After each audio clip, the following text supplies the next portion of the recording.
Here we go. We are officially live. Welcome everybody to another episode of the Break the Rules stream. I am your host, Lev Polyakov, aka LevPo on Twitter. It is a great pleasure to be joined by these amazing panelists for another Free-for-All Friday.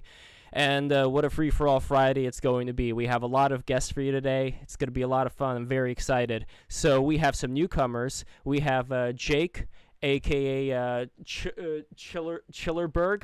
Is that how you pronounce it? It's Childerberg. Childerberg. And yeah, like Bilderberg, but chill. Nice. Yeah, a much more low-key vibe than those stuffy European castles. I get it. Right. And we also have Carl Menger coming in here for the first time. Welcome, Carl. Thank you. Glad to be here. We got Black Blue. And we have two returning wonderful people. We have Jugs, and we have John, a.k.a. Small Follower. How are you, Hello. fellas? Hey, guys. And Gio is going to be coming in very shortly, and he is going to be putting on a very special presentation for everybody today. He is going to be painting live, so look out for that. And also, for those who are not aware, if you go to patreon.com/breaktherules and you give us some scratch, $20 patrons are going to get an exquisite print from Gio. It's a traditional Japanese woodblock print. It's beautiful. I have one of those, and I'm going to treasure it forever and ever and ever. And also, for any newcomers here, don't forget to subscribe to our YouTube. And also, for any of the newcomers who are here who have not tweeted this out yet, I'm going to send you a link to the video so that you could tweet this out. Just wanted to say that in advance because I forgot to mention it. Anyway, Free-for-All Friday, for those who are joining us, it's pretty much talking about whatever you want. The initial subject, GAWRT edition, I don't even know if I'm pronouncing it correctly, is about these Japanese virtual avatar creatures that people are getting very much into, as far as going to them more than they go to the realistic three-dimensional e-girls. There is some connection that they feel with these cute-looking anime girls who are probably just like guys behind them with a changed-up voice. And we are going to get into that a little bit later. But first, I want to touch on the stroke that Dr. Ron Paul had today, and just your thoughts on what this means for the Libertarian Party, because we have two people who are libertarians here, and we are probably going to have a few more coming in. So Jake and Carl, what do you make of the current situation? From what I understand, he's doing all right. He tweeted again from the hospital and said he was doing okay. This is kind of one of those things that's interesting because it does sort of, I think it kind of like, it has the opportunity to unite or divide people. And I think that because of the type of figure Ron Paul was, this is, I think, going to be a uniting moment for as far as the Libertarian Party goes, like the Mises Caucus wing of the Libertarian Party, because people like Nick Sarwark, the former chair, and others in, I guess, what the pragmatic type libertarians have been very, I would say, unkind to the Ron Paul legacy. And I think that faced with losing somebody who added that much like oomph to the liberty movement, will kind of get people to remember who stuck by him and who was, for lack of a better way of putting it, like selfish and very guarding of their own power, as little as it may be. I mean, it's a Libertarian Party. They don't really make that big of a difference. I think that I think it'll be kind of a unifying moment for the Mises Caucus side. I wouldn't say it's right wing necessarily, but that side of the libertarian movement. Well, the Mises Caucus is within the Libertarian Party proper, and this is one thing that I didn't really understand. If there is such a divide between people who are, very different from how the Libertarian Party people have been portrayed to be, what is this Mises Caucus exactly? What position does it find itself in? I think the Mises Caucus, I mean, I've talked to like Michael Heiss and stuff like that who started this, and the Mises Caucus is more of the economic, like kind of get to what made, I mean, the Ron Paul movement is actually like the greatest example of this. I think it focus on economics, focus on war issues that are very impactful. And I wouldn't say distance yourself as much from the social issues, but the celebration of alternative lifestyles is I wouldn't say that it's not a matter of like not accepting those lifestyles. It's a matter of it not being a political issue, or it shouldn't be. The government should be out of those types of issues. What we should be focused on is economics and war. And maybe the social stuff can come later. And it does tend that I think that attracts a lot of more conservative libertarians, but also just libertarians that are concerned with economics and who don't care about, like, I mean, like Joe Jorgensen's had a lot of tweets and stuff that have been very controversial because they're left pandering, they are alienating to people who are more conservative, and they just don't really push the message of liberty. They are more just a pandering thing, trying to, glean some votes from the Democrats, which is probably not going to work. So Ron Paul started a revolution in 2008, continued in 2012, and got a lot of people very excited. The current liberty movement is 100% because of Ron Paul. Like, people had been, laying the groundwork for years and years, but the 2008 and 2012, every major libertarian right now that has any sort of sizable audience kind of can trace their lineage back to Ron Paul. And I think that is sort of what the Mises Caucus represents, is continuing what Ron Paul was talking about, and the Fed, and the wars, and the drug war, focus on economics and things like abortion, things like gay marriage, that sort of stuff. Throw that back to the states, let the states decide it. On the federal level, we're gonna try to rein things back in. That is something that I am also for in a lot of the times, and I don't want to get into it too much right now because it's a whole can of worms. The only thing that I would say is that when it comes to foreign policy, since I come from the former Soviet Union, Russian Federation right now, there is always this idea of power creep when it comes to gaps of power in certain neighboring countries. Like, if the American presence wasn't there, it wouldn't be that hard for the Russians to start invading those areas, as they've been known to do with Southern Ossetia and Ukraine. So that's like the only thing that I would say. Like, otherwise, I would be 100% on board, as well as let's give Afghanistan to China. Let's see how they like it for once. Yeah, well, my wife's actually Ukrainian too.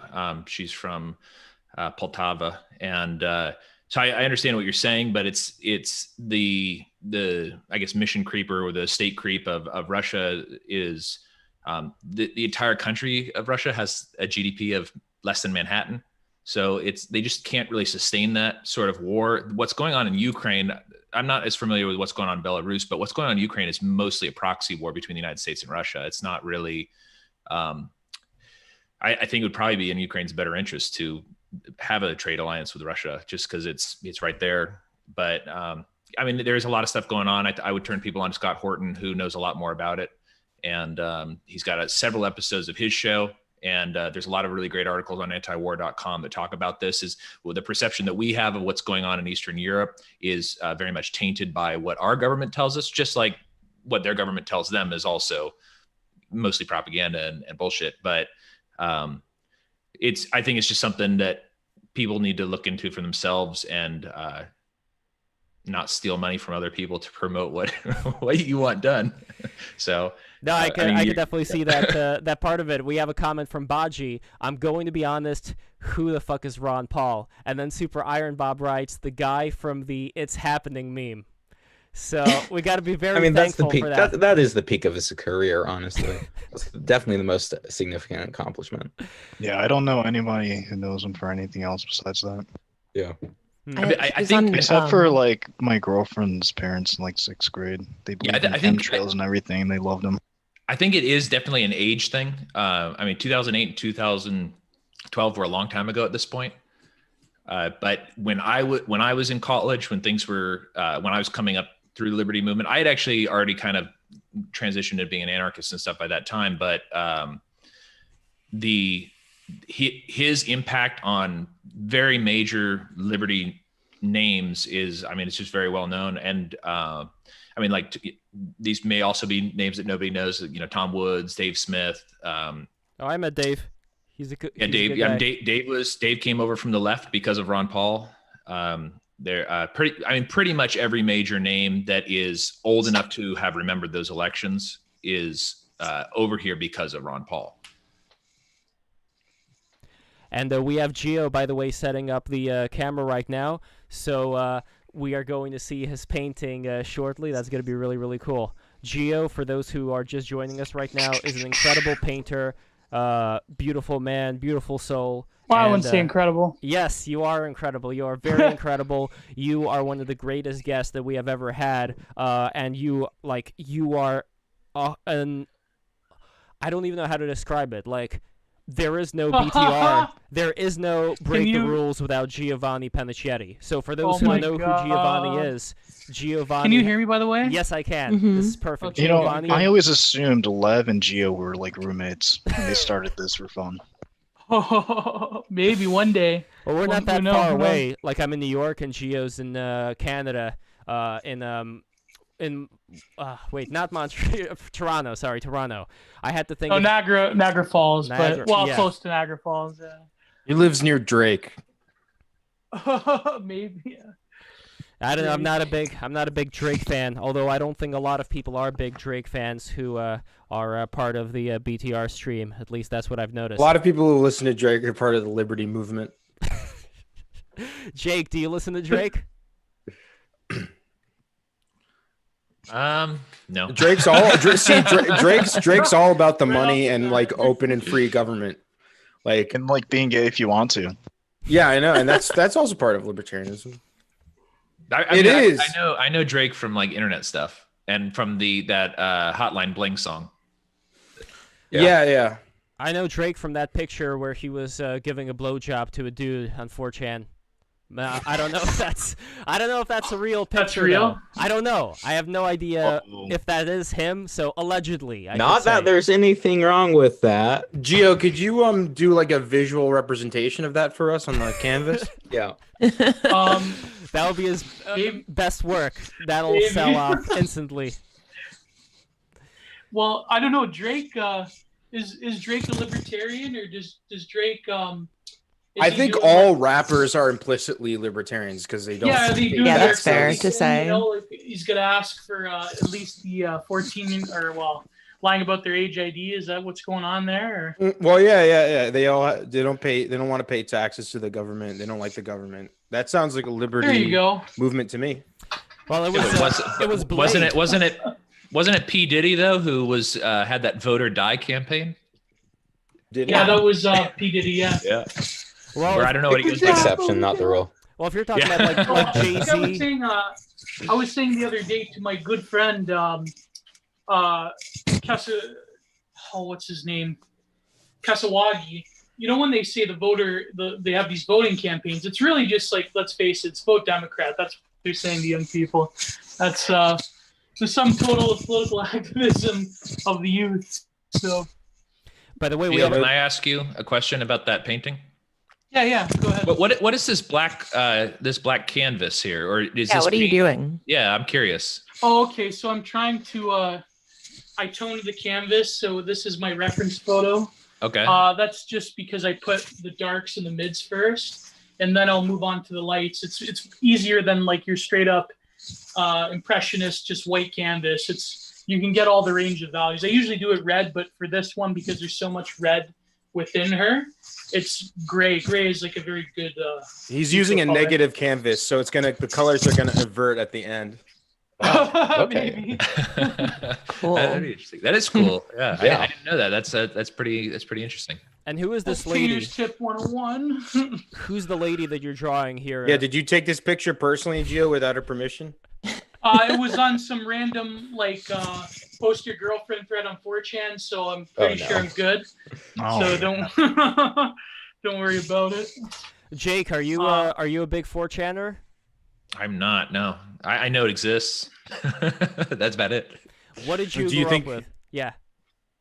I mean, I'm a little bit. I think I'm probably older than a lot of you guys. I'm 33, and just didn't get into a lot of that stuff. So, around when when I graduated high school, Facebook was new-ish. It was kind of new.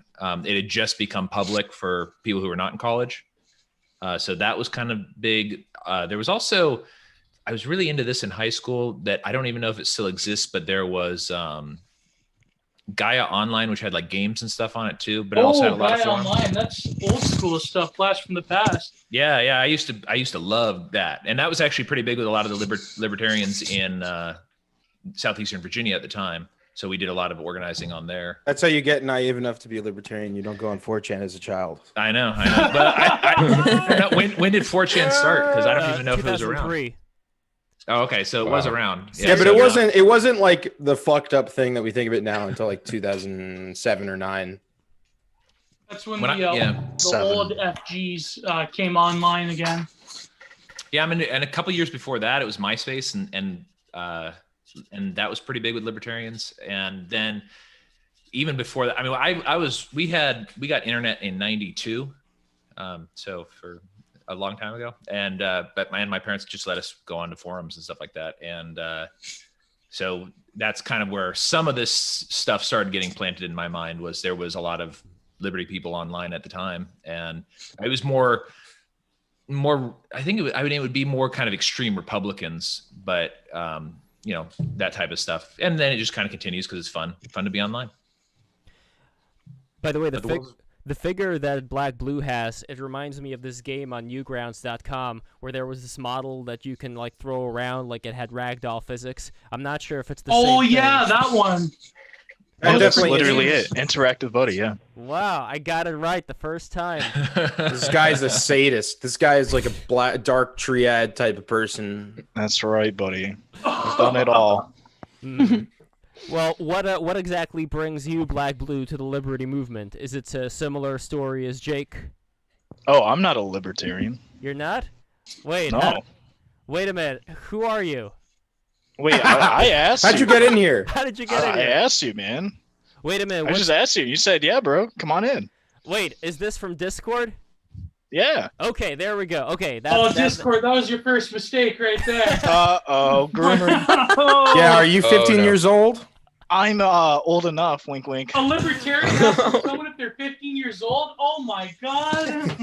Oh, man. Let's see. We have somebody else whose name I have no idea who this is. Here we go. This is what we do in Free For All Friday. We just bring random people in here and just see what happens. So we have Car Campit. Okay. I know Car. Okay, good. Okay. Car and I live near each other. Nice. Oh, right. Car. Yes, Car from Twitter. So this is Car is actually Car's the co-founder of Cherberg, the event. So tell us a little bit about Cherberg.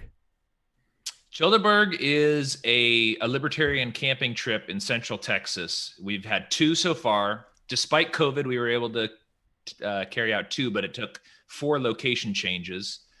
And Cherberg 3 is starting to shape up real nicely. This year, we're going to have some music, some comedy.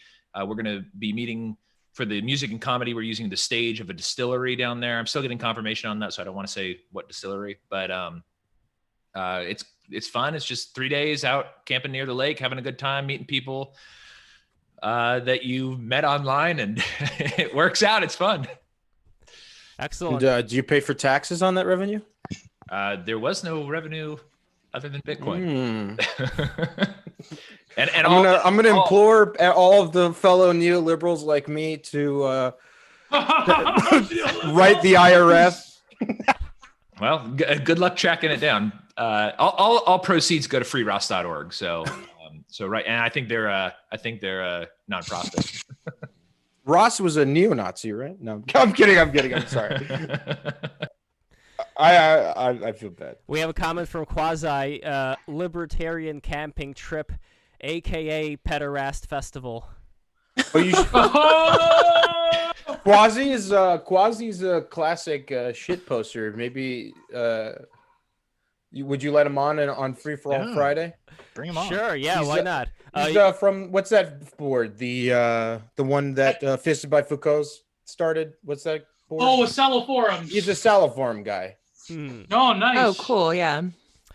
Only thing he's the most hated user on Saliforum. He's like one of the 2 people to be banned from Salo. Oh man. Oh, God. I'm Just starting stick that to on your regret. resume right now. I'm starting to regret saying Do you want me? yes. Is there a way that I can send him an invitation? Okay, send him a Zoom link, but make it known, and he's probably listening to this right now, make it known that while you are free to criticize ideas, you are not to denigrate the people on a personal level that are going to be coming in here. What if they like it? Can you do it? Oh man, well, I mean, they'll have to say ahead of time. What a quandary. Listen, I'm not. You know, just maybe have your button, your clicker on the button. Clicker on the button. We had a communist come in here, who I was trying to mute, and they kept unmuting themselves and just kept speaking. So when it comes to the mute button, I still have yet to figure out how exactly it would work so that I would be able to successfully mute somebody. I don't know, is Zoom stupid enough to only allow you to mute somebody to have them unmute whenever they want to? Like, there's no perma-mute. There's either like... No, there's definitely a way. Yeah, you I think can there's a mute way. people. I just don't. I feel, know yeah, how. because when Perfume Nationalists, we tried our hand at Zoom for a couple episodes, and I remember like one time, like we muted someone, we couldn't figure out how to unmute them. We had to like end the meeting and make a new one. So there's definitely a way to. Interesting. And here I'm very, very amazed by Gio's painting. Like, this is like, I know he's going so thank you. fast. You are too. making progress. Yeah. it is so cool to see it evolve. I was about to say, can we get in a little closer, see some look at brush that. strokes and shit? Maybe if we can, yeah. Well, it's because the camera will. Maybe if I adjust it. You know what I can do? I could probably just move the easel eventually. Yeah, maybe eventually when you get into more detail. Oh wow, you really take somebody's picture up from 4chan, share your girlfriend, huh? I saw that in the background, man. It's because they paint in acrylics, so I have to like really just gun it in, Renoir style, you know. Yeah, you know, Pop's funny. on picking a fat ass too, man. Oh yeah. I'm you know, I appreciate the Ruben-esque female form, so that's probably a good choice for the BTR stream. So. Well, the opposite of the Rubenesque form Can you hear are these Hey, anime is that girls. Quasi? It is. The man, the myth, Hey. the legend. He's here. How are you all doing today? Hey, Quasi. I'm good. I'm excited to hear you talk instead of type. Yeah, so well, I could apparently, is this the Liberty movement? Have I busted into the Liberty movement here? I thought this was the anime streaming one. Yeah, well, so the other thing is I'm probably the only person here who actually watches VTuber, so I could. No, I do too, man. You do too? Well, that's Oh, great. absolutely. Nice. And so I can do, if you, I don't know, if you want to talk about the title subject. John Polek just sent me a DM. Oh no! Don't say that. Okay, I won't say it. Okay. But yeah, so I missed out the last minute because I was setting up Zoom. But so what are we talking about? Okay, so this is Free for All Friday, so we could talk about pretty much whatever the hell we want. Free for all Friday. Free for All Friday. The only thing that I would say is, as far as themes go, I want to talk about those anime virtual girls. Yeah. But Well, I love talking about them. We could actually start with that, and then we could talk about it again when Mini Modu comes here, if Mini Modu comes here. I don't know if she will. Oh my God, Mini Modu! Oh, Mini Modu. She said she may come here, so we'll see what. Quasi is definitely very susceptible to these Japanese AI girlfriends. Yeah, He's as soon as working the on programming hologram right ones now. become affordable, I'm definitely gonna get into that. But yeah, I don't know. I think people they sort of misunderstand. They think like their immediate assumption is like they think of it as like an analog to a 3D woman, a real woman, like Catherine here. I'm seeing, but they're more like Mini Maju. They're more like a fake woman, and it's that's sort of the appeal. It's sort of an idealized, it's sort of platonic female form, and I don't know, they're funny, dude. So it's There's like 4 conversations. All right, I had to ask, are you drinking? Am I? Yeah. No, I'm like He's Dali said, I don't do drugs. I am drugs. You are drugs. I yeah, love that can- quote. yeah. So you're a so veteran I'm of not- the Salo I'm- forums with my good friend Niccolo Salo. Yeah, well, Niccolo, I can say some choice words about him here, but I'm not gonna. You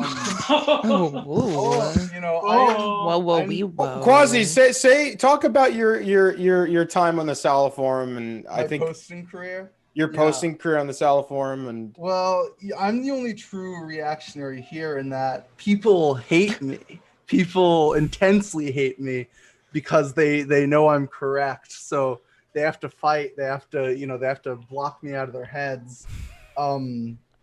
So unlike some other people who might claim to be reactionaries, I'm truly a reactionary in how little actual people like me. The only person, there's maybe John Pleck there and a few others. So yeah, but I was just too good at posting, so they had to let me go. But I'm sort of moving beyond. I'm becoming the new Niccolo. He's talking about the 1,000-year forum. I'm not into that. I wanted to do something very quick, something very in the moment. So I'm designing a new thing.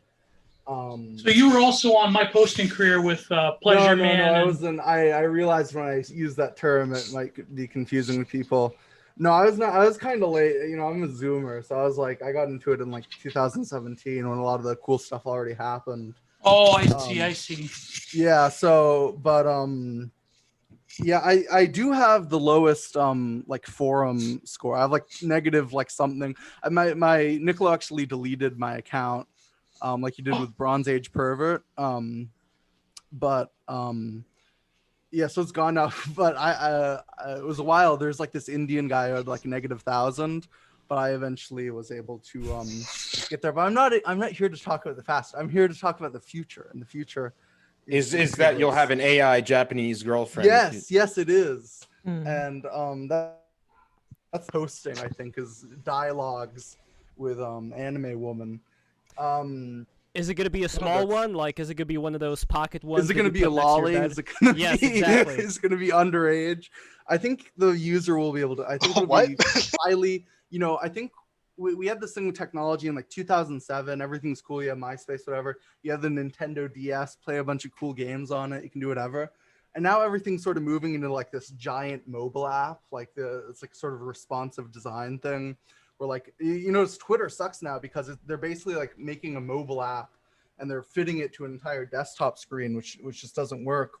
But I think what you're going to return to tradition, oral tradition, and you're going to be able to interlocute with an AI person, and it'll be highly customizable. Breast size, how many breasts, how many eyes, eye color, height, age. And it'll be totally, it's sort of like Linux where it'll be like RM that game Interactive Buddy that guy has like the Avi based off of. Like you'll be able to throw your holographic animated girlfriend across the room. You'll be able to drop Libertarian anvils on top of her. But why, are we all just going to be avatars of ourselves, do you think? We already are. No. Notice if you look at, I'm not necessarily saying you, but like women with makeup. I forget who talked about this. It might have been Lacan. We have less real to draw from. The real of like things that are like we're slowly losing things that are actually like real. And the real is in fact impossible after a while because we're disconnected from the primal experience of birth and so forth. Yeah, and you're seeing that especially with women nowadays with like makeup and like body. I think it's basically already happened in Korea. I don't think you can actually draw on a real, maybe North Korean, but there's no like real South Korean woman you can draw on aesthetically. Well, I mean, first of all, there's lots of women who don't wear makeup, and also, even if they don't. It's weird. Well, yeah, we are pretty used to that image of that airbrushed kind of perfected image of a woman. So it's weird to see someone who isn't. But maybe eventually we become just like a lump of makeup. And this is just why become a giant like Geo's paint will just become a dab of acrylic. It's still not quite. I mean, we're still, unless you're like putting on so much that it doesn't look at all like yourself. Well, it's not like a real, like we're not talking about like obviously there's going to be like real woman, like real DNA that you can like take makeup off of, but our impressions, our subjective reality of what a woman is slowly being degraded and pulled away. Actually, I see the hijab here. The hijab is a good example of that. The hijab is essentially a fetish object, and anyone who lives in the Middle East can basically attest to that, or Indonesia. You know, the hijab, like the covering up of the woman in this way, it's like, how is it a fetish if the whole point is to keep a woman from exposing herself? That's exactly what a fetish is. So it's like the more things you put on, the more there is for the imagination to do its work. Yeah, like a completely nude woman is not like erotic in the same sense that a hijab But I woman think the is. reason that's that because they you're perverted. cover up, but the reason they cover up. Well, no, is he's to keep using the that- term fetish in the actual like original sense. He's not. Exactly. Yeah. No, Rush V made a tweet once that was about like seeing an Amish woman and how she was like so gorgeous because she was wearing this like, you know, sackcloth as a dress. And he was like, just imagine the curves of her body underneath it. I'm like, bro, that is way worse than even like just talking about a chick in a bikini. Well, it's because, you know, to have a more, you know, art theory explanation, this goes back to what, you know, various sinologists like Francois Julian, who analyze Chinese and Japanese art, they have this concept called the impossible nude, where essentially figurative and portrait work, and especially in China with Taoist ink painting, they always look alien and they're always covered up with at least some article of clothing because they have a different conception of beauty. Beauty is like almost the Heideggerian hiddenness. Like there has to be an act of retention there, dramatic tension between revealing and concealment. And so when you have just full-on nudes like this, you know, woman here, this is a very Western impressionist representation of the feminine. It's revealed. It's, you know, I mean, you can't see her front, but you could see her back. There's a level of hiddenness there. And nowadays, when we enter this sort of techno substantiated subjectivity, it's like now you get to transform that avatar. You become that avatar. The real the simulacra invades the real to the point where we can't tell the difference anymore. So, yeah, well, and so I've seen some Amish or I guess Mennonite in my area woman in Trader Joe's, and they obviously have exceptionally great skin. And then you notice like their good skin is like sort of like clothing, and you see women's makeup. It's almost sort of like trying to return to like flesh. It's at a certain point it becomes like self-harm almost, where you're trying to expose your inner self in a sense. Well, I wanted to turn this back. This is why anime is so appealing. Is you're not even pretend. Well, it is kind of in a way you're trying to return to a primeval woman or something in your psyche, but it's sort of, it doesn't make any. It's openly ideal. It's not ideal in the sense of what Geo might be doing. It's sort of explicit about what it wants, and it's sort of artistic in that sense. But yeah. So do you think it's more so that pursuit of that ideal, or do you think there's an element where it's a sort of a rejection of nature, where we want to move away from the sort of nastiness of what naturally occurs? He said the nature word. We gotta nature word. Uh-oh. Oh, it's a total rejection of the natural order as well. Yeah, I would agree with that take. But anime, I find it, and I'm curious what Hero thinks of this. I mean, Hero maybe is not anime, but like the simulacra. But anime is different because anime, you could say, is sort of like almost, as one weeb explained it, a friend of mine said, it's almost like the platonic form of the feminine. So exactly. That is correct. Yeah. Well, that's the thing. Like, all the forms have been simplified to certain areas that are like the most appealing, as far as like the eyes get big, the chin, and certain like especially the 90s anime. I remember how sharp the chin was. It's almost like a heart shape going down there. So there is something to this idea of like this astral realm where these dakinis, these anime dakinis, hang out, and you have sex with them in the astral realm. Well, and if you think about like the process in which it's made, like one thing I'm almost sure of is that like women's like subjective experience is like ontologically different from men's. That like I don't explain like I think the reason they're so good at like studying is like they just kind of like accept things you tell them, like sort of they don't really they're not questioning in the way that men are, so they just kind of like are able to like take. Well, we have an actual information. woman here. Stupid. Yeah, I was about to say.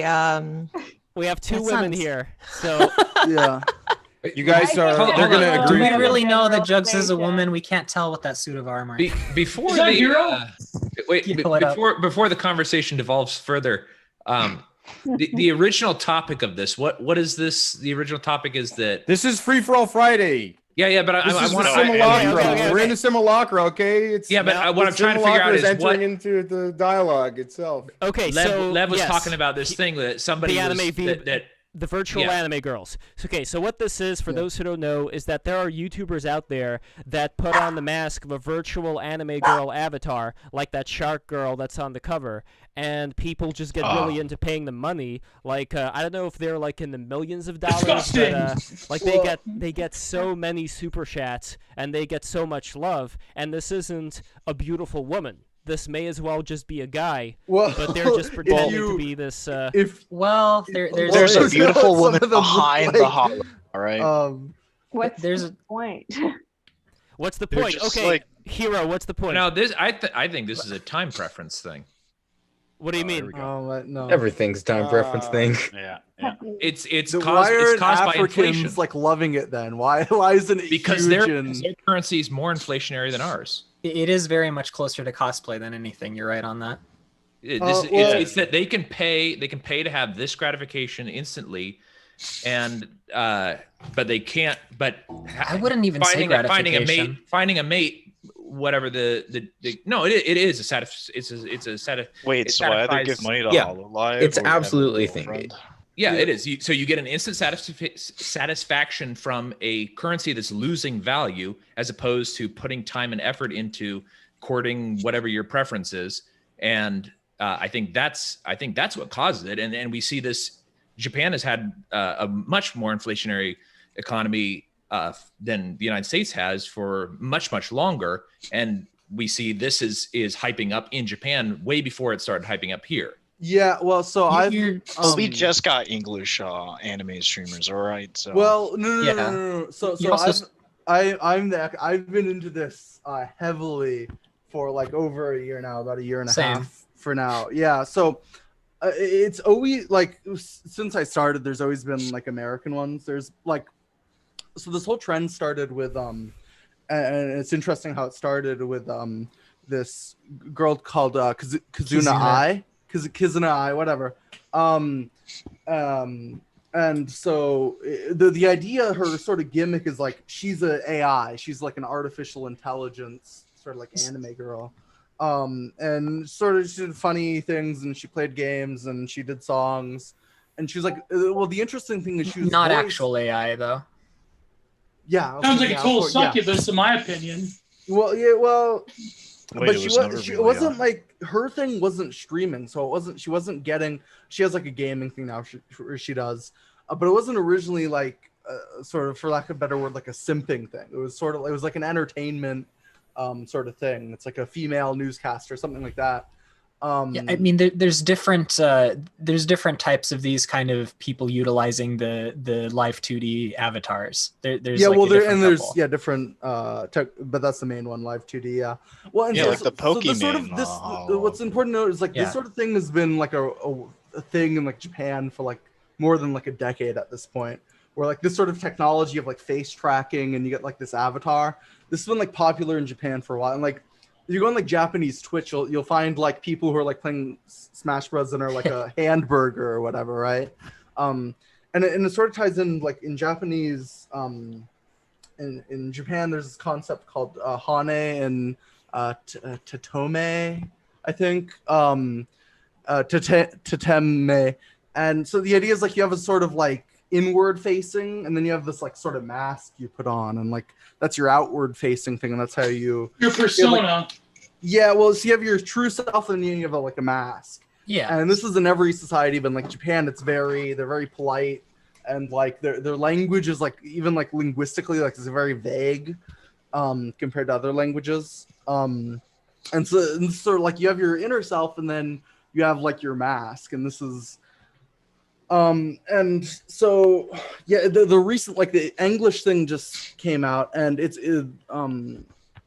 they've always been popular in the Western world, or not always, but they've recently, for the past 2 years, they've been popular in the Western world. But sort of like Western streaming culture is like different, and you see in like the Japanese girls have like their own stream rules, and they're sort of like because like some of the Western fans weren't like the culture that they didn't get. The collective that we're talking about here has their own streaming rules. There are different groups that do these things. But it's sort of like, just in Japan, streaming etiquette is like, you don't talk about like another person's stream, or you don't like you go on like English streams, and there are like a lot of off-topic like conversation that's just sort of like seen as normal. But in Japan, it's but really... the English set of the HoloLive tubers, which is who we're talking about, they very much play by the same rules as the Japanese HoloLive YouTubers. I'm more just talking about what group they're part of. So a free-for-all Friday would be very non-kosher in these circles. Yeah, the American girl who joined the Japanese crew, Kiri Coco, she's very, she played that game where like you assassinate Trump or whatever, and so there's like a certain amount of like edginess that's like sort of allowed, but that's just a lot of Japanese streaming in general, though.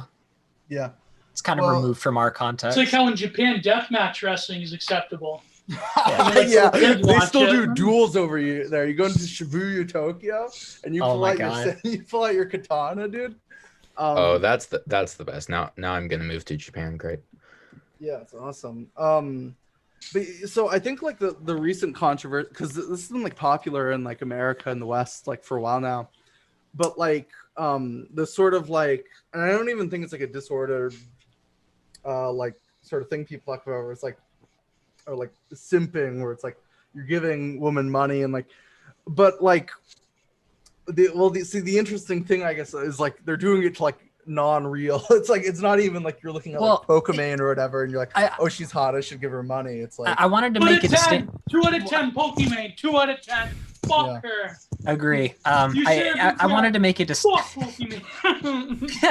I wanted to make a distinction on the groups of people that are doing this and the difference in the kind of content that they provide, because look, I had to cut her rib. I think that people, especially people that have been highly critical, I'm not going to name names of I'm not saying anything of these VTubers. I think they're kind of mixing up a lot of different things. Yeah, and they're old and ugly. They're jealous. Go on. There are certain ones that go and do use this software as a mask, but they're also basically the same thing as most e-girls. They've just now removed the need to show face, because anime is instantly cute. It's instantly attractive. You no longer need to put on the makeup, act especially anyway. You just need to. No, I wouldn't. Well, that's debatable right there, hero. Okay, yeah, but go on. Well, so there are some that have done this. You can see that some of these e-girls have moved to this. You saw Pokimane do it. You saw a couple other ones. It's like, yeah, okay. Pichu, yeah. But there is a difference between what they're doing and what a lot of the HoloLive members are doing, right? Or like something like Project Melody. Because Project Melody, that's more for actual porn. Well, but that's like a third, like that's not like the same thing. But I think a lot of the people that have been getting mad about this have assumed that they all kind of fall under that e-girl, e-beggar kind of category, and it's like, well, not quite. HoloLive, a lot of it has been very much like well, it's an idol agency, which is sort of it's a concept sort of foreign to the West. Yeah, they're just entertainers, and not in like a pervy way, just in a like a literal I'm entertaining my audience way. That's what I was going to ask about this, is how is this different than if you were to have like a bespoken TV show or something like that, where you paid where you paid to have a fan fiction Star Trek. Star Trek I like a lot, and there are a lot of fan fiction Star Treks on YouTube where they crowd fund it. They're original character. They're not like based off of like existing anime characters. Yeah, but I mean that aside, I mean how, from I guess the critics' standpoint of this, because I don't know anything about this. This is the first time I've ever heard of this stuff. From like a critic standpoint of this, what is the difference between paying not the porn ones, the ones that are just entertaining, paying this person to do this show for you, and watching Big Bang Theory on NBC or whatever. Well, I think the best part is you don't have to pay them at all. Okay. See, this is what I don't understand. I don't understand why anyone pays for anything. Doesn't make sense. Exactly. The payment is not required. It's just like people are doing that just because. And if you look at the people who, and this is true everywhere, but like in mobile games, you have like whales, the people who make most of the money. And this is true for streamers too. Like it's like Saudi oil princes are like the ones funding like Pokimane. It's not like some lonely 14-year-old. It's like these Chinese billionaires or like. Wait, this got a lot more interesting. You know about Johnny Rotten from the Sex Pistols. Like apparently spent like $90,000 on a mobile game. Yeah, bro, what happens? What the fuck? So, well, and if you look at like who's, I only know on the Japanese stream because I don't, I'm sort of an elitist. I'm, same. I don't like the English. I at least they're not doing like the Lily Pichu or like they're not doing like the English anime. The shark one that's on the thumbnail for this. Yeah. I gotta say she has the same like mannerisms and temperament as a lot of the Japanese YouTubers. I gotta give her credit for that because it's actually entertaining to watch. You know that song. This is like a person that has like a. It's a person who's doing like this face rig thing. Yeah. Okay. And it's like like the talent agency picks up like girls and they like create avatars for them and they have personalities. Yeah, well, this one was an application. You see, this sounds like that's like Backstreet Boys or something. If this is like a corporate thing, it pretty much is. It's like kind of like a, and they're like 2D replacements of like Twitch e-girls, and like it's so they're so good that like e-girls are making their own copies of like the anime versions. Well, they also this definitely sounds like right inflation. There. Yeah, it sounds like it is a market force, but it's in response. I think, especially somebody just mentioned that this is like Chinese billionaires doing this. Of course they are. They got to get rid of that money before it loses value. So they got to figure out where to put it. Yeah, that's like how they buy up all the property in Toronto and Vancouver. They've got to put it somewhere. I don't have a problem with libertarians, but I do have a problem with sort of like. As a theory of everything, like economic thinking of like trying to like explain and similar with like market fundamentalism and like with evolutionists who like try to like reduce everything to like a natural. Do you even make money? I don't think economics can or should explain everything. My God. I think the difference between I think the difference between like a Misesian argument for economics explaining everything is that our view of economics would be that all human interaction is economics. Well, that's the thing. Economics doesn't intend to explain everything, but praxeology does, by definition, explain all human behavior. Dude. Yeah, economics is just one element of every human seeks to move. With every intentional movement, move away from dis-ease and to more ease. People do not make conscious decisions most of the time. It's not a conscious. Yeah, it's not a conscious. It doesn't have to be conscious. It doesn't have to be. All it has to be is that Robinson Crusoe knows that he wants to survive. Right. That's all that it has to be. He doesn't say, okay, but people put because themselves in places of danger. So why would they do that if they're making... For the thrill? Sometimes for thrill, but sometimes I go backcountry snowboarding. It's always because of a value judgment. That's it is. It's a value judgment. Yeah. They say value comes in many forms. It's not just money. I know this is not what you guys are saying, but Buff had a really interesting comment earlier on. He said libertarianism is like a mind virus where you think you broke the matrix and everything is just GDP curves. Well, the real definition, the real diagnosis of libertarianism is autism. We just changed the name. That is correct. I thought that was national. I think the trouble for economic fundamentalism for me is that it actually is able to. It's not able to really say anything about the human desire. Wait, is someone jumping in on me? No, but no one's able to say anything about the actual content of the desire, which is actually the content of the transaction. Well, yeah, I mean, it's all economic analysis is descriptive, not prescriptive. You can't say things about the content really. all you're doing in the practice of economics, whether you are trying to describe everything or not, is just describing what happens, not whether something should happen or whether no, but you can actually describe things with some attachment to the content. Like, for example, aesthetics is a form of analysis that actually talks about the content. Psychology is a philosophical scientific attempt at describing the content of desire in certain contexts. I don't think we seek to. What do you mean seek to?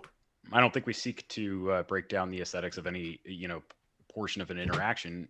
We merely seek to say. I'm not saying you're doing that. What I'm saying is that I was using aesthetics, which is the critique of judgment, or not the the critique of taste, as like that is an attempt, like an attempt of thinking and knowledge and a collection of human concentration and study to describe. In some ways, it describes the content of things that we desire, and it describes the content of things that play a role in human life. Economics, by its own limitation, actually literally cannot describe the content of anything. It is not about the content. No, we don't care. Yeah, I know you don't care, but the limit. Yeah. What I'm saying is that the limitation of economics is that it literally cannot speak at all on the content. Absolutely. But things can descriptively talk about the content of things that interact with human life or the intellect. But then and that's why I brought the example of different aesthetics. discussions, which are also forms of praxeology. These are two different discussions. Now, what you could do is if one person has a red pillow and one person has a yellow pillow, and they trade.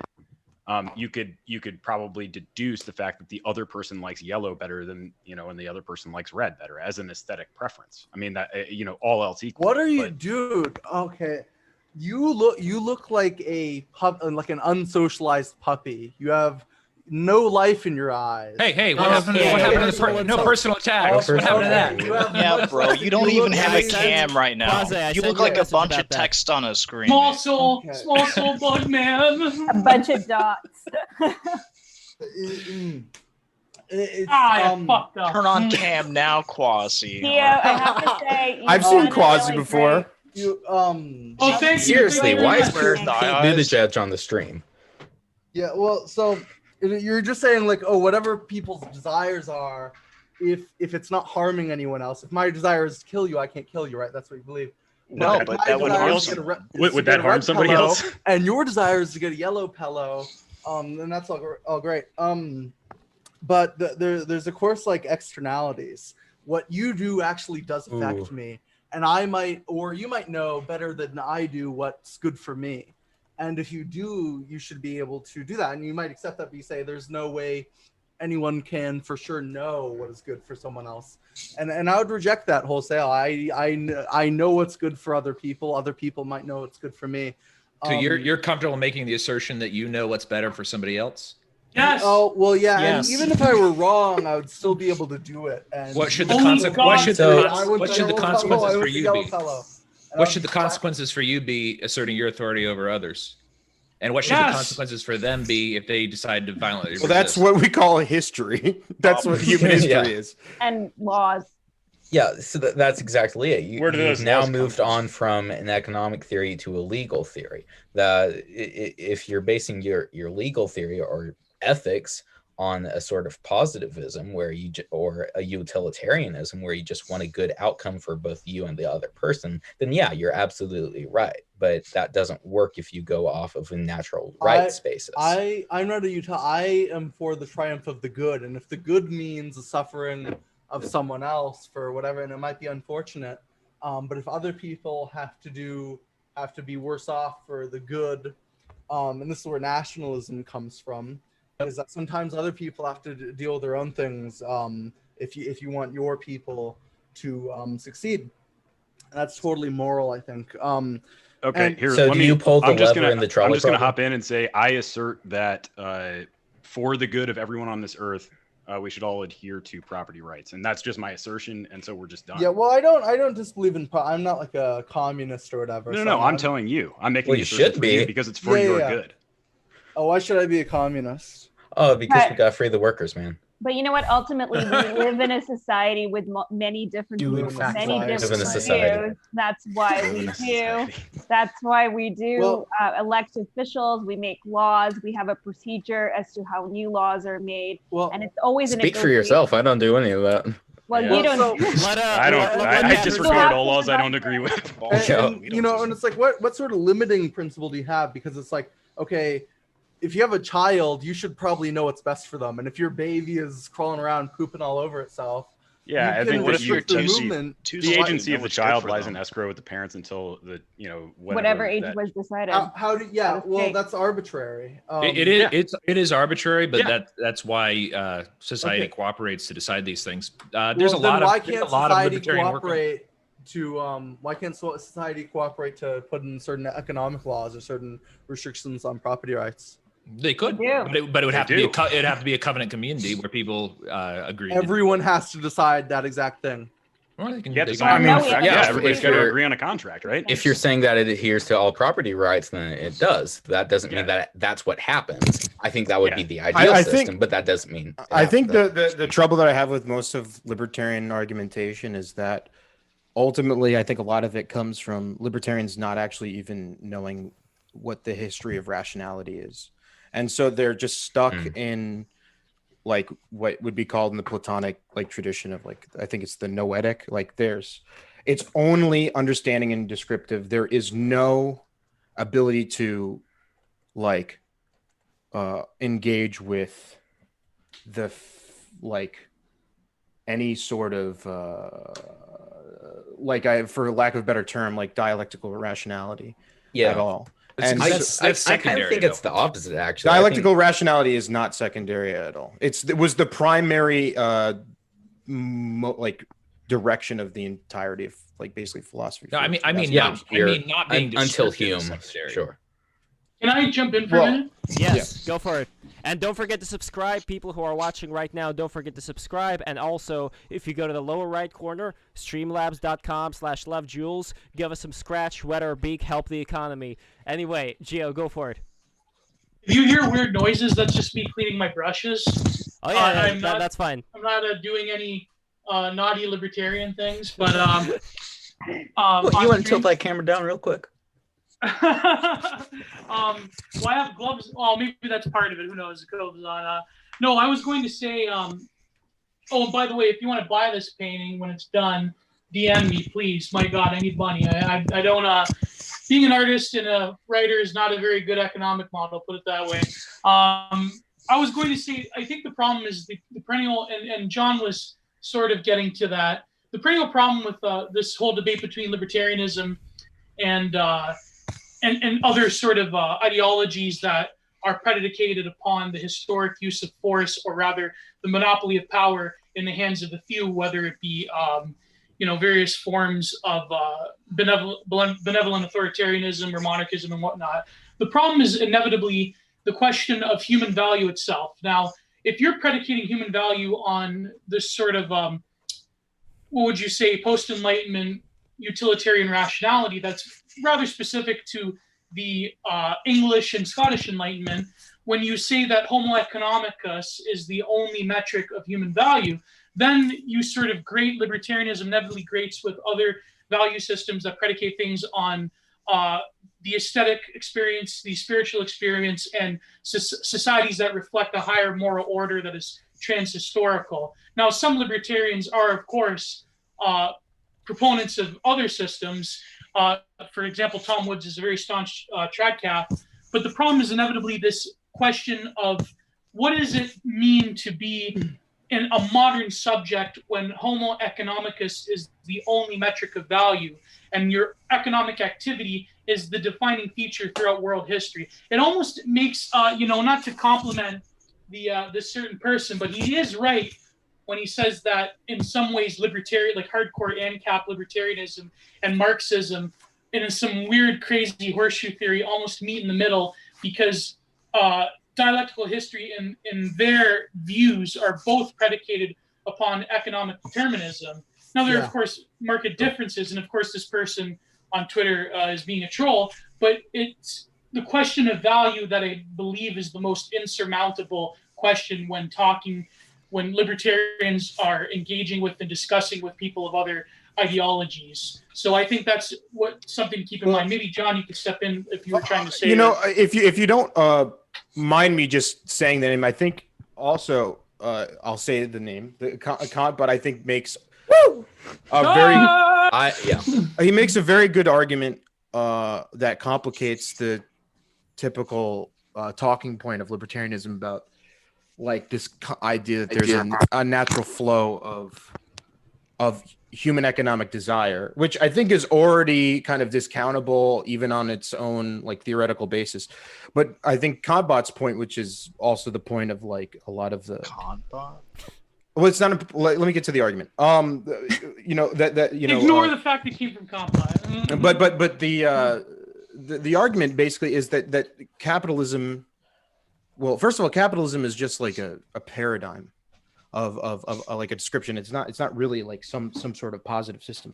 But now I would disagree with that. It depends. But let me get to the actual important point, which is that there isn't like an invisible hand that's going on. There isn't like some sort of natural flow of economic desire.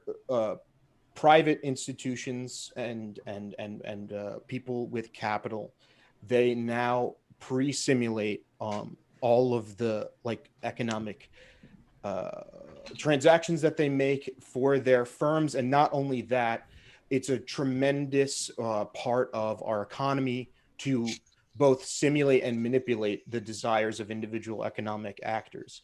And so there is not like some sort of natural flow of like the economy. The economy is completely controlled. It's a completely controlled and simulated economy. And there's no I don't know how to put it. There's no like natural like it's not like some sort of isometric weather system, right? It's a very it's and that's what Kantbot's like joke and point is that like Stalin is like like America is Stalin. It's an ANCAP. Yeah. John, can I butt in? Yeah. So I have some like this, like one of the first things is like, I know this might not even like be the strict argument, but the sort of like rhetoric of Geo is like, libertarianism is about money, but other things are about like things being beautiful or like spiritual things. I don't want to like defend like libertarians, but I do think that's like a sort of like not a straw man, but just like that's not really what like it's about. Like obviously like if you look at like sort of like some hyper capitalistic places like South Korea isn't like economically like super duper capitalist. It is pretty capitalist. But like in the way it's a society, and this is why I disagree with John. I do think the invisible hand is like a real thing. It's something. The invisible hand is evidently not a thing. I mean, it's the invisible hand. Can I hop in real quick? Yeah, sure. I think so. John, you would disagree with Mark Fisher. There's two different. Let's go to Carr. There's two different discussions happening here, and one is smuggling some other things into it. And so just to be really, really clear, libertarianism doesn't necessarily mean capitalism. I think it will, or in a lot of cases, in most cases for production, it probably will lead to that because it maximizes outputs and minimizes inputs. Our discussion is that you don't have the right to use force against another peaceful person. Why? That's it. And then how society arranges itself downstream of that rule is what it is, but that is the argument. There is no. I don't care to get into an argument about judging what value this or that is. To be clear, libertarianism is a moral philosophy at its base. Most libertarians like economic arguments, but that doesn't change the fact that it's all derived from one moral argument. Well, so I used to be when I was 14, when you're sort of allowed to. I was a libertarian. What changed my mind was like I wasn't able to like justify why liberty or freedom is the highest moral good. I don't. I don't claim it's the highest moral good. Justice is the highest moral good, in my opinion. Okay, then. That's also, I think, and if you read a lot of the libertarian works, Walter Block or Murray Rothbard, or a lot of these people who are economists, and that's probably one of the reasons why we care so much about economics. They do say this all the time. This is just a legal theory. It's not it. This is what we think would produce a good society, and praxeologically, I think it's a good argument. I also think it's I'm not so sold on argumentation ethics, but I think it is interesting, but also, everything else that you can present, I don't think produces the limited amount of adhering to non-aggression principle or something like that.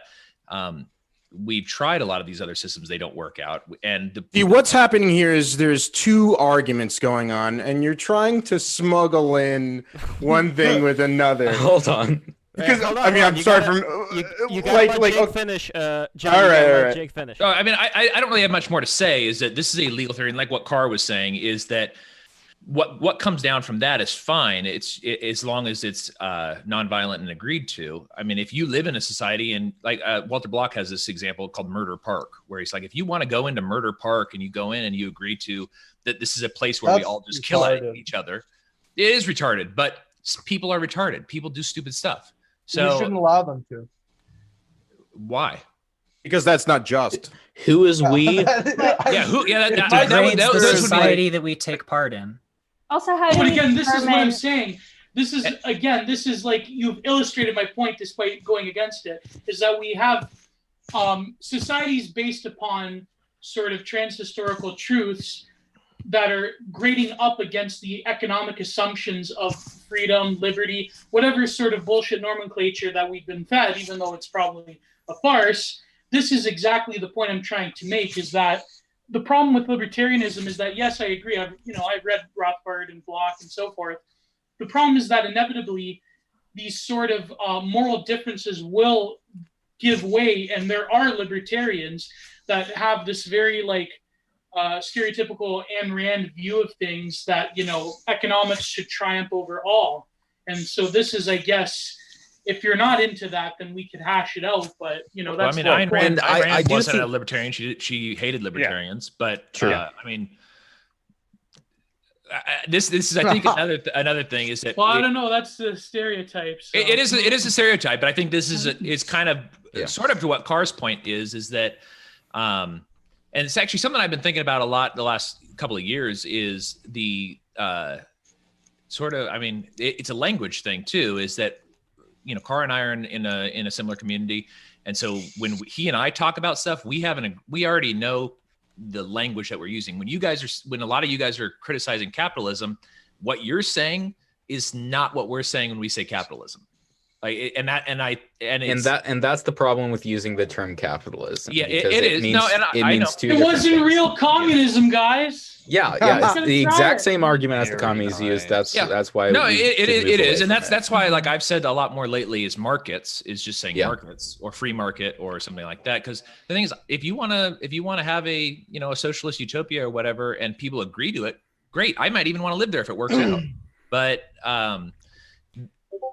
when you're saying, we should have X or Y for the United States, or X or Y for Texas, or X or Y for whatever, for Dallas Fort Worth area or whatever, I'm not on board with, because and I mean, just to circle back too, it's like again, we're having all these economic arguments. It's not economics. It's not all economics. Well, that's great. What we're defining as economics is humans acting away from disease. So when we're talking about, your right not to be aggressed upon as a person, theoretically, your highest valued item is probably your life, or maybe your child's life, or something like that. Maybe it's not. That's fine. Hey, do whatever you want to do.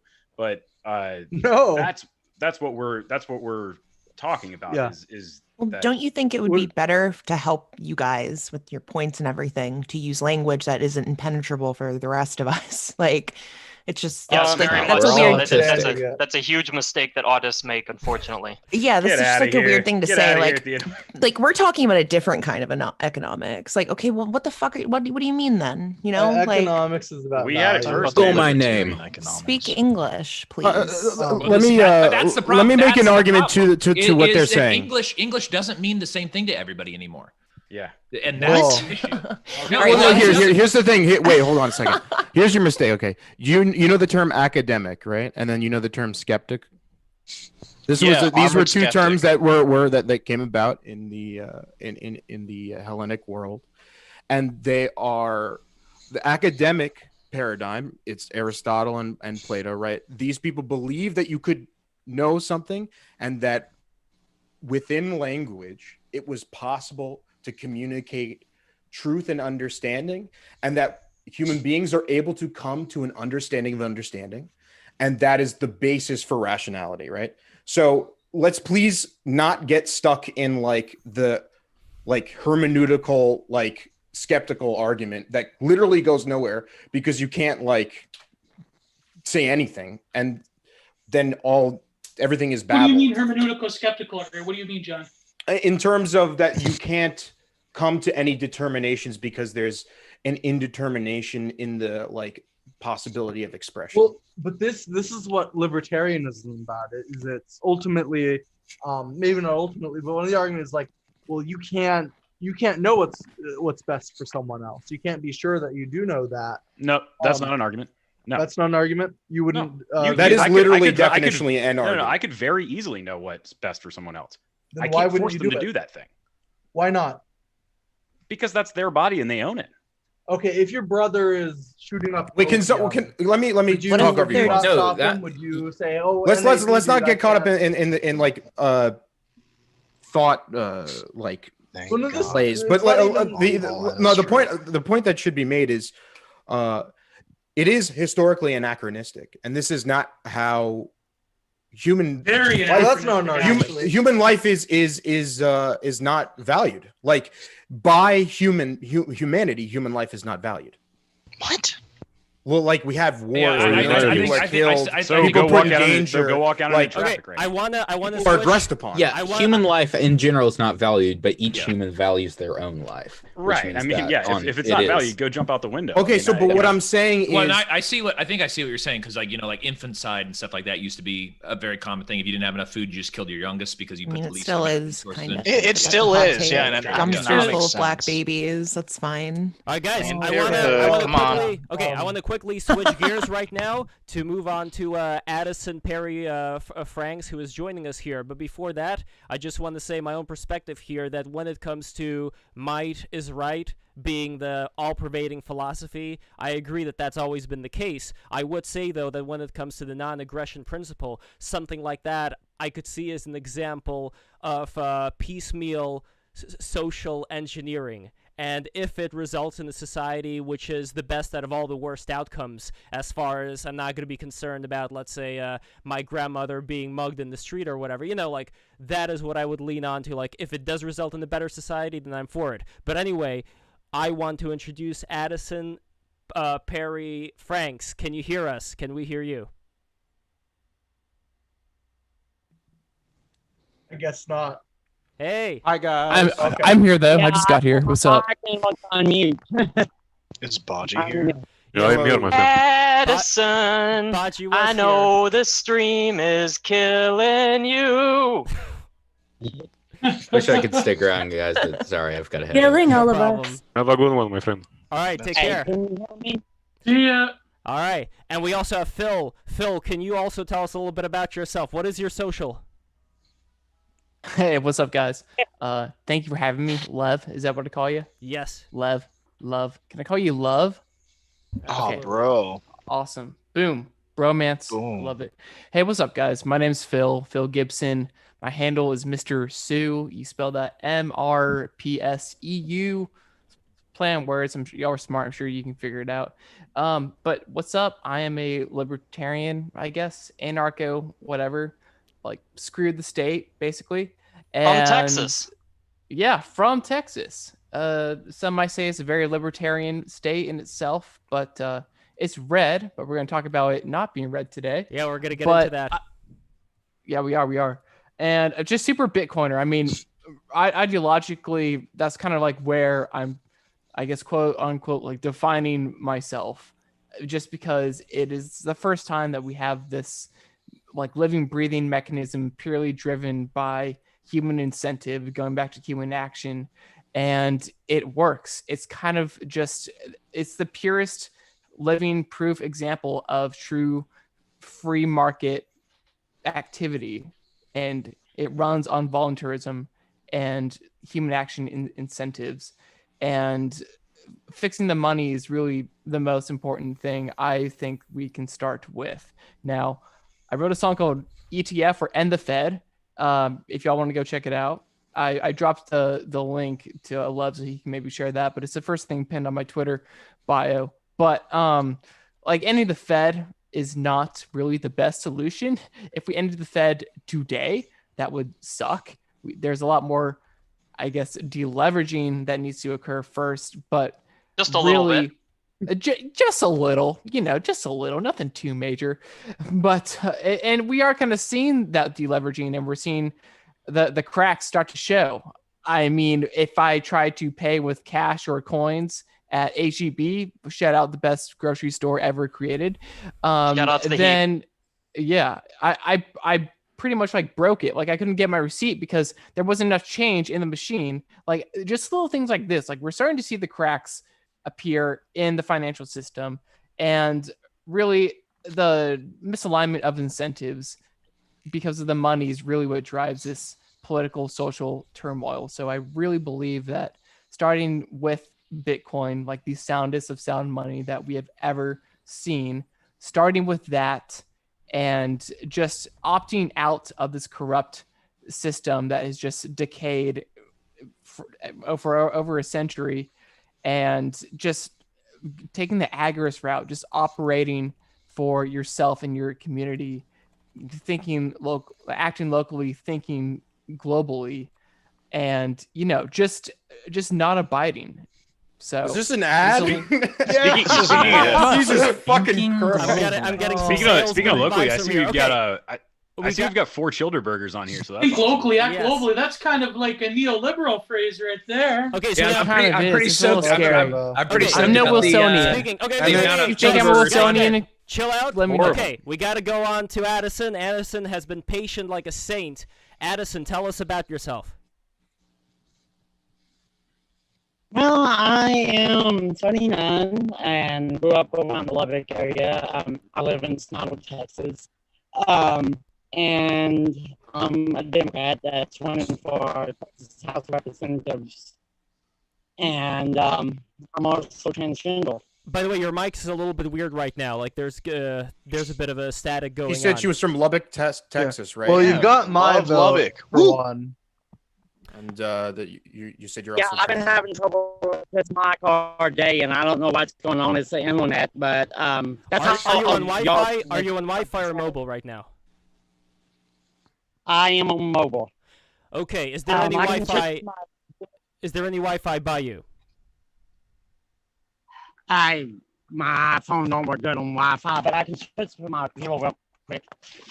I can switch my pillow while I'm talking to you here. So. Okay. All right. Let's give it a second. Shout out. While Addison is doing it, I want to ask everybody again, don't forget to subscribe, and also to pick up on what Phil was talking about earlier. We are accepting Bitcoin. So if you go to what was it? If you go to, where is that goddamn link? Here it is. cryptocurrencycheckout.com/donate. And I'm posting the link right here. Send us a Bitcoin. I had to make her ass slightly bigger, by the way, love. Nice. Beautiful. Bella. Mwah.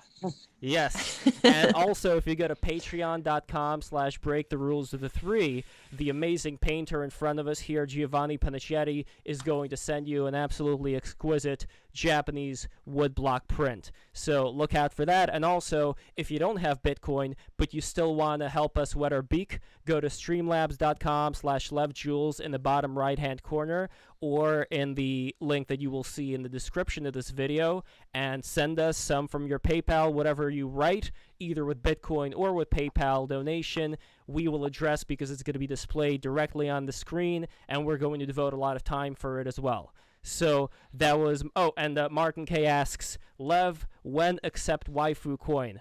I'm not sure what waifu coin is. I don't know if anybody here could explain. If it doesn't exist yet, I would love for it to exist. In fact, one of the questions... Yes. I have an idea, Lev. Why don't we auction Geo's painting? I was going to say that you should do like a wet paint auction type style thing. Yeah, we could do that. That'd be cool. Guys, how about this? How about whoever goes into Streamlabs right now does the auction? I mean, why not? Let's do it. Okay. You're right. It is decided we're going to do the auction. So I'm going to be taking care of looking at the numbers. Whoever donates the biggest amount wins. Is there a lower limit that's put on the because we don't want Geo's paint to go away for 50 cents. At least $100. Please, at least $100. Yes, at least $100. That's the rule. Enough to cover shipping because this is on thick panel. This is like repurposed, so it's gonna probably Yes, $100. It costs a lot to ship things from Canada. So, Addison, you are back with us. The camera's working excellent. So, can you tell us a little bit about yourself? I think the audio is going to be good now. Yeah, I'll just start over from the beginning. That way you can hear me. I live in Snow, Texas. It's by Lubbock. That's I grew up here all my life. I'm running for Texas House of Representatives for this District 83. And I'm also transgender. And yeah. That's basic. And I'm an IT person. I work on computers and televisions. Can you talk a little bit about when you say that you want to turn Texas blue, what exactly are going to be some of the policies that you would want to add into Texas? Well, I wouldn't necessarily say it's the blue thing, but yeah, we do need to flip Texas blue to help with redistricting and everything. That way it's not gerrymandered. But the policies that I'm fighting for and the my priorities for the campaign is healthcare, economy, and education. For healthcare, I want to get expanded Medicaid in Texas because Texas does not have that yet. And during this COVID crisis, we've seen a lot of people that sort of had insurance. Sorry, I've been speaking all day. And then on the economy side, I'm fighting for a $15 minimum wage. And for education, I just want to make sure teachers get what they deserve for the work they do and get rid of standardized testing. I was most interested in the minimum wage question. Yeah, well, oh my God! Well, we gotta show respect to everyone, just so we know, but the ideas could be criticized 100%. Anyway, Theodore, what were you gonna say with the minimum wage? Let's start from there. Why do you think the minimum wage should be $15 an hour instead of $30? Well, technically, around this district, the minimum wage should be $26.33 an hour. But the Texas House, there's no way the GOP senators and the GOP House members would even agree to $26. It's been a fight just trying to talk to them over the $15 an hour. But, you know, that's a big fight here anyways, and they haven't wanted to move it past the $7.25 for years. So. Is there why do you think it's the best way to do it versus some other incentives to top people up? Because does it cause inflation, or do you find that it does not? It does and it does not. It's according to the city. Like in the town I live in, if people was forced to pay $26 an hour, the town would be bankrupt. Because these are small businesses and they don't even make enough to do that. So now the larger towns like Austin, Lubbock, Dallas, stuff like that, they could do it. But these small rural towns like I live in, the most they could afford to pay when I went around town was like $17 an hour. So would anybody who is also from Texas, because I know we have a couple of people here who are from Texas, would anybody like to address that that situation and what could possibly be the solution there that would be able to benefit people. Yeah, I'll go. I think that's the solution. I think it should be higher. You go 50, $100 an hour. Let's just do this thing. Let's get it done with. Yeah, but she just said they couldn't afford it. Break it all down. Yep, good. Well, I know, but the That's the point. It's you acceleration. don't have to like. Let's hit the gas pedal. Let's do it. They're already able to print $6 trillion to not Texas stuff. No, not Texas, but I mean, yeah, that's fine. I do actually have a question that's not about minimum wage when you guys want to come back to that, which is I think relevant to the state legislature, and it's kind of an odd question, but it's something that I think is important and it's something that I'm interested in. It has to do with wine, of course. So. Wine, interesting. Yes. Well, we can go for that unless anybody else also wants to add in on the minimum wage situation. Phil, I'm just curious what dictates. Okay. No. This is not that kind of stream. We talked about this in the message that I sent you. But anyway, Phil. Oh, I can't talk. Okay, sorry. No, I was curious what dictates the 2650 or whatever. Like where does that come from? And what exactly prevents certain counties and whatnot from really not experimenting? I mean, just leave it up to the counties. Like you said, or referred to, minimum wage will be less or more than on counties, but I think it's kind of fair for them to decide what works based on how much things cost there. Because everywhere is a little different, so I'm just curious if that has been a possible solution. But I'm really kind of focused on where that specific 26 an hour comes from. The $26 an hour comes from the cost of living, the amount of rent, housing, food, and everything inside that city or county or district. They get it from the numbers and the census. They get it from the numbers and different surveys that's being sent out. The Walmart store here is a completely different price than the one that's 100 miles away for certain things. It's the cost of the products within that county or whatever.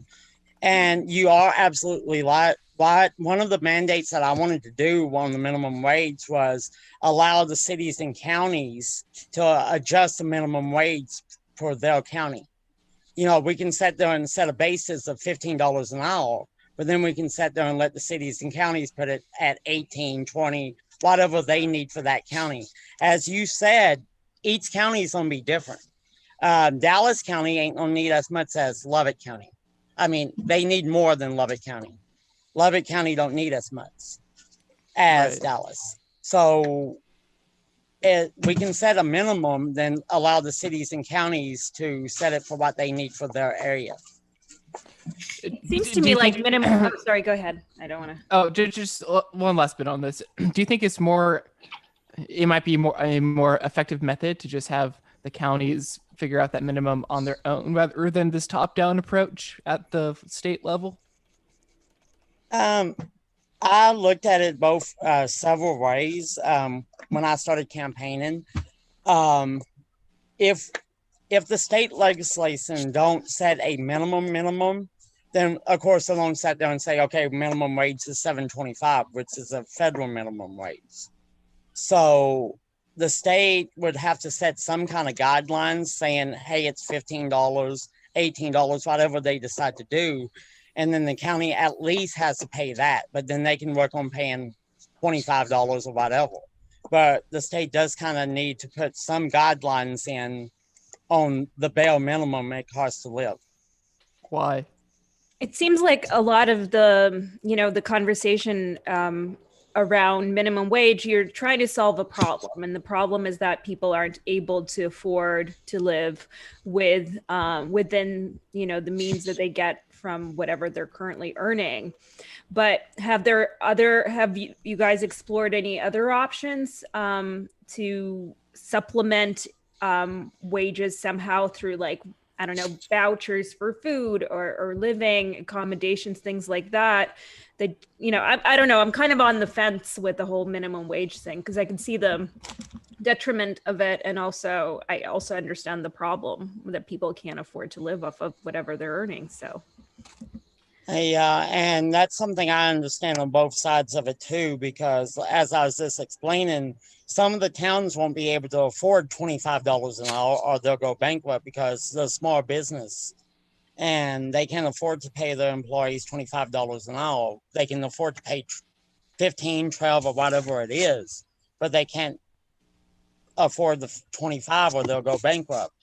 The only options that state legislation can do would be, as you were saying, vouchers or something for food or something, is adjust the, and this gets into another controversial question and debate, is, adjust the state government levels for food stamps and stuff like that to, give enough to cover food stamps for people that don't make X amount of money. But with the state levels that they are right now, if you work a part-time job, you don't get food stamps. Right. So what about supplementing, for example, if it's because a lot of the times the businesses that can't afford these increases are the smaller businesses, like you said. So perhaps there's a way of like supplementing that somehow. Yeah, I mean, but even when it comes to the bigger towns here, the big cities, there is still the question of unintended consequences, like even in New York City, let's say, I remember there was a recent debacle in a study that they were doing on Washington State when it came to raising the minimum wage. So are there any unintended consequences that you see happening down the line when it comes to raising the minimum wage in these places too, as far as would it not decrease the amount of jobs that would be available and facilitate that much more transition into automatic devices like at your local McDonald's or whatever? Yeah, that's very true also. Not even that, it's even if they don't go automatic, they'll sit there and rather work one employee more hours than hiring 2 extra employees, because it's actually cheaper on them than paying 3 full-time employees if they just overwork one employee. So that it creates that problem too, because it's cheaper on the company if they only work the one employee. But at the same time, it creates problems down the road for a lot of different issues. But then why? I just think we need to give. But then why do it though? That's what I don't understand. Why implement the minimum wage if it's going to create these problems? Is there not another way to handle the situation? What do you think about universal basic income? Yeah, I was going to bring that up too. That's something I'm not really that familiar with, so I'm not going to comment on that. Yes, I think it's a good idea. We have too much luxury in America, really. 10,000 a month. Well, needs are the new aristocracy, so 10,000. Let's do it. 12, 15. Let's go. Let's do it.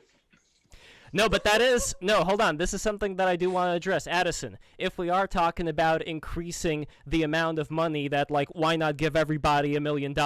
You know, like at a certain point, what happens then? What happens to the value of money when it's being distributed as such? Well, the value of money right now ain't worth the paper it's printed on, really, because, it's not backed by anything. Sure, we could all agree on that. But, we are in agreement there, yes. But, old bless America, yep.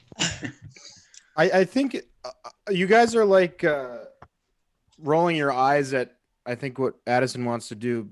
And I think Addison is very conscious of the problems of raising the minimum wage. And I think you're not realizing, I'm assuming Addison is interested in raising the minimum wage because people are having a really hard time. Like, no, that's why. We all are. That's exactly why. Yeah, but I know, but that's not hard to understand. Well, yeah, but sure. Like, I don't know. It's bothersome to me that there's like, you're just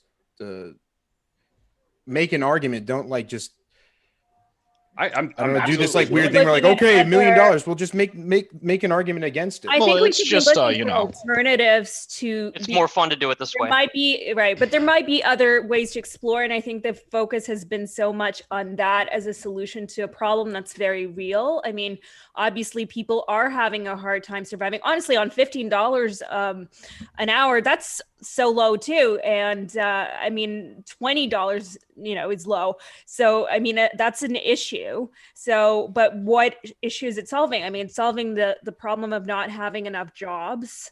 So how do we address that? Like, how do we treat the root of the problem as opposed to, because in a few years we're going to need to raise it again.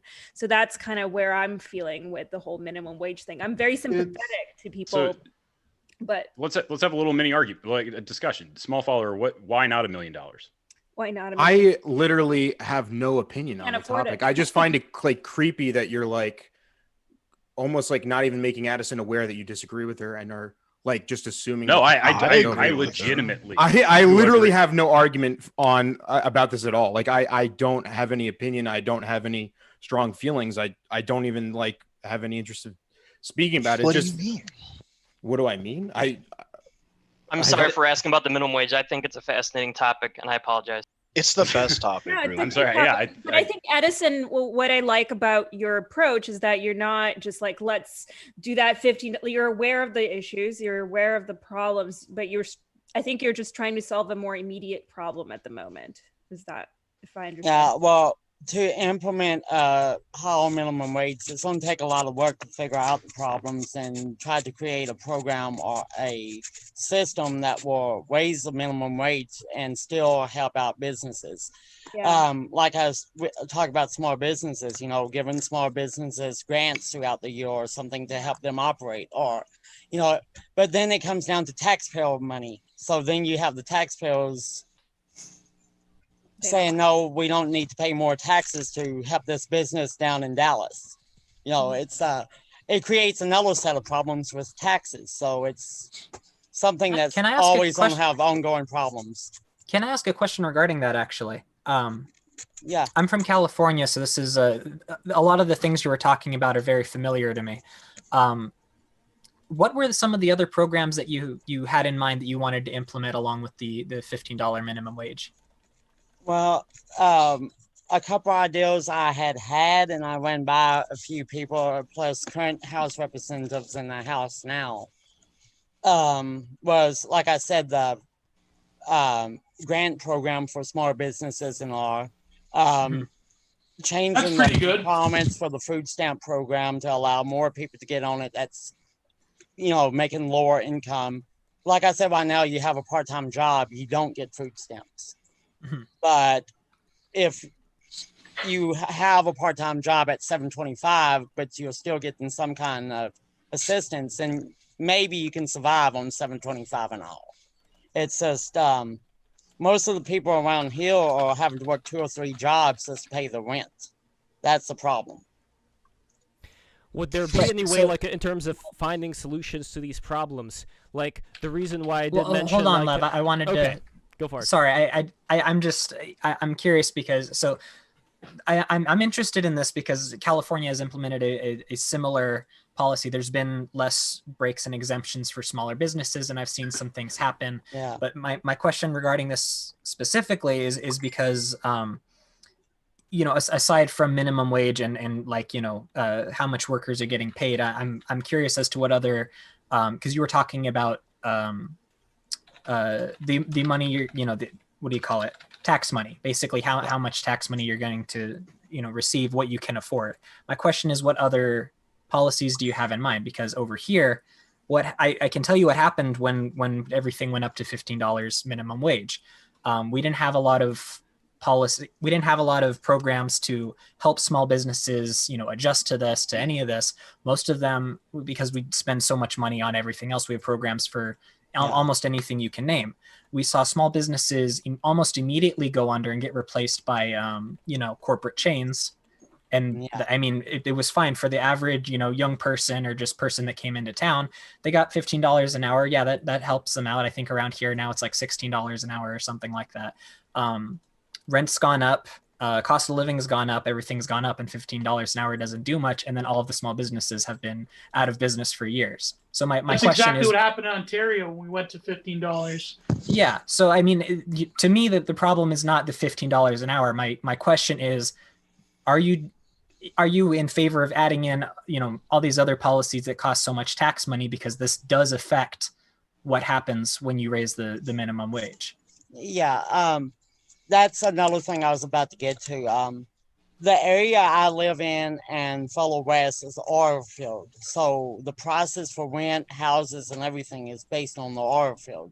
And that's why you get paid $7.25 an hour working at McDonald's, but your rent's like $1,800 a month.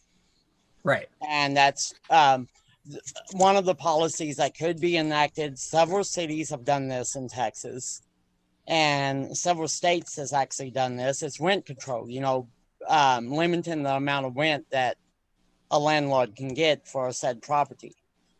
Because when the oil field goes up around here, the rent goes up. I did an internship with the San Francisco Tenants Union. Why do you think rent control helps renters? Well, like that's what I was about to explain too. Whenever they find new oil around here and they start drilling, normally the rent around here is say $600, $700 a month for a 1-bedroom. As soon as they start drilling new oil, nice. It's $1,800 to $2,200 a month for the same apartment.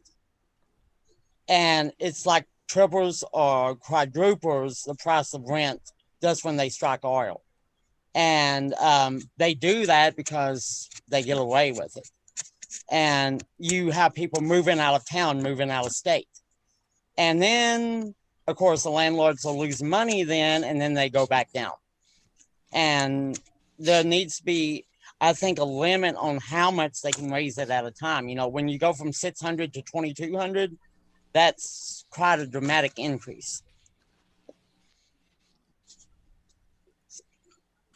And the rent control thing, it's just, people around this area especially is, you got people that's been staying in these houses for years, and then all of a sudden they're having to pay 4 times the amount of rent the next month. And that's when you lose people. That's when Snallow loses its population, is when they do that. What would happen to, if you raise the minimum wage to $15, what happens to the people who are currently making $15 because they've sort of worked their way up to that? Well, that's another thing that, similar to a couple of other states, I was looking at policies that they had enacted, is, people that's currently making $15. Okay, so we're going from $7.25 to $15. So that is $7.75 increase for workers that's working minimum wage jobs going to minimum wage. They could make a policy or a mandate that bumps up their pay too. If they're currently getting 15, well, bump up their pay more than that. Who's going to pay for that? Where's that money coming from? That's the thing, is that any of the pay raises and all will have to come from the employer. And that's why I said it creates problems when you raise the minimum wage. Addison, because you have to make sure the companies can afford the money to pay their employees. Addison, on that note of it raising costs for employers, I worked in the payroll industry for a long time, and one of the top costs for employers to employ somebody is compliance costs with state and federal regulation on payroll. And I can tell that you have a lot of compassion for people making the lower wages under $15 an hour. Is there anything that the state legislature could do to maybe streamline compliance costs in payroll and other areas for small businesses so that they could actually afford to pay a higher rate? Yeah, well, there's several things that the state could do, but I'm only one person in the state if I win my election. So I have to go against 149 other people that's in the House too, to try to work together to create a solution for everyone. Hey, good luck in your election. Good luck in getting elected. Thank you. But yeah, that's one of the complaints that a lot of small businesses. I own my own small business. Like I said, I'm IT. I work in computers, and I own my own small business. So I know the cost of trying to start one up, and if you add employees, how much it costs to do this and that, and how much the company has to pay the state for workman's comp and insurance programs and all just for that employee. Do you employ minimum wage workers? No, normally when I had techs, right now it's just me because of COVID and all. But prior to COVID, I had contracts with Sears Roebuck and Company, and I was before they declared bankruptcy. I had 32 techs working with me, and they would average about $42 an hour. So, what can you say about the workers that get paid $42 an hour compared to the workers that get paid minimum wage? Would you say that the workers who get paid $42 an hour deserve it around 4 times as much as minimum wage, or you're going to reduce that to 2 times as much as minimum wage? How is that going to affect them ignoring the minimum wage workers? So are they going to feel like they are getting paid, in comparison, much less, I feel like they should retain the value that the market's giving them rather than lessen the value that the market's giving them by increasing minimum wage. Okay, I understand what you're saying then. Though for a minute I was getting confused, but I understand what you're saying now. Yeah, well, if the minimum wage went up and all, I'd be paying the tax about the same. Like I said earlier, I'd tax that's currently getting the minimum wage, we could bump up the minimum wage for them to a higher level than minimum wage. My technicians, I don't pay them by the hour, I pay them by the job, because most of the jobs are like 30 minutes to an hour long. Plus I pay for drive time and stuff like that. So like, that's why I said it averages out about $42 an hour is what they get paid. And normally per job, they get paid like $200 a job. And drive time and everything else, they work for a total of an hour and a half and they get paid $200. So it's normally more than $42 an hour. It's normally like $100 an hour or $75 an hour. It's according to how long they take to drive there and how far it is. And of course, if it's full distance for my tax, then I pay the difference in mileage and everything else for the drive. Can I present a fair question so Small can go for it? Lower his blood pressure a little bit. Here's my question. I think that we've all kind of come around to the fact that this is a dynamic solution. In other words, $15 an hour may be okay today or whatever your number is today, but it may not be okay next year. And yeah, so next year you might need 3 times the amount. Right. What is that tied to, and why is that the case? That is a very controversial, confusing question to a lot. The cost of living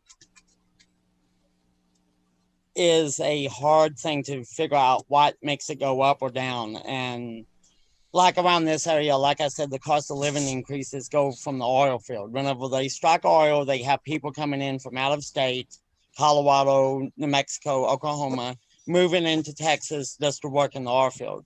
So the businesses around here, the landlords around here start bumping up prices because they know that these workers need houses and stuff. So they start bumping up things, and then slowly it's a domino effect where other businesses are bumping up prices. Let me. That's how this town is, but right. Other towns and all, it's cost of living, they say it's because of the federal government. Then other states say it's because of the mayor. And, you know, each state, each city, each county has a different blame for the cost of it rising up. Carr? Yeah. Okay. I mean, I think that's fair. I think you know that they're the driver of the cost of living in your specific. And I'm in Texas, so I understand, and I'm have worked with oil companies and such. I know how those booms go, and that my guess is that the sheer demand for oil at random times in the Bracken, or what is it, Bracken Shoal or whatever down there, could outstrip what I and probably several of us on here believe is the main economic driver for the rise nominally in the cost of living. And I'll illustrate that point by saying, if you look back in the 60s, in the late 60s, the minimum wage was about $1.25. I don't think it was federalized, so it wasn't any one thing all across the board. I guess it still isn't. I think every state has a different one, but it was around $1.25. And at that time, we were still more or less on a gold standard. And the actual value of that minimum wage, not the nominal value, $1.25, but the actual value when compared to commodity money was around 17 or 18 bucks an hour. So how is it that we've gone up, nowhere but up nominally in minimum wage, but in real value, in other words, the actual value that you gain by exchanging 1 hour of your labor has plummeted? That's a good question. And I really don't have an answer for that because I wonder the same thing myself every day. So I think that is the question that is what every libertarian on here and listening, that is the main thing that we seek to try to get across the table. Well, the amount of effery that comes with money printing and debasing your currency knows no bounds, and you find yourself on this hamster wheel just trying to come up with good faith efforts. I have no doubt that you have good faith efforts to come up with laws that solve this problem tomorrow. Is it going to solve it the next day? We have no idea, but it's just got to get patch. Oh God, we're on the hamster wheel. And that, you know, when you look at cost of living, particularly after 1971, when we fully exited the gold standard, and you look at real wages after 1971, and you look at just about any economic chart you can find, there is a weird thing that happens in 1971 when Nixon closes that gold window. And I know that this seems like a very esoteric thing, particularly to non-libertarians who don't want to talk about this stuff, but when you look at this real data that's been observed over the last 50 years, it's crazy. I mean, it's absolutely crazy. Unless some other thing happened in exactly 1971, you know, I think there's a pretty important argument to be made, or at least considered. It's a hockey stick that everybody needs to know and learn about because it's so important. Yeah. Well, the Hart-Celler Act, Hart-Celler Immigration Act happened in 1965. So I believe that could also have something to do with it. Well, in Vietnam, you know, I mean, you know, there's a lot of shit, war on poverty, war on drugs, you know, there was a lot of shit that happened around that time. And keep in mind that even then we were already basically exiting the gold standard. Bretton Woods was 45. And that, you know, that was the first body blow to the gold standard. Well, not the first body blow, but, you know, we incrementally eased out of it, and 71 being the last bit. And my guess is because we closed the gold window in 71, they had plans to prior, you know, and we only closed it because we got caught. We got called out on it. France started buying up or, you know, exchanging for gold in mass. And we were like, oh shit, we got to close this thing. And so we were probably already printing gobs and gobs of money to pay for Vietnam, war on poverty, war on drugs, et cetera, et cetera. Exactly. Nonsense bullshit. Yeah. I think this is all very, very important and relevant to the minimum wage argument, but also Addison is running as a state representative. Yeah, sorry. Yeah, I said, I know. You're running on your local thing, and my guess is that the demand from those oil rigs probably actually does outstrip the federal stuff. Yeah. But I do what I meant by act locally, think globally. Yeah. Well, I have something act globally that I think is relevant to industry shifts, and also something that I think would appeal to Democrat voters in Texas. And that is the in the area, Addison, that you're looking to represent, Lubbock, which is Texas High Plains for wine lovers.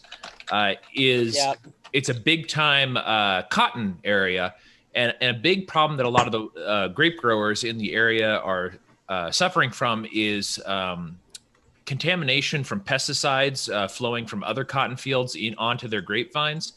And I know that coming up in the next session of the Texas House of Representatives, or I think that's what, is some votes on this cross contamination. How much influence does like the cotton lobby have on that? And would I guess restrictions on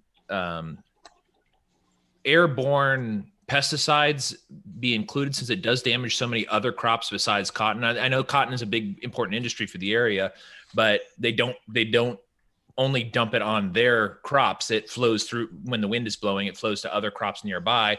And it, like, I know that McPherson Cellars last year had a big problem where they had like 30 and 40-year-old vines killed by cotton pesticides. And this is, you know, old vine growth is very difficult, and it takes a very long time, and it produces particularly good wine. So is there anything that you think that the Texas legislature could do about that? And is that something that you're interested in seeing as you're from the Lubbock area?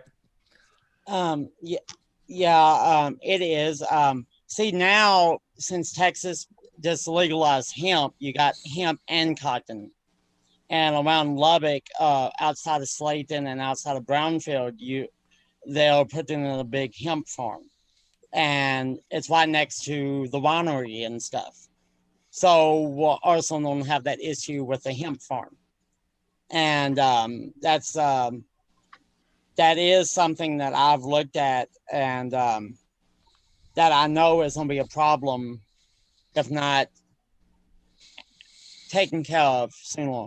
It has been a problem for the Lubbock area for a while. The current representative that I challenged is not. He says he's all for ag and stuff like that, but he's more for if the city makes money. That's what he's for. And he's more for gun lobbying and stuff like that than farms and stuff like that. So he says he cares, but I've never actually seen him vote on anything that's good for the environment or good for farmers or anything. And of course, the rural town I live in Snarlaw, it's our farms, cotton farms, everywhere you look. So I know that a lot of neighbors to these farms are always complaining about, their little vegetable farms being killed by the pesticides of the cotton farm. And it's not just hurting businesses and farmers, it's hurting people's and private houses too. So there needs to be something done to kind of control the spread of it and the airborne pesticides and stuff, make something. But I think this is, I think There's this is one of those. Something. Yeah. I think this is one of those issues that you could reach out across the aisle to both libertarians and to conservatives, is because it is a property rights issue.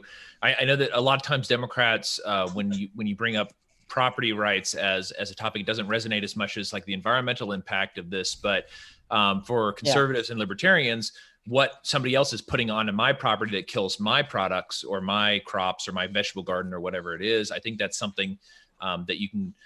That's a great thing that you can find common ground on. Is although agribusiness is big out there in the Lubbock area, particularly cotton, and that makes a lot of people a lot of money. There's a lot of people who also own land and want to do other things. And I don't know, strategy wise, that's my 2 cents. That's what I care about over there. I live in Dallas, but I do buy a lot of wine from. You don't live in Dallas. I live in I live in Arlington. I lived in Dallas. Close enough though. Yeah, real Dalicians. Yeah. That's right. I live in Arlington, but yeah. So I think that's something that maybe would be a bridge issue for people in the area. Is I know that's something that people I know in the wine industry have been struggling with a lot. Is the cotton industry and how. They can make agreements with their neighbors, but when the wind is blowing, you can get pesticides from cotton fields 30 miles away, and it will just decimate your entire crop for the entire especially year. Out here in West Texas, where it's normally blowing like really hard every day, and Yeah. No, I wanted to That's fucked up. I wanted to get to anime because we have Mini Modu here finally for the very first time. Mini Modu, Oh my god, I haven't welcome. talked to Minnie in years. Hello. Hello. I How was are learning you? a lot about minimum wage codes and laws. So thank you for the education. You're welcome. I now know a lot Namaste. more. Well, I also want to, because this is a rare opportunity. Look, I am very grateful for the fact that Anderson, that you're able to join us here tonight, as well as people who are libertarians, because I think that, especially when we were talking about the problems with the getting off the gold standard and things like that, there are so many areas that I think you'd be able to agree with them on. The question, going back to like talking about, why not 1 million, why not yada yada yada, it comes, I think, from the concern that there are certain things that may help in the short term that would hurt in the long term. I think it's concerns that everybody has. The problem is that we all get so fucking tribalistic that we don't really reach out to the other side and talk with them so that they know, okay, this is the concern. Let's go through as much as we can and figure out what exactly can we be absolutely sure of will happen in so-and-so years based on this, this, and this. And that way I think it's going to help everybody, because I don't know like how much, especially today, everybody just seems to be so divided, fighting in the streets. So this, I hope, could be an opportunity, like having break the rules here. The rules that we're breaking is this rule of always being separated politically and not being able to talk. And I think anime is something that could bring everybody together. So, Addison, unifier, the great Can I stop you unifier. there, Lev? Can Yes. I stop you there, Lev? Yes. The problem is that as time goes on, as things are going to decay in the coming like decade or so, eventually that attitude of discussion helping, I think, will be seen with and met with disdain and scorn, because people will then see that talking political solutions aren't the answer anymore. Put it that way. I'm not going to say more. Say no more. So, well, then we could forget By the about. way, that's a very nice painting. I wanted Yes, to say. it is a oh, thank you, beautiful Minnie. painting. I don't know if you remember me, but we were together in the content Emmys, if you recall. Oh my god, I got like Yeah. a cringe wave. Oh. Rate, subscribe, review, and you could get yourself a copy of that. That's true. $100. Okay, so we're gonna have a little auction. Whoever Beautiful, wants, look at starting from $100, send us via PayPal. I'm gonna post the link right here. And anyway, I want to ask Addison, what is your favorite anime? Ooh.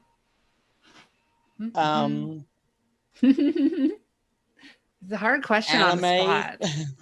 I don't really watch anime. My kids do, but What the hell? No, it's not for kids. It is not for kids. No, sir. It's for No, adults. ma'am. It's Yeah, well, mature. It's my mature kids- and really for adults. Pokemon counts. I was in a manga movie though. I was in Alita Battle Angel. Oh right, Whoa. that was good. That was like That's because Robert James Cameron Rodriguez, was- he has his studio Yeah. set up here, right? Well, Yeah, his studio's in Austin. Yeah. That's pretty cool. I want to hear about that. How did you get into that? How did you get in that movie? yeah. It's before I transitioned though, so yeah. But Okay.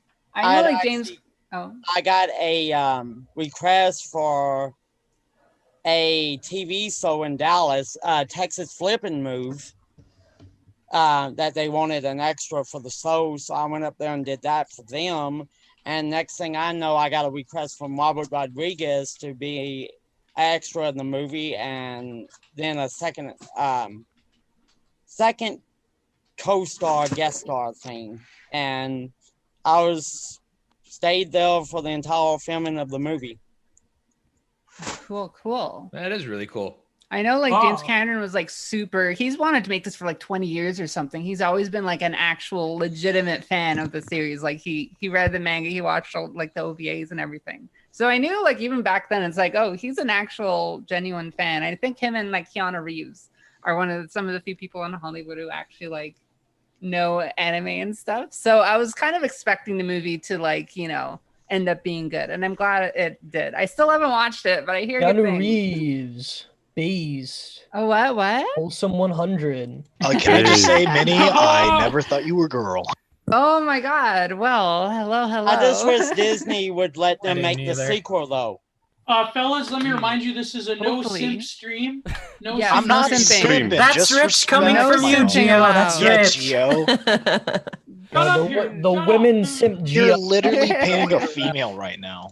It's called a point, my friend. Very beautiful, So bountiful guys, female. I think I'm pretty much done. I will do some glazing later on, but in terms of an alla prima, Some glazing. Very nice. Let me just. How long have you been painting? You're pretty good. Yeah. 2 I hours. like it. I like it. Maybe, yeah, about an hour and a half or so. Oh no, I meant. Well, how many years have you been painting? 2 hours. You just started first painting. Yeah, they just started painting today. When I was a kid, my mother was a hobby paintist, but seriously, I would say since high school, so about 10 years or so. Oh, Yeah. okay. That's like If you when I start started now, playing in guitar. 10 years, you too can make really great nudes. Yeah. And Gio, have you ever Invest tried now. That guy's follow chilling along out in painting? that field. Wait, hold on. Have I ever tried what? Black Have you ever done a follow along Bob Ross thing? Okay, I'll tell you the story. I found a way to hack, if you will, the Bob Ross Wet and Wet for acrylic paint. And when I was good about, like, I would say 2 years ago, I would be able to produce, like, on a small panel, maybe within, I would say, I got down to like 8 minutes to do like one Bob Ross. Wow. Not identical, but like on a smaller scale. It was pretty convincing. I'll post some in the chat maybe. I'll dig it up. Yeah. I want to see some Bob Ross. This would make a really good stream. Is like if we just have us trying to follow around. We all try to follow. We all try to copy Bob Ross. We try to copy Gio. Gio, yeah, like Gio's Bob Ross. Bob Ross. And we all paint. That'd be fun. I would so do it. My paintings kind of suck, but you know. No, you're a listen. great artist. Yes. This is good to have more women on the stream because they're into cute things and they're into aesthetics and they're admiring my paintings. So You're just happy they're stroking your ego, bud. Ooh. I'm horrible with like I've always been horrible with like visual kind of art stuff, but I got really into like playing music and guitar and stuff in high school. So I stuck with that area. Speaking of visual, Gio, thank you for stroking that instead of other things, I guess. Stick to the ego, right? Don't put these. Here, let me show you beautiful strokes there. That's for later on Twitter forum. Needs to stroke himself. That's the after-hour Patreon content. The Strokes is one of the first bands I Well, learned. we're trying to work on the Jules OnlyFans. Oh my god. Yeah, where's Jules at? I'm sorry, I forgot to ask. How's he doing? Family. Okay, speaking of This Jules, is I my have- disgusting palette. Oh, look at that. Ooh, beautiful. Very cool. Nice. Oh, look at that screaming face. That's beautiful. I love that. Oh Like a yeah. dragon Oh dildo in yeah, the yeah. back. That one. That was the pink Wojak. That I think I could make too. I have a few of I have a few meme art stuff. Here's the Where's the big meme, Technicinski, Gio? This is the Prim headquarters for when you want to bomb the government. Oh, dang! Sorry, in Minecraft. In Minecraft. Heck, It's just a Kaczynski, Ted a cabin. Kaczynski, Yeah, the cabin. roleplay. That cabin's sick. Yeah, so you could post about how a technological society has alienated you from a computer in the woods. So that's pretty good. But let me just flip over to give you a good detail of the. So here's the. God dang, dude. Yeah, Look at I that have to butt. Look at glaze that probably butt. the sky. Yeah. Dump I went a truck bit too ass. dramatic. Dummy thick. Mm-hmm. I went a I'm bit actually too most dramatic. impressed with the cliffs. Those are beautiful. Stick with like 5 C's, yo. Yeah, the cliffs I was a bit worried about because I just had to Nah, basically dude. abstract the detail. Oh, they So, look beautiful. Yeah, and I think I might just curve off the ass a little bit. Kind Oh. of like Bigger. FD style, Bigger. like her little rump. Bigger. That's perfect. So, yeah, Nice birthing hips. Yeah, definitely a fat ass. You had all the conference. Yeah, I wanted to go for the Renoir birthing hips look. She looks fertile. It's So- great. You did a great job. I love my painting and see what level of artistry you're actually working. Ooh, let's see. Oh, are we sharing art? Oh, I like that. Oh, That's cute. That's nice. Beautiful. Very My pretty. first painting ever. Your first painting. Wait, didn't you also draw the fox and the grapes? Oh yes, but that's not it's an illustration. That's a I really do good MS illustration, painting. I do MS painting. Oh, I do really? done adding. I also did a paint by numbers that looks really good. I'll try to. Oh, let's see. Okay, I'll be back. Okay. While Let me Catherine, just Yeah, flip we should through. definitely have a wine and design break the rules night. Oh, wine and design. There My you mom go. loves those things. She's done some really nice paintings at those places with her dogs. like the two dogs from Goodfellas. That's one of my favorite paintings of all Dogs playing, time. dogs playing poker. This guy's going this way, the other one's going that way. I hope Mimi fixes her Oh, is that audio the paint by issues. numbers one? Oh, let's see. Oh, that's awesome. Oh, Wow. that's really nice. Oh, where is it? Let me try to. That's cool. That's, Oh, like, there really you go. nice. I love I the quite the, like glitter- that. the glimmering I am, yeah. shining around the water. I quite like It that. looks like mines are very exploding. night-esque. It looks like mines are exploding all over the place while this dude's Oh, just trying Lev's to. having PTSD. My mind is exploding. No. Oh. You're triggering Lev's PTSD. It looks like How do starting those Minecraft. sessions work? Wait, so Catherine, you did that at a paint by numbers, So or you, how? you buy it and then like they send you a little kit with like terrible paints and even Oh. brushes. And then Okay, can I interrupt you for a minute, please? I hate to do Yes. that. I have a press conference I need to get to, so Oh, very important. That's fun. Well, it Addison, was- I it was really good want to thank you talking for to you, Thanks coming. for coming Addison. on. It was good to talk to you.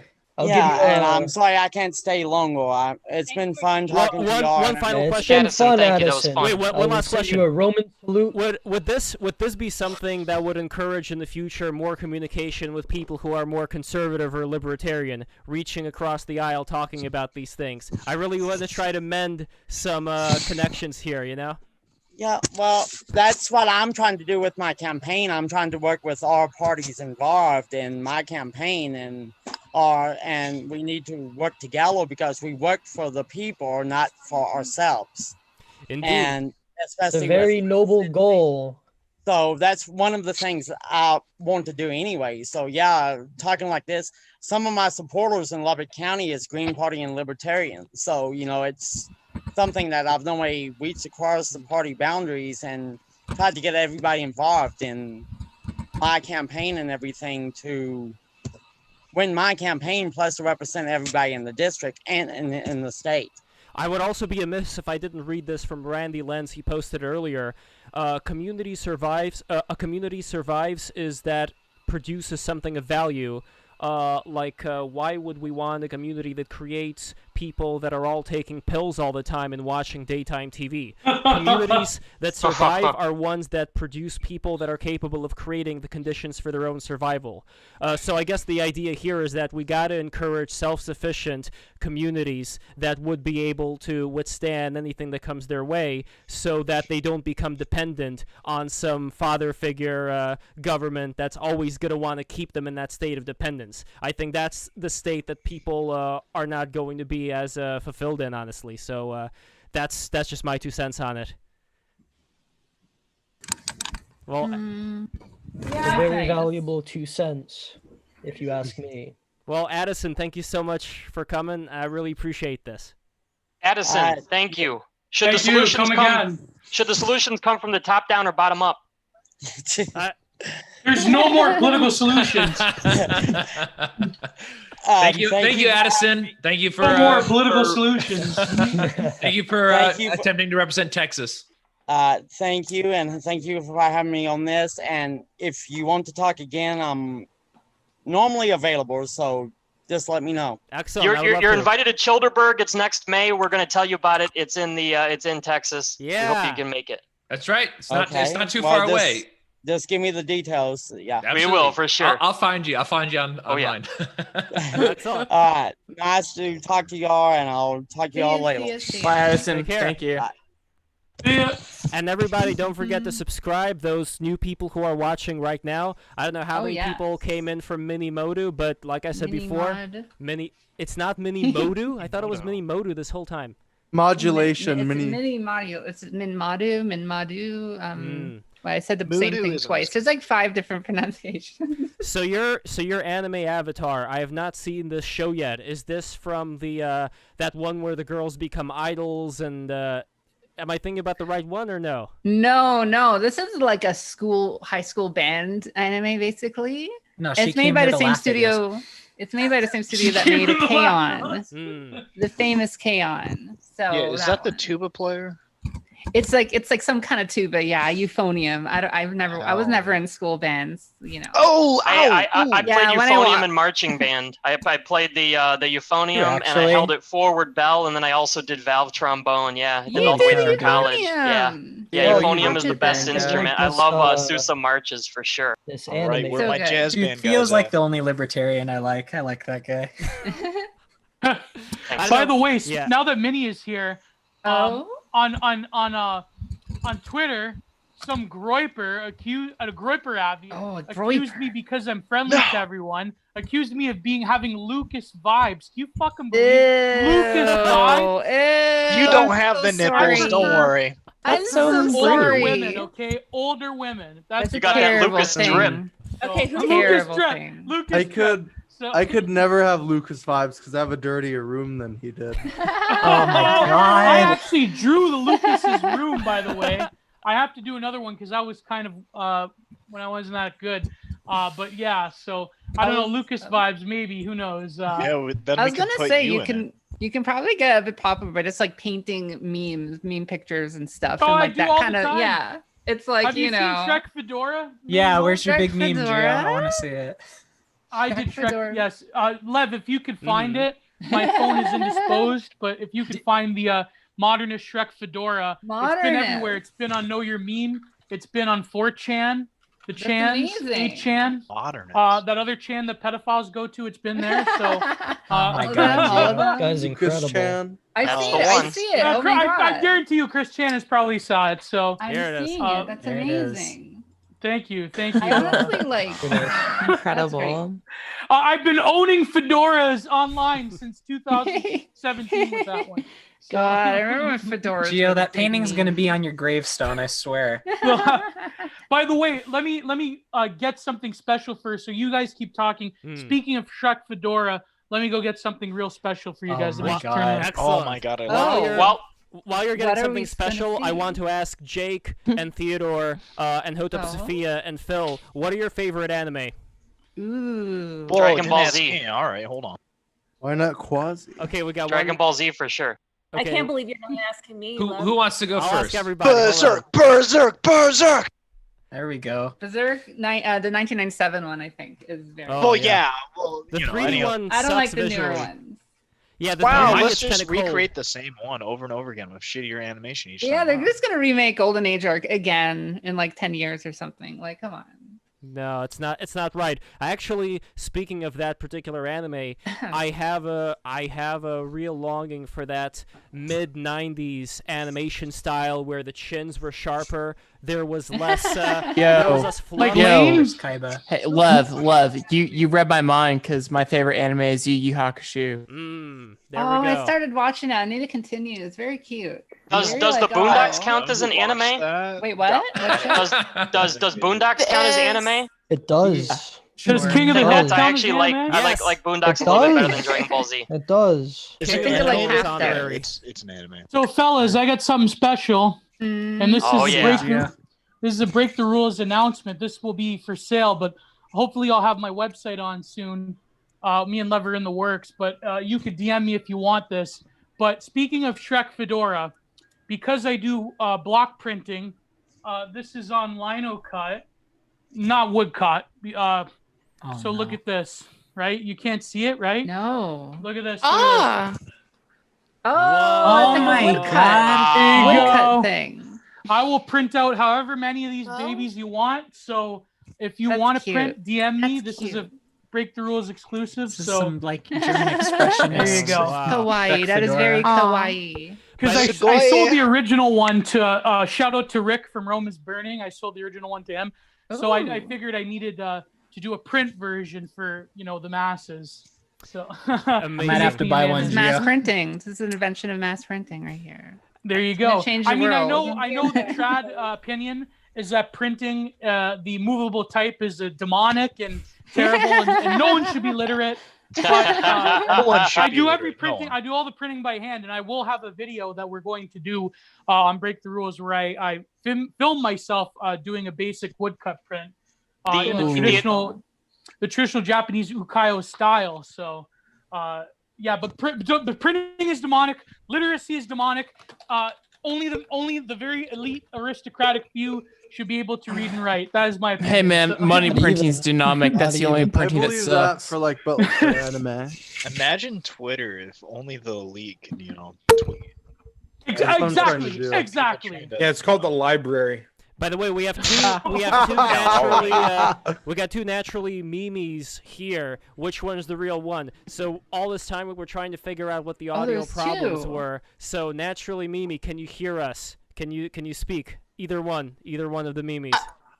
I can hear you guys. Can you hear me? Yes, finally we got it. Yay! Excellent. So tell us how you discovered the BTR stream. I think it's because I followed Gio and he like retweeted y'all, and yeah, that's what happened. And you were on the red pilled. You were on so the now I have two stream. Jannies in this chat. I have Hero and I have Naturally Mimi that will do my bidding. That will clean Thanks it for up the endorsement. for free. So I told you guys he doesn't need to stroke anything else. I'm so my happy ego has to been join stroked you through. guys. I'm so happy you're here. Well, what's your favorite anime? Me, Fruits Baskets. Oh my god. Oh man, that's something I haven't heard in a while. Did you watch the new one? I haven't watched the new one. They made like a remake I of haven't. it. I need to. They made another one. It's Like that honestly, popular. it's a lot, but I don't finish them. But it's like, yeah. I try to stick to shorter shows because I have terrible attention span these days. Oh yeah. Uh-oh. Breaking up a bit. Yeah, glitching out right now. Hey Lev, I got to bounce in a few minutes. Can I steal the microphone for a minute, and then you guys can every roll on? time you say Lev, I think you're saying love.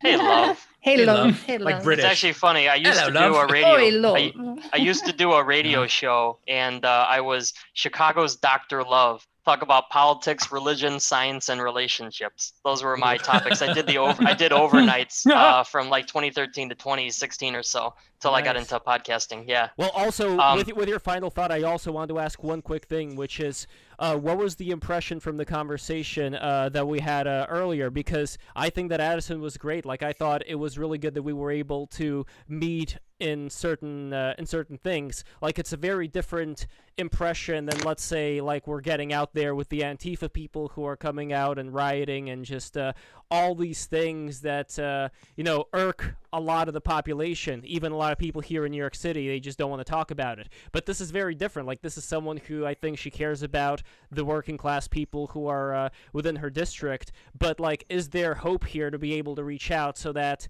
these things don't grow into something uncontainable? Because people are moving out of New York City, they're moving out of these cities now, and the problem is like, if they have a similar way of thinking of, wouldn't it be good to have A, B, C, and D in this new place that I settle into, would there be certain things that would happen that would then cause the same problems? And is there any reaching out to the people who are actually like Addison, who are people that you can civilly talk with? I mean, she's a Texas Democrat. She's not a socialist, man. Addison, it's a bit of an unfair comparison. Addison is socialist. Addison is a Texas Democrat who is entrepreneurial, understands the basic tenets of what it is to make the society succeed, was making the mistake sometimes of placing the ends before the means, because there was incredible grasp of the problems that we face in society, and that's what politicians need. So I really enjoyed that appearance, that performance. That's somebody that I can definitely support, in the sense that when I say I'm a libertarian, I may be running for the chair of the Libertarian Party, but I'm certainly not a libertarian in many people's definitions, because I'm a believer that people should do exactly what we just saw, which is, I'm a Democrat or I'm a Republican. So even though there might be some very radical beliefs or not so radical beliefs developing, it's irrelevant, because you choose a party. Does it really matter whether the candidate is Republican or Democrat? I don't know. I just heard a Democrat say some things that we all agreed on as libertarians, right? There's some very interesting dynamics at play with the relationship between libertarianism and the major parties. So that's the whole reason that I'm running. That was the plug that I wanted to throw in before I got out of there. And I'll tie it into Addison by saying Addison is the type of politician that I like, because we need Democrats and Republicans to work locally to win and to make change in the positive direction. Now, there certainly are disagreements on economics, like we were talking about minimum wage, stuff like that, and rent control, which I have a very strong opinion on. I guess I'm glad we got off of. So that's all I wanted to plug, was just that I'm running for this position, and I was hoping to get either Jake or Phil, but obviously everybody's got to run, myself included, so I apologize. And Lev, that was really good that you had Addison on. We're going to be inviting Addison. What we were talking about is Cherberg. So Lev, you're aware of Cherberg? I did hear about it from Jake, and I'm very intrigued. Jake just stopped back in, which is perfect timing, because on my way out, after I gave my plugs, forget about it, at crowdfundedgov, crowdfundedgovernment.com is the blog. Forget about it, though. The more important thing is that Jake is at Cherberg on Twitter and runs a Liberty meetup in Texas. That's why the funny part was Lev DM'd me an hour before the show and said, "Do you think you can get some Texas libertarians?" I said, "Are you kidding?"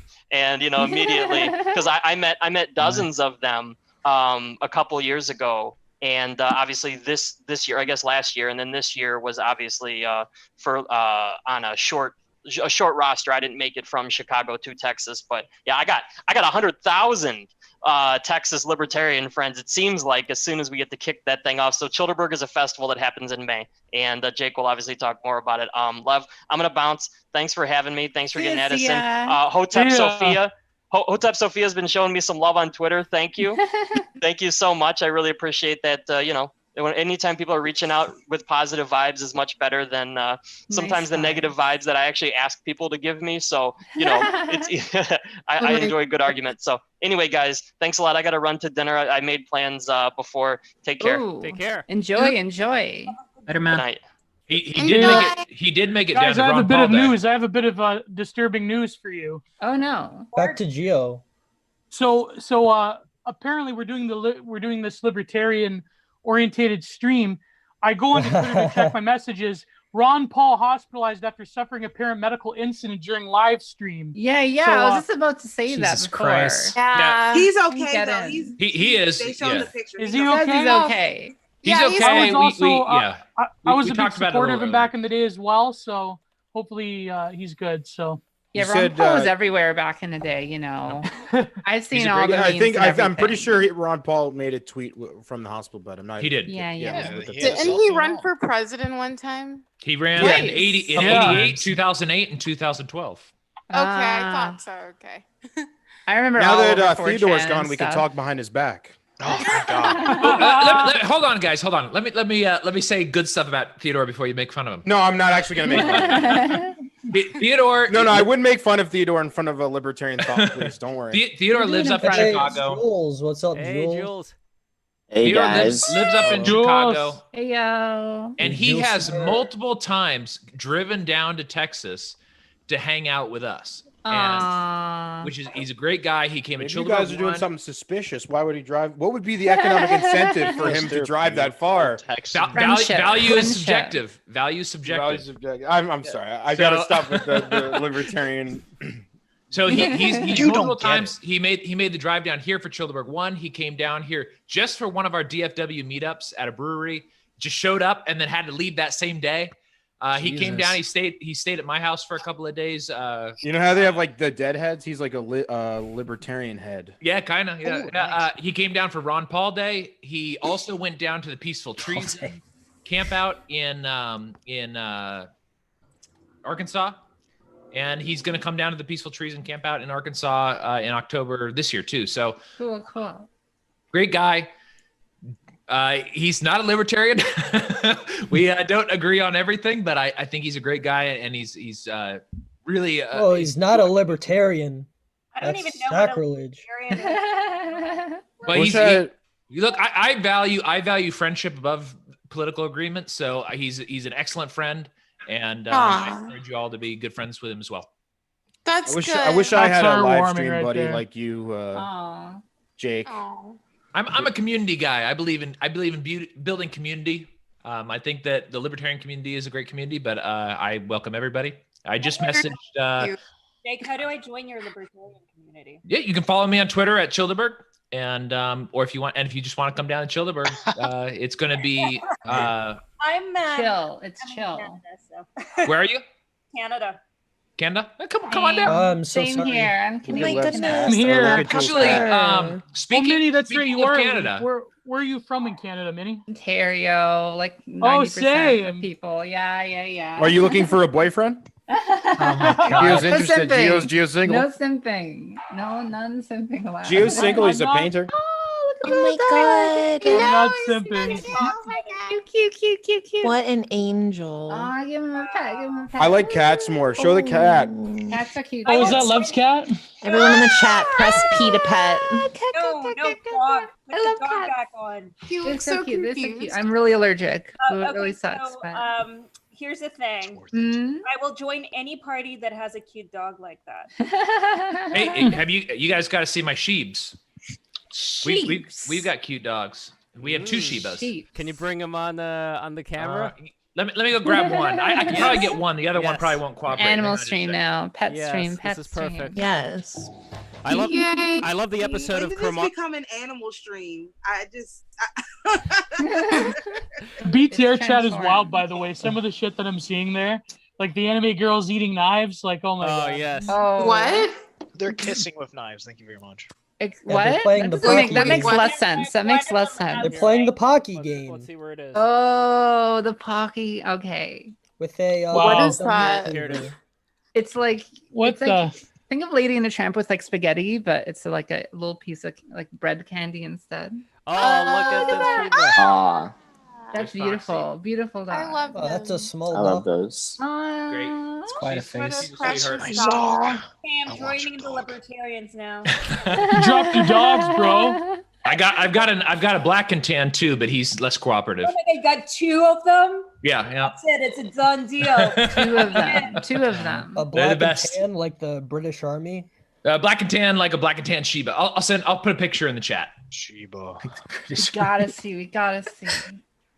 Oh my God. I don't have any kids, so like I'm like an old cat lady, but with Shibas. So No, they're better than You cats. should get some kids. I mean, libertarian comes they're- with get that some territory. They're better kids. than cats too. You know? Cats, on the other hand, I do You not. should make yourself a son. That's what you should do. That's a good I idea. should. I don't know. A sun. Oh, what? S-U-N for some light. Like extra Dragon light. Ball Z, like Kamehameha. You Spirit know, bomb. like Spirit bomb. Yeah. Percy Hami, I guess you can't put. Everyone's you tried can't to do a like- Kamehameha as a kid, right? No, that's just you. Is there a secret Sometimes. handshake if you join the Libertarian Party?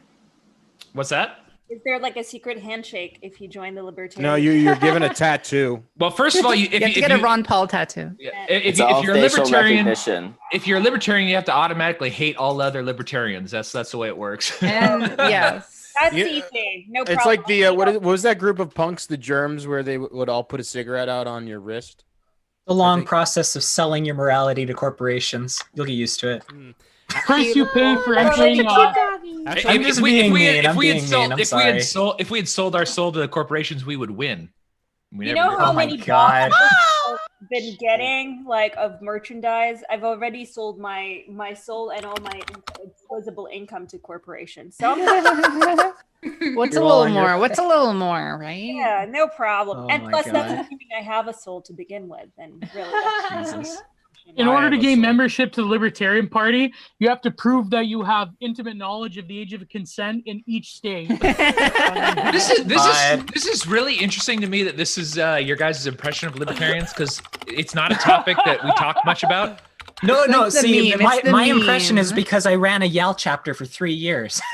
Well, I also ran a YAL chapter actually in Virginia Beach. Did you go to any of the YAL? Did you go to the YALCon in 2017 in DC? That was way after I was at ANCAP. That was like 10 years after. Okay. I'm old, so like it's been a while. The new Phyllis, hip you way. lost me with the cat, by the way. Just saying. Yeah. The I love dog. the cat. You lured me in, and then you lost me. I She's gone. Yeah, she's distracting the women. She's scurried away. What do we do after the libertarian bomb has gone off and all the soul and energy of all these people in this live stream has been stricken away from us? You're talking about a fireworks show. I'm just happy Ron Paul is fine. Yeah, same. Literally who? Yahoo. Yahoo. He was the biggest thing. Shut up, Swede. You know. He hasn't been Geo. like Geo. Here's some It breaking was, news. it reminds me of when I was like on 4chan for like. Are you coming back on years and camera? years. Well, I'm on my laptop. Lev. Laptop. Yes. We want to see you. Lev. Yes. Let me see if I have the I want to scan answer your here. original question. Yes, go for it. My favorite anime is Welcome to the NHK. Have any? Yes. Oh, Yes. I read the manga that's- for that, that's not which is terrible. The manga's brownie really points, the my manga's dude. a lot more That anime graphic. is but... literally about being a loser, guys. it's about being a loser shut in. Yeah, exactly. I empathized with it. It's entirely I thought you didn't relatable. browse 4chan R9K, man. I would say that DJ Oates is probably like the prime type of anime person, He is the anime, Twitter I also memer. Do you I DJ also Oates like, Minmod use this as a plug? Oh Yeah. yes, of course. We literally just started we finally started out. We started the podcast in January, Anime Pussy Podcast. I don't know if I could say that on YouTube. And we finally did literally 3 days ago, we finally started the Patreon. So I wanted to show that for a second. Thank you. And I'm going to be on the Anime everything. Pussy podcast. I'll be performing 10 bands. Oh, Drake. thank you. by Drake. This was Anything- at DJ yeah. Oates' request to perform. Anything Drake related, Oates is just obsessed with. There's like a 2.5-hour Drake documentary he's watched multiple times. What? It's really something. He loves Drake. Get that verse Drake theory, by the way. Oh wait, what? What's that? Did that ever drop? The verse Drake theory. The verse Drake theory? Oh, I think I actually don't know anything about Drake, but I believe. Are you talking about how there was some fight between Drake and I don't know, dude. I don't the even guy know for who who's Drake is. Meek Mill. Is it? No, it's the guy who was. Isn't that like a type of lizard? A Meek Mill? Is Drake a lizard? Drake might be a It's lizard. like a dragon. person, It's like a maybe. dragon thing, right? Yeah, it's like a. The thing I don't like about Drake is tap he's out just for 5 minutes. total and studio talking gangster. about He was the kid in lizards. Degrassi. Oh, what was that? What does that mean? I was like, I tap out for 5 minutes and y'all are talking about lizards. Drake. I think it was. I'm so lost. Yeah, I feel like we talk about Drake a lot because Sophia loves to talk about how much Drake sucks and how he wanted to rap. He's Canadian. I've never listened to him. I don't listen to him. Drake is a soft boy. Yeah, exactly. Yeah. Studio gangster. He was that Mhm. cripple kid. Sorry, differently abled kid on Degrassi. So total studio gangster. You know, I actually heard rumors about him. He got rapper XXX killed.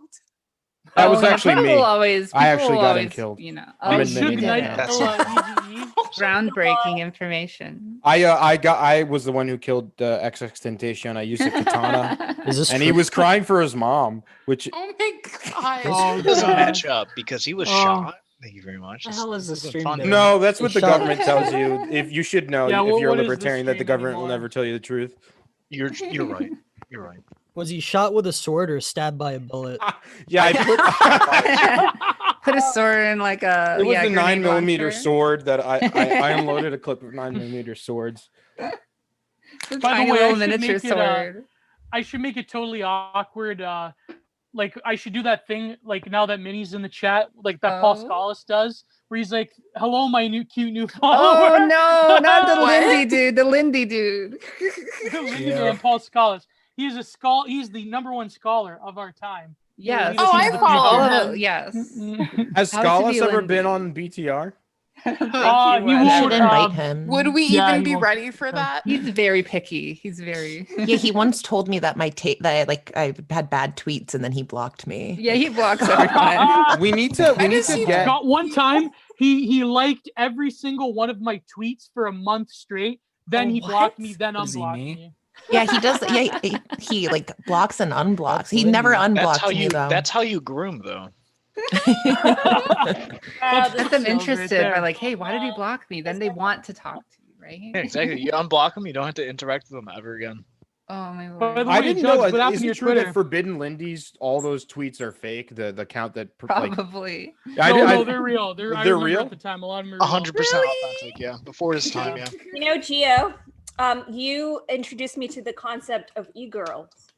Oh yeah, that's right. I did. I became one. E-grill. In the future, everyone will. E-grill. I have to say grill, or else the Twitter Jannies will get me. So. Well, I think, Catherine, technically speaking, you are an e-girl. How so? Just because I'm on. You're just an online internet. That's all the requirements. Not You're just getting an paid online. now. I don't know a girl that doesn't shitpost on Tumblr though. I don't have Tumblr.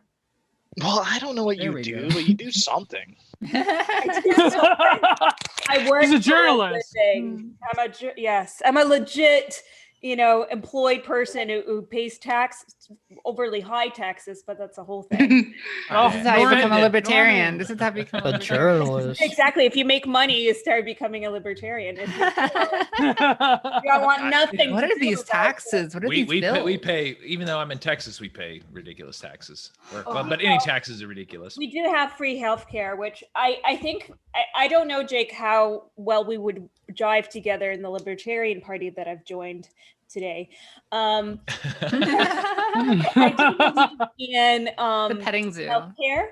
Yeah, but I also love cute dogs, so it's really hard for me. Yeah, it's a tough. Yeah, how much do I get paid to join the Libertarian movement? I wish I was paid something. I could use some money. Well, I'm a software developer. I make money doing software development, but I don't make any money doing Liberty stuff. Well, but the software. They ask you to give them money. Are you a GNU? Are you like an open software guy as well? I used to actually do some open source work, but I don't anymore. I do all financial stuff now. It's all payroll. You're not like, what's his name, Richard Stallman? No. You should get Richard Stallman. You could probably get Richard Stallman on BTR, which would be really funny. Actually, he's probably a better developer than I am. GNU open source. So you could probably get Richard Stallman on BTR and get him to do it all in Spanish because he's like really into doing Spanish interviews for some reason. I tried to join the Scientology, so I went in there. Because I'll join any club that will have me as a member. Sure. But I try. So go into the Church of Scientology, and I asked them, and they seemed very into having me as a member. So you could. And then I asked them how much money they're paying me, and that's when So I got rejected from Scientology. That's why I'm like joining McDonald's, because McDonald's pays you. Well, they have a choir, so I said, "Well, I'd love to join your choir." And how much do you pay? Yeah, so I'm the one person who's ever been rejected from Scientology. The one person. Well, if you're looking for a religion, libertarianism aside, I'm a Quaker. I'm a Quaker, and we let everybody in. So. Oh yeah, I have my own. Quaker, I love your oats. I have. Those are not actually. Those are not actually Quaker, but yeah. I'm sorry, that's a dumb joke. It's funny, that actually does make sense. The connection between libertarianism and Quakerism for the various like pacifism and all similar to the Amish. They've had this sort of separatism from the federal government, so that makes a lot of sense. That's like besides I would say Mormonism, that would be like the American libertarian religion. So. There are actually a lot of libertarian Mormons, but there's also like a surprisingly large number of libertarian Catholics, which I'm always very surprised about. Yeah, the Tom Woods contingent. It's a transitionary phase. Does anyone want to join my cult? It's called Catherinology. What's it called? Catherinology. I like that. Okay. And I used to accept people they had to pay me a quarter. You're definitely an e-girl. You're asking people to join. And everyone who's part of Catherinology is what we call a pay pig. Yeah, but you have no access. And pay pigs, they have to worship the goddess Catherine. That's true. That's true. I thought you were saying like aspirinology, and I was like, well, yeah, but I take a leave. But, since it's the free for all stream, now people can join if they bring their dog. Oh. I would suggest for everyone to watch your usage of over-the-counter painkillers. Yeah, that is true. I had taken too many over-the-counter painkillers over the course of a period of time, and it destroyed my stomach. That's actually that's interesting Terrible. because I've been suspecting that was my issue a couple of years ago, because I've had stomach issues for the last 5 or 6 years, and I think it's because of ibuprofen. Yeah, no, I had a back problem, and I was overtaking a leave, and I think I got like an ulcer and gastritis from it. That's not good. You Yeah. shouldn't. Burns a That's why hole they've in done your studies of a lot of over-the-counter pain meds potentially leading to esophageal and stomach cancer over years and years. You should because take it- 50 billion probiotics, and That's what I switched to. Yeah. I should just do heroin. That's probably good. That's probably a good idea. You know, heroin doesn't have any long-term. Does it violate the NAP? I'm a libertarian. I don't care. What No. But heroin, there's She's a good already- she's argument joined the for cult. heroin to be made. There's not a good argument for heroin. No, they're well, this is the thing is, As an actual painkiller, This is the thing. look, I don't think people should do heroin. But the thing is, I did grow up with people that I knew that were functioning heroin addicts, and they're still alive today. And All right. Well, I know a lot of people who are heroin addicts that are now dead. So, like, Well, I also know people who have died. But the thing is, like, there's also all these stories that go around, like some dude ate too many weed cookies and jumped out the window. Oh. No, I mean, I'm not going to make an equivalent. I mean, I was joking. I'm not serious about heroin. Listen, here's my hot trad take, okay? Listen, and someone liked my tweet from a few days ago responding to real chairman Xi Jinping. I forget. Yeah, Xi Jinping. Oh, yeah. that Listen, account. opium is trad, Lindy, less side effects, less detriment to your health, gives you the clarity of thought as an artist, whereas modern fentanyl and opiates, total trash. That's they gave opium to everyone back produces then. peak aesthetics. They gave opium to opium everyone does- back then. Nothing happened. Nothing bad happened. Yeah. From, you know. Yeah, this. I mean, I drink the ultimate. Oh, look at Oh. that. What? You got the proper glass for It's called it. libertarian juice. That's what they give to the kids. I think I'm like the only libertarian who's really into wine. So. I gotta stop making everyone. That's not true. That's not true at all. I am the only one who has a podcast about it. So. All right. Well, what's your favorite wine, bucko? Oh, wine snob, eh? Yeah, what kind of wines do you like? This is too fucking bourgeois. I've only It's had very like bougie. 2. My old man makes Merlot, by the way. I see. Oh, really? You're drinking a wine. What kind of wine are you drinking? This is actually Tempranillo from Texas, Texas Hill Country, and it's from Spicewood Vineyards. If you're interested, when you're down here in Texas, you can get it. You can't Is really that get a out of dry state. wine? Yeah. It is a dry wine. It's a dry red wine. It's about 16% ABV. And, Nice. Damn. Dry. How can They- it they- be Just the dry? bottle. They make 16%. them. Goddamn. It's $20 a bottle at Specs, which is our. It's like bullshit that like the more expensive it is, like the better it is, right? Up to about $40 it is. Yeah. So- What about so that yellowtail wine? The one with the kangaroo on No. a yellowtail, but you know what? Do you guys have Aldi in your area? Yes. Okay, so Aldi actually has somewhat decent wine for about $3. It's from concentrate, but Yeah, Trader those Joe's winking does owls? too.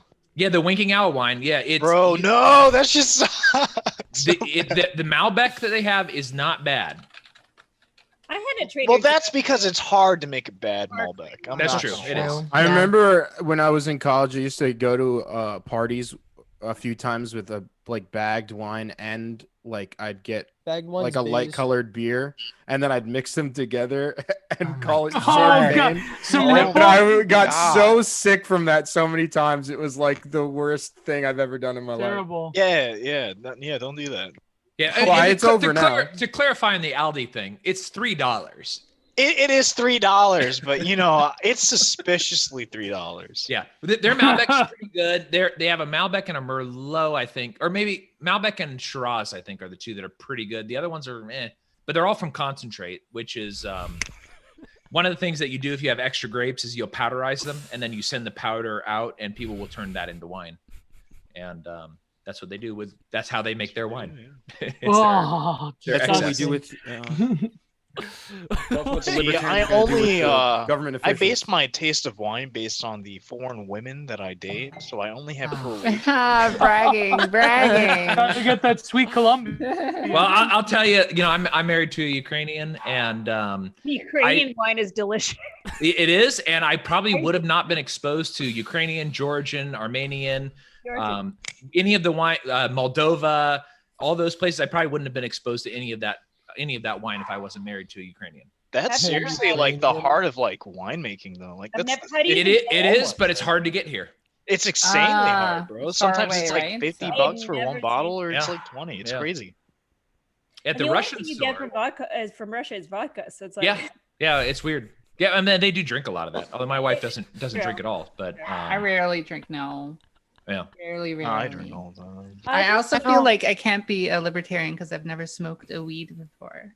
Ooh, yeah, no, you never smoked a weed. I don't think you need to smoke to be a libertarian. You just No, I don't know about you have Bob. to. You gotta This do is like the something one to kill your rule. brain cells. I peer pressured Does it someone the violate other your weekend to NAP? smoke weed for the first time, so maybe I could convince you, Minmod. Oh my god. Yeah, the I'm not thing even is like a what? a lot of people who are libertarians are straight edge. They're not interested in drinking. They're not interested in drugs, but they're interested in letting you do what you want to do. They're only interested in the blade. That's why they're straight edge. That's kind of half-assed. I'm isn't just it? joking. I'm just joking. This is not a trad Lindy conversation. I hate to say it, but It's not wholesome. It's not 100 wholesome. Well, you know, You Tom always Cruise say it drinks so ironically. wholesome is wholesome and pure. We should just every 10 minutes we should go to Gio and we go, Kinda Gio, like is this honesty conversation too, right? trad? And then you give a thumbs up or a thumbs down. Okay. So There you you guys are younger than me. Y'all understand what's going on the internet. Y'all. I am not very young. I am not very young. Okay, so clearly you're more in touch with the internet than I am, which is weird because I'm a software developer, but I'm not in that world. Yeah. But you use Reddit? So I don't use Reddit actually. I quit Reddit because it made me too angry. Reddit is cringe. Answer. A lot of like I take the Michael Malice approach, which is I'm very liberal with block. I'm very liberal with mute. I'm very liberal excusing myself in conversations. You're a liberal? I thought you were a libertarian. So you're a liberal? Same thing. Libertarianism is the classic quintessence of liberalism. If something bothers me, I just excuse myself from it because it's none of my business, and I don't want to feel bad. So. No, Reddit's just cringe because everyone on there's a loser. Is that the case? Yeah, Actually, what do you mean by Reddit? Hold What is on, Reddit? Can you define Reddit, by the way? Like, do you what is being Reddit? Can you even define it? That's such a Reddit way to argue. I just don't like the format. I always thought it was confusing. I would like every post in order or something instead. I never, it was always confusing. That was the only good thing about 4chan over Reddit. Yeah, is that there's no basically. upvoting. That's why I It's just, stayed like, on replying. 4chan forever. Well, guys, explain to me this trad thing because I see this going These around guys online use all the time. Explain this trad thing. Yeah, because I'm not, like I said, I don't pay attention to a lot of that Okay, stuff. so basically think of like if Ted Kaczynski was like really religious or something. Okay. You know? So Yes. okay. Yes. That's more like true. Lindy, though, right? A little Lindy bit. is It's trad. it is, yeah, You it know, is- You can ask the two resident trads It is- here if you want. it is Do you wanna trad take it, adjacent. Gio? Well, Lindy in essence is a trad way of analyzing various everything from technologies to social forces because the Lindy principle is predicated upon longevity, and their ergo tradition is also Lindy in that regard. Traditions like meta Lindy because it's been hard tested throughout the aeons, so to speak. So trad and Lindy almost go together. I don't know what Paul Scholas thinks because Paul Scholas is kind of in favor of at least somewhat a cosmopolitan sense because cosmopolitanism in one way is kind of Lindy if you want to go back to the Sumerian days. But so trad and Lindy go together like peanut butter and jelly or something Peanut like butter that. and jelly. So this is like an Like a aesthetic top and a bottom. choice. This is like a choice for your like lifestyle preference. Well, it's everything. I mean, like, unfortunately, I feel that a lot of online trads inevitably do it for aesthetic reasons. Okay. Yeah. But They've been statue abbeys, you know, that sort of thing. But I saw somebody in here had like an Agora thing, because like I've always like Agorism was kind of big when I first got like pretty present online. And I saw somebody had an Agora thing in here, and that I always was like, well, I think this is more of like an aesthetics choice. Not it doesn't really, like, from my point of view, it was like, oh, it's not really relevant other than this is what you like, and that's fine. I think it's not even so much about what people like as it is about what they don't like. So they do criticize a lot of elements of modern culture. And I guess one thing that they also... What they don't like is certainly a take. Well, one thing I could also say there is that they dislike this phrase, or they use it a lot to show their dislike of it, is like, why can't you let people enjoy things? Like, well, speaking of letting people enjoy things. Well, that's the Reddit argument right there. Well, okay, Gio, can you explain then? Because I think that's kind of the more libertarian POV. Why can't you let people enjoy things? Like, to put it very... Well, it's usually the meme where the guy is like closing his lips, he's like, let people enjoy things. Let people enjoy things. But the problem is when you let people enjoy trash, you are either through the culture industry or various destructive lifestyles. The argument goes that it degrades the human subject and the human spirit in toto. So when you, for example, when you like refuse to criticize cape shit, for example, and you're like, well, you know, the Marvel movies, it's like, I can't believe Martin Scorsese would say that they're like amusement parks and they're not real movies. It's like when you start going down that line of argument, then you're just basically justifying filth. Not even filth like the Marvel movies, but I mean, I guess this came up with the cuties debate, right? Do you think the Marvel movies are filth? Well, like, you mean like low quality? You don't like Marvel? I don't think they're filthy like the way that the cuties movie is. I think that they're low grade trash, but it's the culture industry. They're the essence of the culture industry. Okay. So I think I see. I think this is what we would call libertarianism. This is what like a lot of people in the like liberty movement would call high time preference films. So it's incredible high time preference films. Yeah, where it's just because like they're easy to produce. Well, not easy because they require multi-millions of dollars, but the return on them is like crack cocaine. And the problem with Hollywood too, people don't realize this, is that in a lot of like what model you want to call a third world country, but let's call it like fifth or fourth world countries. A lot of that sort of the money gets taken up in a lot of these like bootleg services and tape trading and so forth that goes on in these in the developing world. That's where Hollywood really pushes a lot of the most mainstream of films, because people aren't going to know art house cinema in well, maybe in Nigeria, because Nigeria has a big film industry, but they're definitely going to know the Marvel Cinematic Universe films because they're basically they're licenses to print money because the demographics that they can pull in is ridiculous, right? And the way that they're produced and the way that there's a ready-made script and there's already an inborn mythos that you can exploit.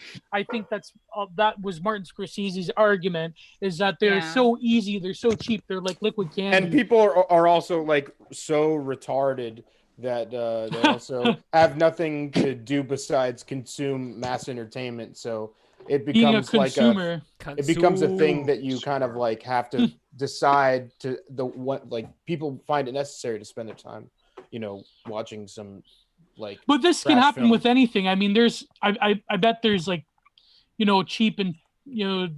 cheap and dirty animes out there. Like for example, no, there's none. Absolutely none. Well, there's gotta be bad animes. Come on. Good. I don't know. Every single anime is 10 out of 10. Amazing piece of art. Anime is. I've heard this criticism of Midmod before.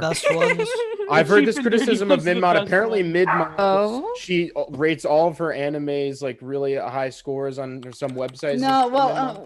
Listen, Midmod, who's your favorite Hololive? Bye. I have an explanation. Who's going? Okay. Catherine. Right? You guys got to meet up. You're both Canadians. Catherine couldn't handle the anime discussion.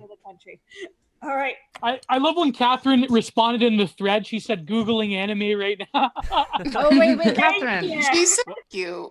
Wait, Catherine, before you go, if you're a painter, and also Gio, you're both painters. I'm not a Right? painter. Oh, okay. Okay. Well, I wanted to recommend a manga to Gio, actually. I DM'd really? because I was like, Which one? I want to commission him to do something. Oh, okay. Oh, there you go. I'm thinking I have this photograph that I have a print of actually that might be a cool. Actually, let's see if I can. Oh, let's see. Let's see. Can you? It's very Let's like. see if I could do it. Ooh, almost. Almost. It's not working very well. It's just out of frame. I can see It's it out of almost frame. barely. Yeah, but anyways, That Gio, might be cute. maybe Yeah, DM me. We'll work something out. Yeah, you got to give Gio money. Great talking to you. Slide into those DMs. I know Gio's plight. You know. Okay, so Min, I'm a poor artist too. Hololive stream. All I got Me and to, John all I both can eat is feel lentils. pain. I've You been know. supporting poor artists during COVID, so. And by poor artists, I just mean me. No, I'm kidding. Just one. I realized the other day that I think I'm gonna be. Never mind. I'm not. I don't want to hold you up, Catherine. Where was this going? Oh my gosh.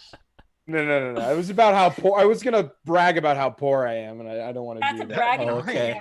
You used to brag when people were rich, and now it's like you're supposed to brag. I was about to have a Humble pour brag. off with people. Yeah, I can't compete. I'm super rich, so. Well, Bye. Catherine, thank you so much for coming. Bye. And Thanks don't for- forget, Come again. new people from Minimoto's side of the tracks, subscribe to the BTR stream because we're going to be doing a lot more of these. We're going to have a Libertarian off on Thursday. So, Jake, you are invited. We're going to have pro-Libertarian Party people versus the anti-Libertarian Party people. I'll be on the anti-libertarian side. I'm offensive. I'm You know, totally I'll offensive proudly around be that. on the anti. I don't care. No, it's not anti-libertarian. It's anti-libertarian party. It's Party, libertarian yeah. versus libertarian. Oh. Yeah. Sorry, Lev, I'm gonna have to avoid that one. Actually, Hero, while you were the last one that like showed up on my thing, where in California are you from, or if you don't mind answering? Yeah, I'm in Silicon Valley. Okay, I'm from El Dorado County. Oh, okay, gotcha, Yeah, gotcha. yeah, so yeah, we're like brothers. Did you hate it here as much as I do? I actually don't know if you're from there or not. I love California, and I still love California. I'm actually starting up a new born and podcast. raised. My family's originally from Monterey, but we've moved up to Silicon Valley. Yeah. It's awful. So- I hate it. I love Monterey too. Like I love. Yeah, it's beautiful. I love Northern California. I love everything about California, and wanted to don't move get me back. wrong, dude. I love its geography. I love a lot of the things you have to see there. The institutions, companies, buildings, attitudes of people here are just actual trash. So, Yeah, and that's what's that's what's kept me out. That's what's kept me from moving back. But you know, I have 4 sisters, and One day there's going to be an earthquake that will wash them all away. Yeah, like in the tool And the cell. land Get your will sisters out of reclaim there. everything. yeah, you know what's funny is they're all leaving. So yeah. my cousins are all leaving. My family's all leaving. So and I've Rogan's always wanted to move leaving. back. Hey, Arizona Bay. I'll hopefully be in Nevada in a couple years. So Yeah. that's fingers crossed on that. Nevada was my wife's and my short list for places to move when we were leaving from the East Everyone Coast. should move to New Jersey. Oh boy, wrong Live in kind New of Jersey. Italians, I'm a I New can't Jersey do that. nationalist. You guys think New Jersey's bad? You go to the Newark airport. New Jersey's one of the most beautiful states. It's There are actually you're just a New Jersey is glorified- it's beautiful. There's too, but I would never tell anyone to ever move to Maryland at all. And it is a beautiful state. And we have Maryland blue crab, which no one else has. That's true. And I will That's tell true. you I've been there, ever Sophia. It's move gorgeous. That's There's true. so many trees. Maryland may be beautiful, but I've never seen more beautiful highways than the New Jersey Turnpike. I'll give props to both New Jersey and Maryland. New Jersey for the crabs, and also New Jersey. People don't know this, but southeastern New Jersey has amazing wine production. So if you're interested in high quality wine, southeastern New Jersey makes a lot of really good Bordeaux style wines. Check that out if you're in the area. South New Jersey is so good, it's almost not New Jersey. Yeah, South Jersey is like another planet. South Jersey. I live in North New Jersey. I've lived here all my life. It is beautiful. But you know what? You guys can just believe that it's bad. And I mean, I lived there. I used to live in northern New Jersey. Where and, in northern New Jersey? Where? Yeah. I'm not going to say that, but What are they gonna? Okay, they're gonna go. Okay, she lived in Hackensack. We can triangulate. not that north. I didn't live that north. guys. No, I lived in. All right, so I lived Central Jersey, but I worked in North Jersey. Okay, so that's why I live in the most northern part of New Jersey, on the New York border. Look, guys, cancel my Hoboken. bookshelf right now. Cancel my bookshelf right now. Look at that. Hold on, I'm spotlighting it. Let's see. Oh, I wish I was smart. I know you're a trash, but even I have Cancel some. my look. Mark Fisher, Oh Julius my Evola, baby. Yo, this is the meme bookcase. Based. The meme bookcase, yeah. All you need is Bronze Age pervert in there. and you're- Yeah. That's soon to be on You have it. You have it for real. Wait, show Oh my God, show that's funny. I literally show I ha have that too, delightful. except Geo, show like ha ha 5 books delightful. from, Wait a minute. Wait. Look at that. Wait. Show Guppy's I'll book. show you. I'll give you a tour of all my Twitter meme books. Hell yeah. Oh So my God. let's see. We got haha delightful. Amazing. It's right there. Oh my God. Geo, can you hold ha delightful so I can take a screen cap if you need to? Yeah. Delicious taco. Yeah, harassment architect. That's all Delicious my. tacos. I have to Delicious organize tacos. everything. Delicious tacos. I love that guy. John, wait a minute. I will. How I the will hell it do you for read all that, I know man? it. I know it's going to totally degrade me, but I will do it for you. To get a screen cap. Where is it? There you go. Hold on. I'll get the gunt in there. What's so bad about that? Hold on, Geo, no, Geo. My computer's weird with screen caps. You're gonna have to hold for quite a while. It's like a computer. It's like a ancient I'll camera. get one. You have to do like a really long exposure, basically. I can Okay, get there one. we go. Oh, it's a perfect screen cap, Geo. Oh my God. Geo, you're not even gonna believe what the screen cap looks like. It's Look at literally that perfect. screen. It's because William Guppy had this tweet where he said, he's like, okay, Bronze Age mindset was sold by hot girls. Same with delicious tacos. Oh, and yeah. what else? Anime. And anime sold. Who was the other ebook that anime sold? And so William Guppy had this tweet where he's like, I want the most fat, hideous people to sell my Twitter. Oh, amazing. No, he You just can't said include that. yourself Yeah, in that, it's just man. That is. Stop that, Geo. That is Awful. ridiculous. Oh, terrible! Like I said, Geo, Terrible. you have an incredibly beautiful soul. When people look in your eyes, Wait, no, people that's see- bad. Geo, You're you're full of fat. joy. Geo, we're both Yeah. fat and we're fat and proud. We're body positive. No, I will Me and maintain Geo, Geo it's has a body lovely positivity is actually trad. You know what I want to do? Wow, I want there to you get go. some of the people from the gainers and encouragers movement to come Oh, in here. God. I think it's called The what? grammar. The Gainer. gain. Oh no. Yeah, gainers and Gainers? encouragers. So Gonna it's get Didn't some that one man 600 feeders. pound lady just die of The a heart attack feeders. at 41?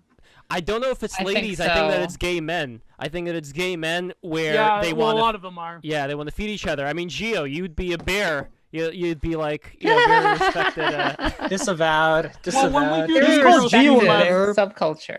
when we do the Euro stream, we'll bring on Fat Lover and we will find out if she's actually a fat lover. So Excellent. that's not just kayfabe. Well, also speaking of bears, we're gonna have a furry stream coming up soon. My friend. That'll be My fun. friend, my friend Joe Strike, he wrote a book about furries. He is very interested in coming on, and he even has a Wikifur entry on him. But the book is called Furry Nation: The True Story of America's Most Misunderstood Subculture. So I am Love, linking. you got to do me a favor and ask them about Tumbles the Stair Dragon, okay? Okay, I don't know who Stumbles the Stair Dragon Geo, is. check your mentions. Oh my God. No, the only Oh my God. prominent fur story that I know, like the controversial one, is Hero the Wolf and the Zoo Crew. That's The more you guys, Subway Spyro, the that more I was- hear you guys, the more trad I'm becoming. You know, yeah. That's how it starts, man. There's a pipeline for a reason. Oh, what's this? I thought furry was a joke. well, Jake, check this out. I wanna Oh my God, John. Oh my It God. is- I'd it rather really not is have the my perfect- picture on Twitter though. I'd rather not. But Oh, really? Really? Do you want me to take it down? blur my face. Just blur my face, but people will know who I am. So don't worry. Oh, about I'm sorry. I really look thought so that you were. happy, though. I thought you were like not I don't know. Okay, so technically, well, no, I face for live streams, but like I'm kind of like the Serpent Mount opinion, where like I wouldn't want the Twitter algorithm having but whatever. No, that's fine. It's fine. Don't worry about it. I just So I took it down. So these over here, they're not actually furries. Oh. Like I have not actually seen these entities over here together with the furry community people. Like this is more of like an S&M thing. And I remember John. What the fuck? Is that San what Francisco. you're into? Okay, and by the way, this over here, one of my all-time photos. This is famous like image. Famous image. Poor Appalachian family. I think they're Appalachian. I'm not sure. Who the fuck added the news? That's horrible. Oh my god. I never Someone noticed added that. the news. Amazing. Oh, that's awesome. I did not mean to post the one with the news. Is that real? No. Wasn't there that story? There was that story that was not too long ago, real. where like a brother impregnated his sister because they were at a furry orgy. And Oh they no, and they recognized were each other. wearing the outfits? Yeah, Oh yeah. no. I don't know if That that's is true. correct. That Probably seems like not, internet but- bullshit, but Terrible. It's really God. true. Oh my god. That was such a fast Photoshop. Is that what you posted on Twitter? Okay. They So, probably knew, but that was their fetish. I guarantee it. So they probably knew, but they just it's ignored probably- it. it's probably wait, so John, you were following. I saw that video where you guys were at the gay pride parade, and there was. Oh yeah. So could you give us a little bit behind the scenes on what exactly went down there, especially with that the S&M dog person? Oh yeah, I would that was about 2 years ago at the Oh, with Frank Hassel. yeah with Frank. That was at the Oh, that was Providence- you. Yeah. Oh, that's awesome. That was at the Providence Pride Parade, and that whole shooting that was a extreme disaster for a lot of interpersonal reasons that can't be discussed. Oh my god. No, nothing like just like literally just What do you guys? it's circumstantial like annoyance, not like anything like just like petty shit. Inconvenient. Yeah, no, nothing like Frustrating. interesting. But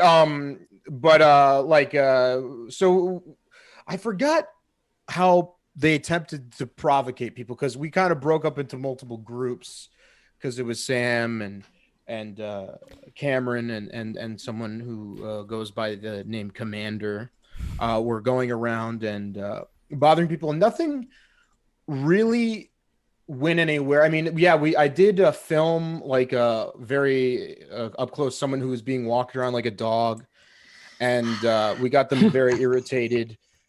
But Oh my God. I think the provocation really started when Frank Hassel started screaming, "I love pussy." Oh, Frank's was- a yeah, that handful. was a And good so he one. started yelling, "I love pussy," and Yeah. like that is like, first of all, like, it's so funny to be at a pride parade and someone screaming at the top of their lungs, "I love pussy," is like really. Going against the grain, that's like really, He was proud. And yeah, that's what I was getting at. Is so this is again, like I'm not part of this world at all. I usually anything like this I just ignore. This is not political. This is purely to make people upset. Yeah, he's just a shit. So yeah, so this is purely like agitation. This is there's like no- like live action role playing troll, but like not role playing. We're just trying to get people to yell at us. Basically. Got it. Okay, got it. So okay. so he Sure, oh starts my God. yelling that. It pisses some people off, and this couple gets mad about it. And the thing that set them off was Frank told these two girls. One girl was yelling at us to get her bitch in check, I think was what the thing was. And after that, we started getting attacked. I'm not joking. Like we started getting like assaulted by a group of lesbians who were yelling at us and Relatable. and they started like very minorly attacking us and like getting in our faces, yelling, which was exactly what we wanted. I'm not upset about that. I mean, that was the point. And a lot of funny moments happened. I think it's available on Sam Hyde's Gumroad. I forgot. Yeah. And some of the, I'm not sure if the clips are going to come out in Frank's thing, but I watched it. if you want to see it in full. But But actually, unfortunately, at the end, I don't even think it's in the footage or the edit. We came very, very close to being arrested. Is that when they kicked you out? Well, yeah, because the group of lesbians that were mad at us said that we were like assaulting them sexually. Oh, they do that to themselves plenty. I mean, I'm not going to say anything. Listen. We're literally trying to make people mad at us, so you kind of won. You got what you wanted. Yeah. I'm not gonna. But there was lots of full video evidence that there was nothing happened. So okay. Were you the cameraman? Provocation. I was a cameraman. Yeah. Oh, nice. I've seen you a lot before. Definitely. Yeah, no, I've worked with Sam Hyde since like 2014. Wow. So Wow. before pre-world peace. Nice. But now I'm kind of doing nothing. I'm just shit posting on Twitter. Okay, I know Sam Hyde because of the memes. And yeah, of course. They've at least like flowed into the old person Twitter. So yeah, Frank's just like a public prankster and who's influenced by him a lot. Frank has been my friend for like 6 years, 7 years, and Frank's insane. Well, Frank is doing what all of those fake little pussy boy prank channels on YouTube did. But yeah. And he is doing it with a.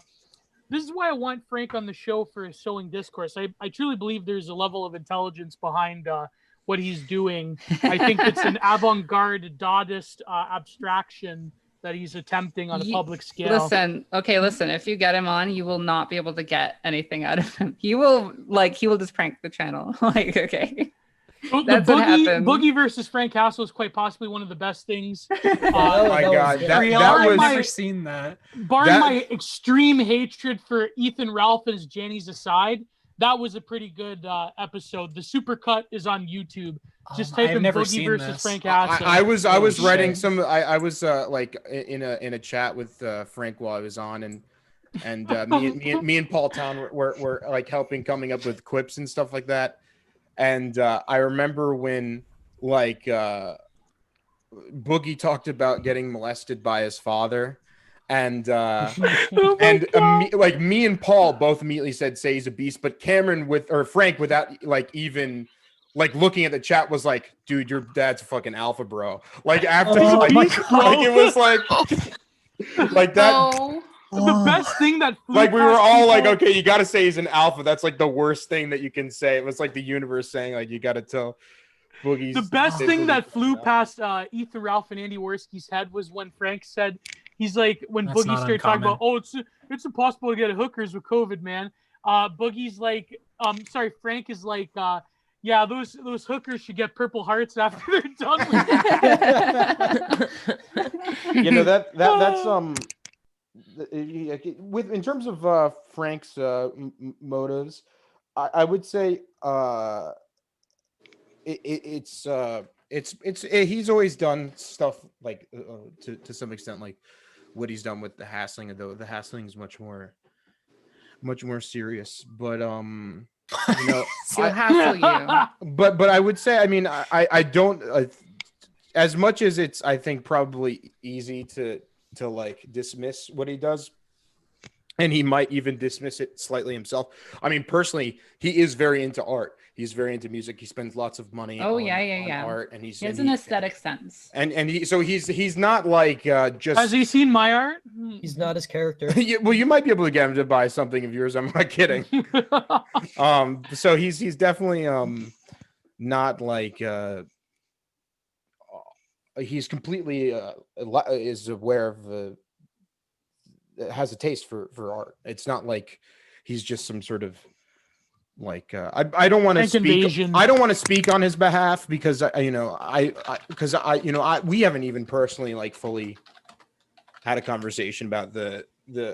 I mean, we did, but we did actually want to like. I know it sounds silly, but I mean, we really one of the things was we did a lot of these recordings, in the first 2 months that what we were together doing it in Providence, and the whole thing was that we wanted to do a lot of them so that we could start to have sort of control over the situation and to have a more like actually be able to have more of an art of what goes on. I mean, that being said, it is entertainment, and And it would be very difficult to consciously intellectualize something like that because it's already hard enough to like. Well, I'm the man for the job. Don't worry about it. I think I feel if we do, if he was serious to come onto the show, I feel that we could really hash out some of the more big-brained aspect of what he's doing, because I think there's a relationship there with the social psychology of pushing people in the smallest amount of time to their absolute limit of social engagement. There's something that when people react, like the way he does it, like this, when he was in the grocery shop, this tall imposing figure with the vest, with the doctor's uniform, and the way he would like mock diagnose people and just like totally break them down on a psychological level. That's like, to me, that was incredible. Like I still watch that clip. I'm gonna go right now and watch that clip on just admire it. Dr. Don Wario. I love that name. Dr. Don Wario. Yeah. I was a big fan of Wario's that Wario Land 2 on the Game Boy Color. I remember playing the hell out of that. Like Dr. Wario, basically. I think. Yeah, that's was it gumroad.com / Frank Hassel. I think that's his thing. Yeah. I don't want to say it incorrectly. I'll post the link in the chat so that everybody could go there. I highly recommend it. One of my other favorites was that scene. Well, the Middle Eastern guy, that was great. But the guy before him, I think that was even better. There was just like the pure rage that guy was showing, the one with the mask. It was just on the street, right? I think so. Oh, no, this was in the market. Oh, the market. Yeah, first one guy. thing also, friend of the show, Wankari Superfan XOXO, he says it, Boogie deserved it. I truly do believe that Boogie deserved it, because the way that Frank, okay, you could say it's brutal to attack him if he was allegedly sexually abused when he was a kid, but really Boogie, he is such a deeply sociopathic emotional manipulator. The way he uses his lot in life to garner sympathy and pay pigs, I think Frank just really saw right through that and did a great service to expose people to the fraud, the absolute disgusting, depraved mind of Boogie Tuna. I used to feel bad for Boogie, like 7 years ago when he first got big. And it's like he just you lose all that sympathy. Like he's exactly the same. Yeah, it's like, come on.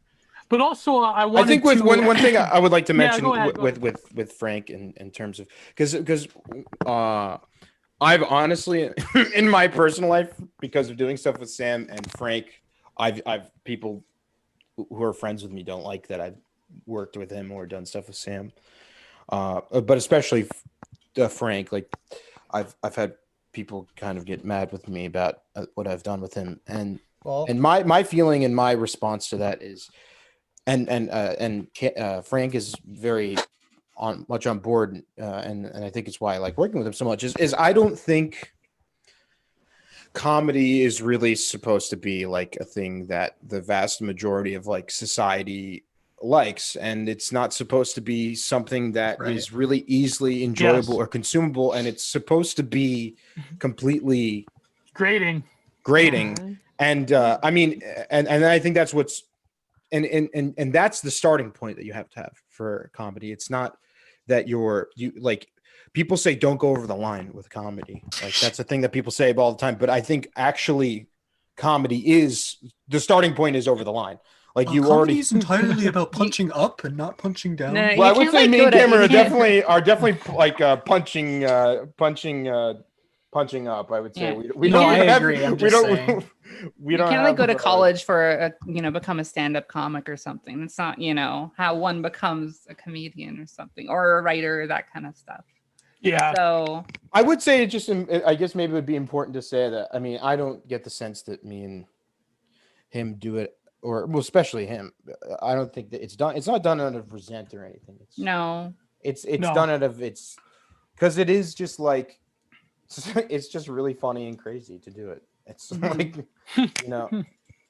and but I don't know. I think that's the most important part. And same thing with Boogie. It's like I had actually someone confront me about the Boogie thing because he saw that I was listed as helping, and he was mad at me for what happened on the stream. And so I said, like, I agree. I mean, I consciously I consciously, you know, in moments, you know, it's like this was going on. It's crazy to say, to like, you know, when I don't know if it ended up getting used, but I remember one joke I wrote for this thing was, if, you know, Boogie says he doesn't want to have kids because he got molested, does that mean he's a potential child molester? Yeah, that was in Like, it. That was in it. Yeah. Like that's really horrible to say to a person, but it's like, I think you're having sex dreams about your sister, bro. Remember? like it's just like, this is a person who's a public figure who's making their millions of dollars, by the way. Yeah. Like from this, they're making an industry of like possible abuse that they got. You have to be able to know, like, you cannot allow people to be infallible to criticism, and no matter how low they make their like public profile based completely on pity. Like, how long did it last though? How long For did you make fun of for it? 10 years or whatever. How long do we make fun of it? More since 2007. God, 7?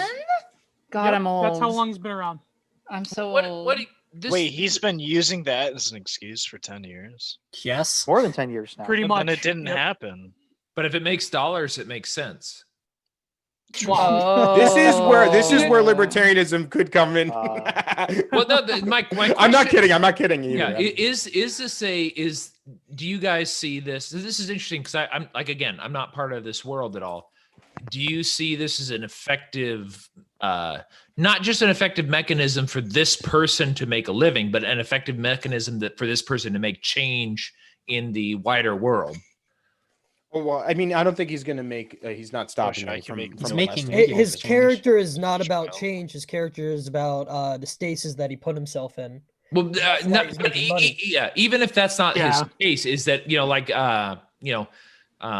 what is it? A thousand raindrops makes a flood, or whatever the saying is this is something that this person has spent the last 13 years making a living off of. It's fraudulent. And at a certain point, thank you. My wife is bringing me Poke Bowl. At a certain point, do you see this as something that's effective, that's coming into, like, I mean, this guy's been doing this for 13 years. Is this something that is coming into, and maybe this kind of plays into what we were talking about earlier with the whole e-girl phenomenon and these what was that, the overlay of the anime? The VTubers. Hololive. Yeah. Virtual tuber. Is this what do you guys see is this impact on like the wider society? I mean, like, some of you guys are in Canada. Why don't I get a call from Blue Shoe? Because Blue Shoe, he's here. He has not spoken for a while, so I wanted to get his take on this first. How are you, Blue Shoe? Blue would know pretty well on this. Yeah, Hey, it's been a while. How's it going, guys? It's going great. Hello. Yeah, good to hear Blue from Shoe you, bud. is an expert on grifting culture, so he Yes, will he get is. some insight. Yeah, I'm the biggest grifter of them all. $0 so far. Oh man. Yeah. Don't forget to subscribe. Okay. But Blue Shoe, to answer Jake's question, that would about what? Yes, sir. Oh, so the question is about this grifting culture, but specifically about the anime girl VTubers. Or I thought he was talking about Boogie and his model. I think this is all. I think it's all consuming, because this is something that gig culture. It is. It's kind of, maybe gig culture is a good thing. A little bit. A lot of times, like, people will say, culture. people will tell me, like, I'll bring a good example of this is recently in one of my side chats, I brought up Cassandra Owens, who is on Tim Pool's podcast, and I was like, oh, she's making a good anti-war argument, and everybody in the chat was like, she's a grifter, forget about her, all that sort of stuff. I was like, I don't know anything about her other than she's got cleavage, and I see her on this stuff online, and she made a good anti-war argument. That's all I know about her. And but this seems to be something that either is used as a dismissive connotation, where they're just grifters, or this is actually an economic, like a viable economic model that does have impact in the wider political scheme. And I think that's interesting, and it's also not something that I'm in touch with. So I don't think Boogie is. I mean, Boogie started, I think, and correct me if I'm wrong. I think Boogie, didn't he kind of start the whole model of a YouTuber who would look through his own Reddit? And I think there was people before like Sam Hyde, but then it was Boogie. Yeah. No, I don't think Sam did like weekly videos where he was going through his own Reddit. Oh no, but yeah, he was one of the first. Yeah. Yeah. So and now like that's a model that a lot of YouTubers PewDiePie. use. Yeah, PewDiePie and everyone after PewDiePie, like everyone copied PewDiePie after he did it. But it's not like he's doing any sort of advocacy really like against his abuse. He's just using the celebrity. This like he says he gives money to charity and all of that stuff. He's been criticized a lot for I count like a lot of things that he's done, specifically like he did a lot of like he's very overweight and he did a lot of weight loss. Yeah, a lot of like I'm weight working loss challenges. I'm gonna get skinnier, guys. And he would just he did like the Wings of Redemption thing, basically. Yeah, And exactly. then he got fat, right? Like And he's still fat. He's still. And I mean, it seems to me like I don't really follow Boogie that closely because he's just so weird to me that I just don't really care about him. But the impression I get from him isn't that he's a grifter in the sense that he stands up for these ideals and then he doesn't follow through on them. He doesn't actually believe what he says he believes in. The thing that I get from Boogie is that he's just he's a fake. He doesn't really actually. But he's even milquetoast for a centrist. To address the point that Jake's making, I don't think Boogie's having any real impact on people getting out of child abuse or abuse. Oh no! Well, I want to. Well, I want to ask really quickly, Jake. Are you talking about people that monetize their personalities? Because you were trying to tie this in with VTubers and things like that. Yeah, is that what you're trying to get at? Yeah, I mean, it's sort of that. Maybe it's a broader question. It's like what makes somebody a grifter, and what makes this is a fascinating. Copies and replicates things around them to create a pseudo personality to market. Yeah, I think a grifter also is someone who deliberately finds a niche to exploit and to sort of use the good faith of people. Because there's nothing wrong with making money on the internet. I think that, like you were saying, Jake, this is the days. Yeah, you got to. Yeah. And I want to make money on the internet. Come on, So got to get Godwinson in here to argue against that. Yeah, but even Godwinson monetize. Well, never mind. So the thing is, it is a viable model in terms of the institutions are crumbling, and therefore people that are doing it on their own. There's a certain level of nomadology, to use like a very pseudo, like Deleuzian theory cell term. But I think that what you're asking is a good question, because to me, in my mind, I think what's going to happen.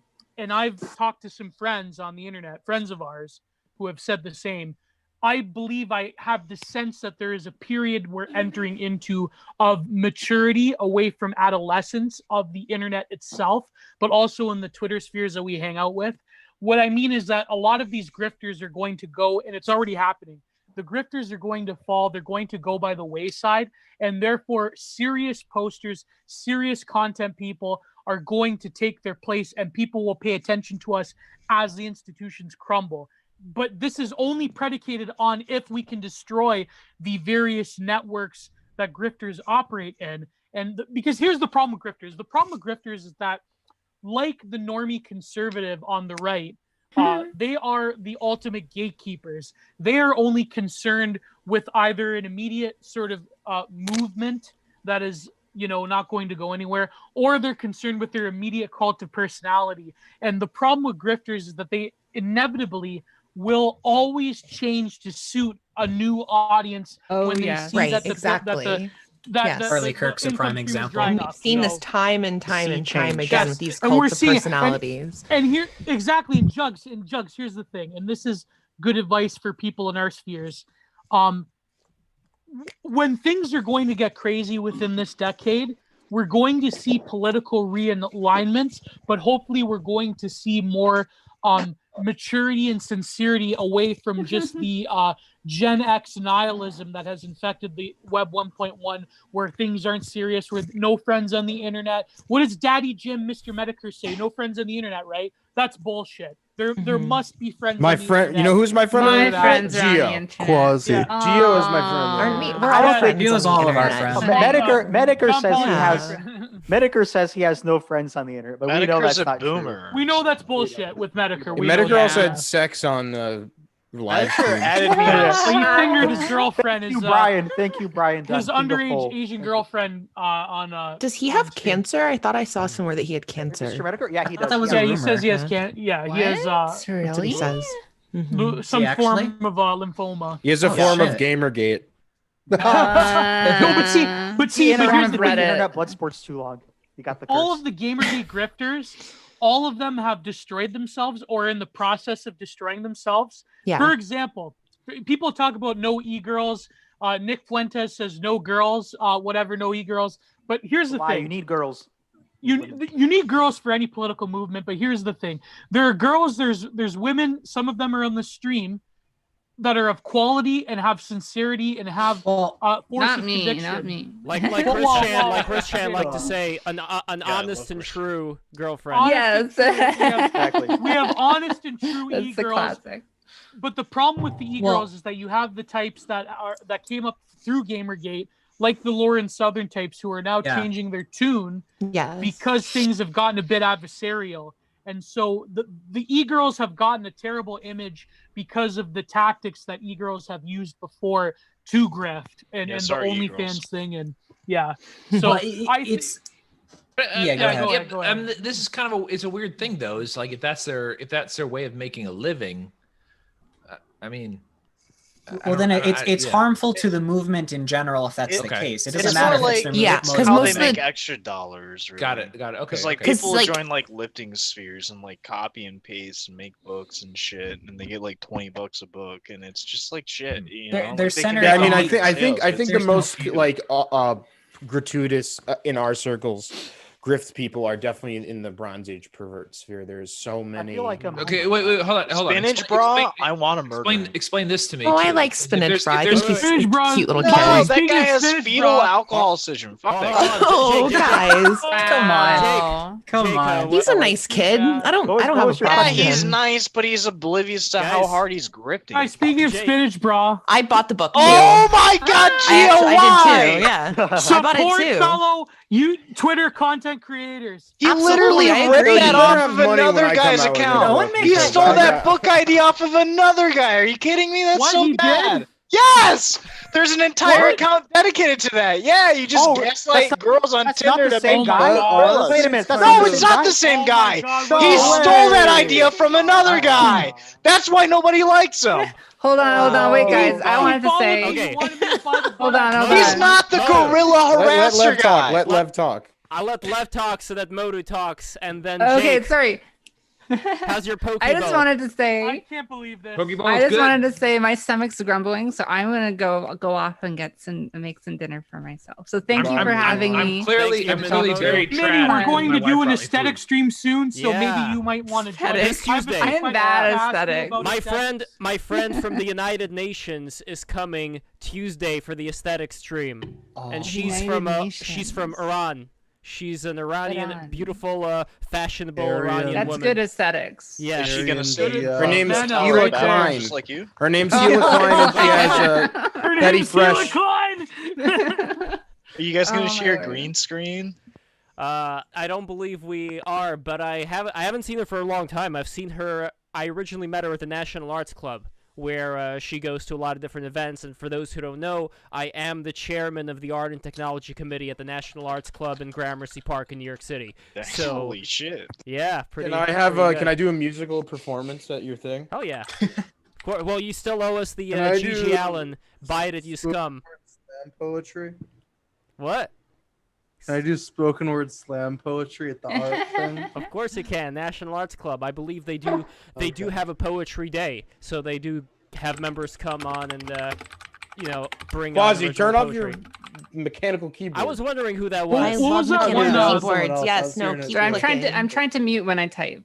Yeah. I love was it. that one Sam Hyde slam poetry from College Cunts? It was I should have said. Sorry. You said counts. You said counts. Counts, yeah. One, where he's two. Like, hey. I will not break. I will not take this beating down to the ground. He did this like slam poetry bit that I find hilarious, but it was in the college. I wish I remember. I should know this. I used to be like the most encyclopedic knower of Sam Hyde lore, and because I know I've seen it all. I've seen it all. You've seen everything. You've seen it all. I really have seen everything. I've even seen unreleased stuff. Yeah. There's a server. When I worked for Sam, we had a server with all of every single video that he's ever done with the raw footage.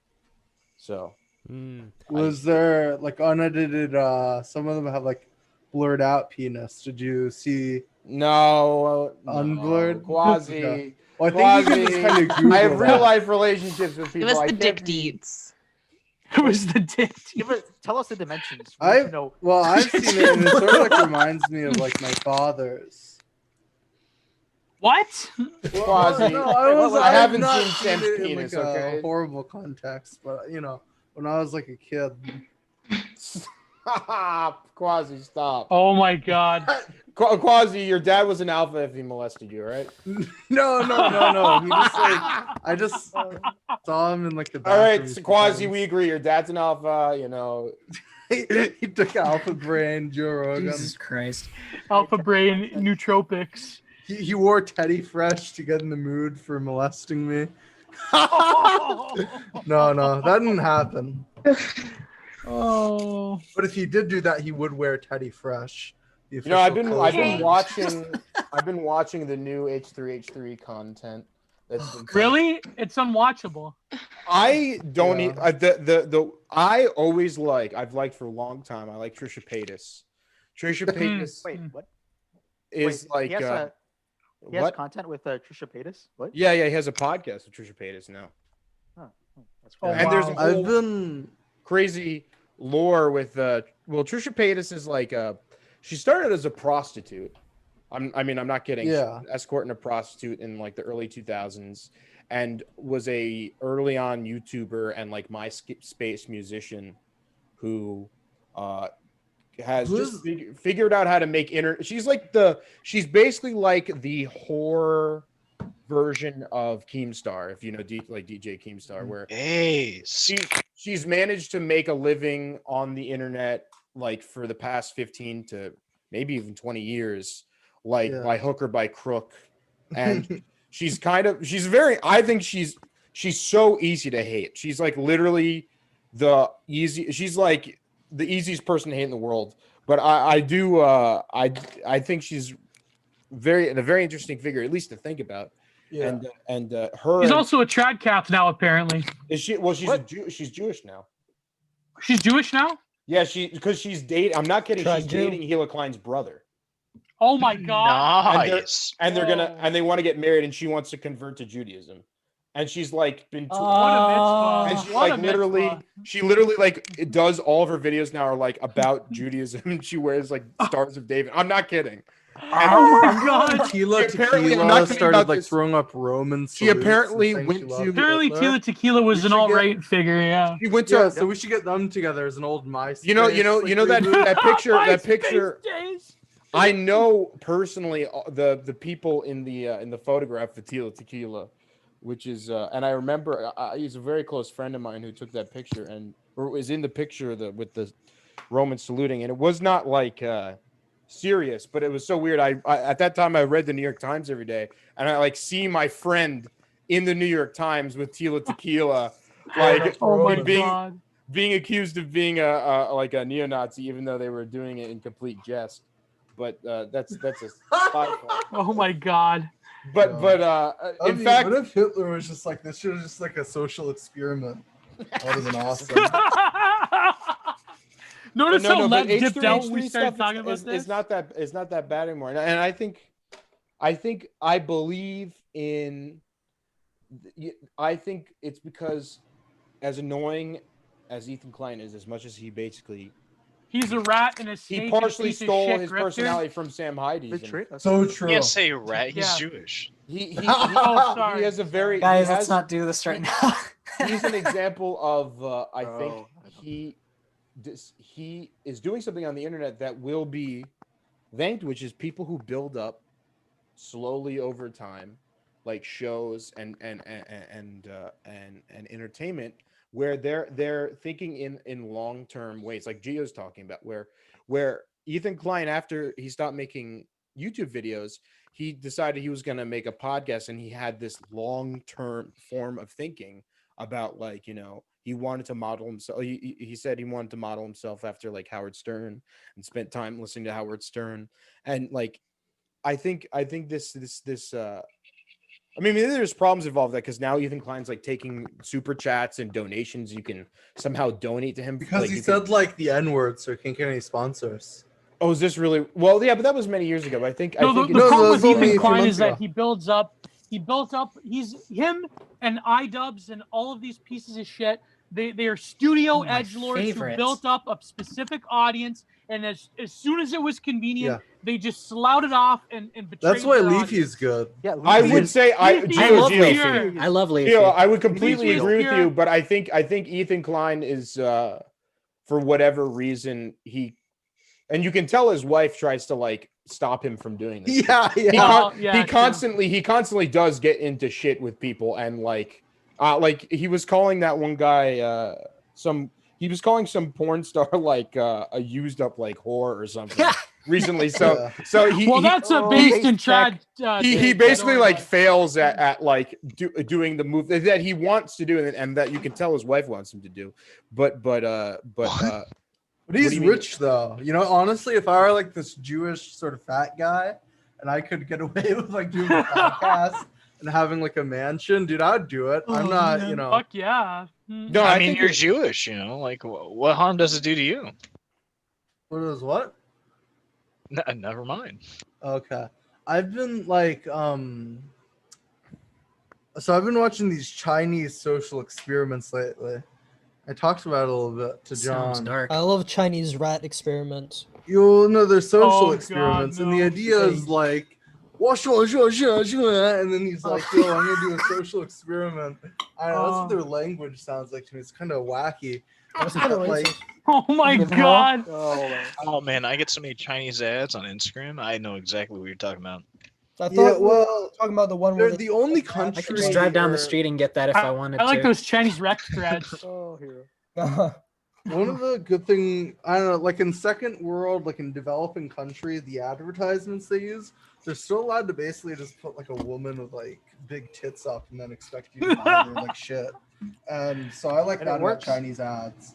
But like you know how they like release like social credit?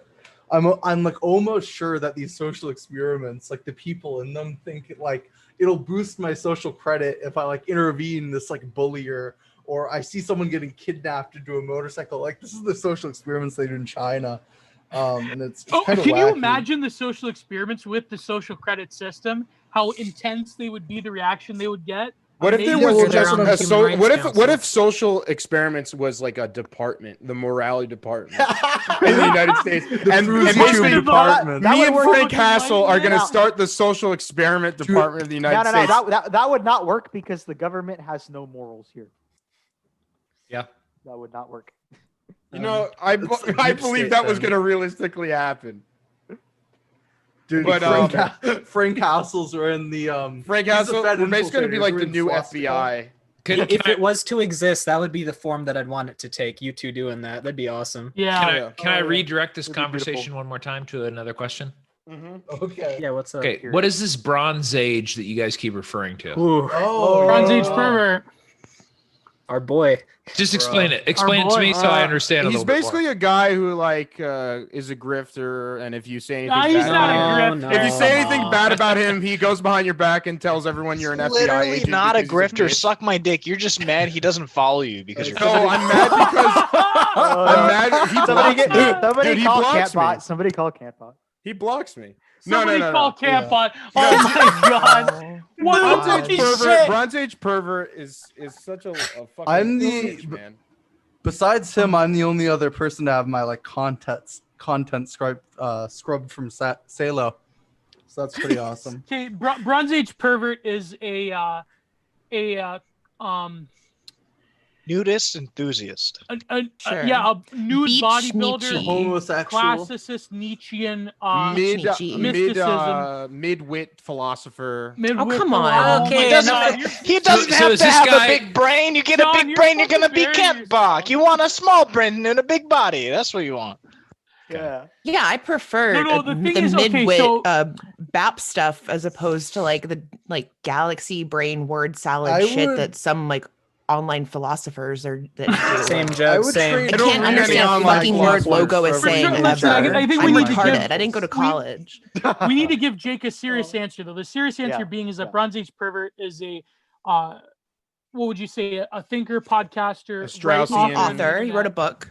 And pretty English.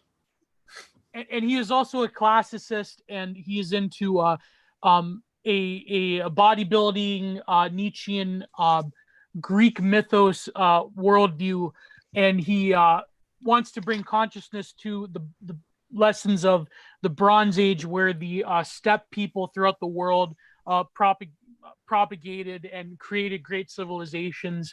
And you could say maybe he has some grifting tendencies, but I wouldn't go that far. I actually don't think he's a grifter, but people are gonna. He produces. You're a minority. The reason that Bronze Age Pervert isn't a grifter is because I think he has a solid aesthetic sensibility that he follows through on, and he also does produce content. A product. So he and a was at product least of books. he was at least the original. He was the one who started it, so he's grandfathered Well, in, at the very least. But he brought it from forums. That guy has been talking about this shit forever.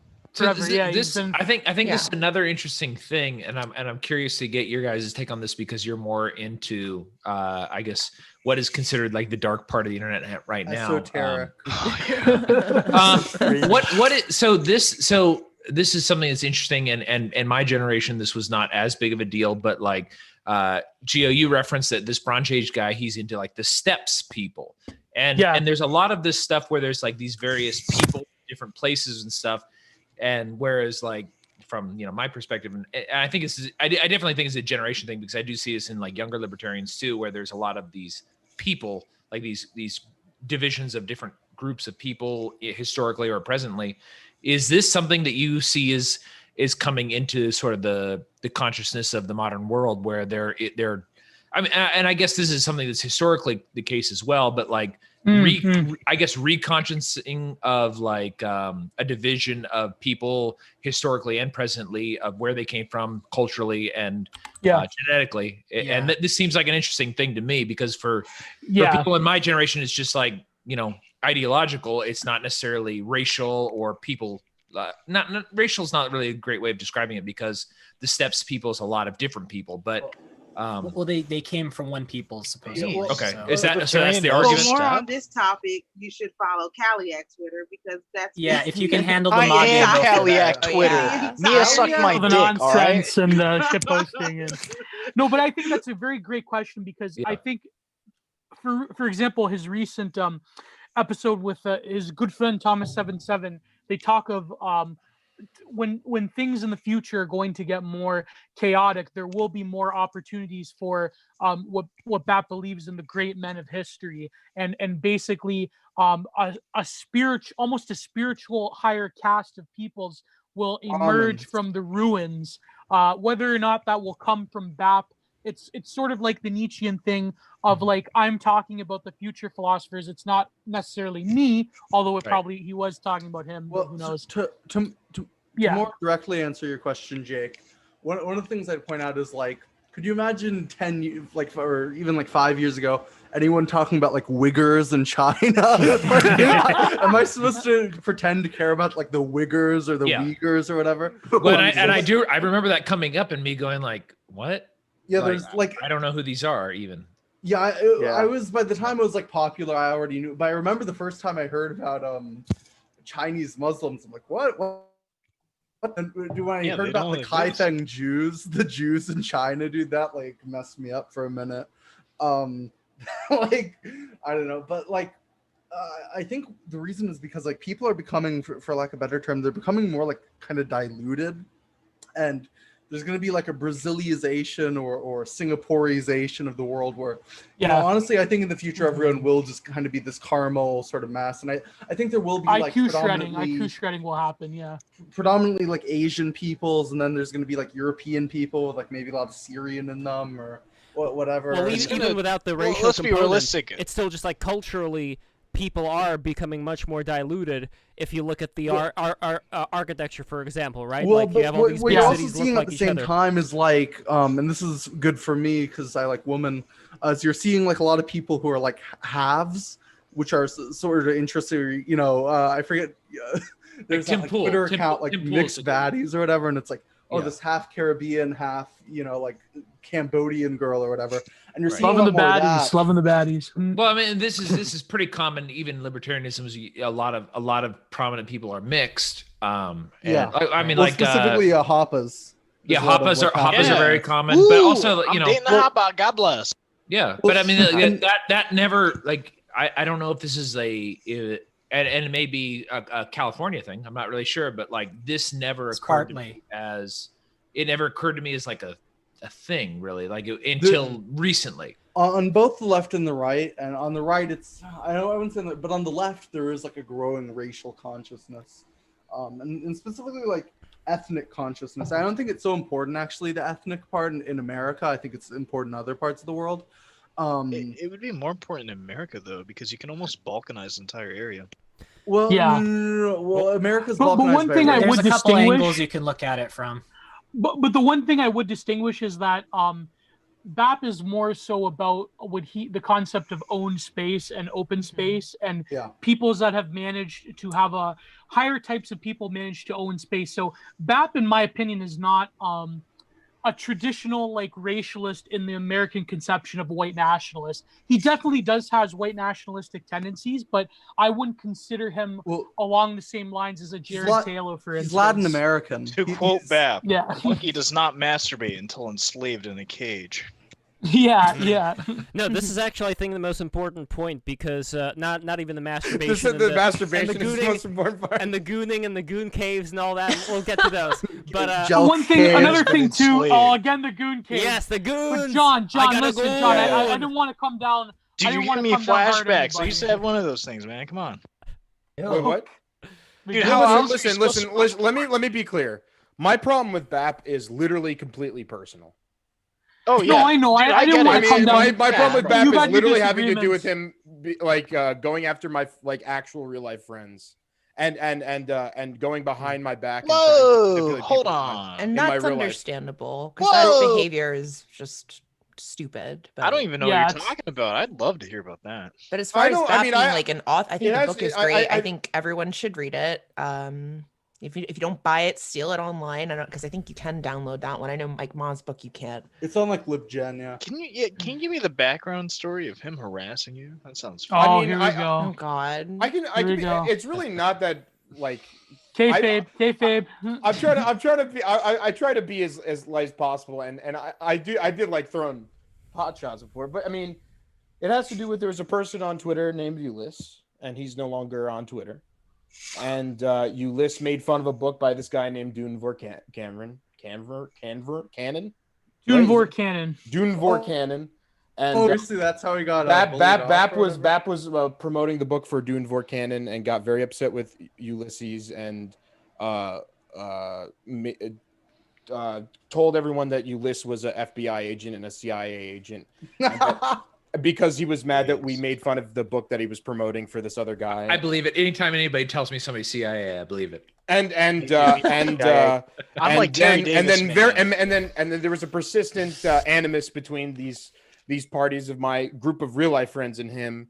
And one day, randomly, in a thread, because people were mad about BAP's opinion on the riots in the United States, BAP started saying which riots though? The first batch of riots. The ongoing riots. The first batch of riots. Like 4 years ago. Trayvon, like no, which this ones? is right now. This is like this year. This year in like June or July.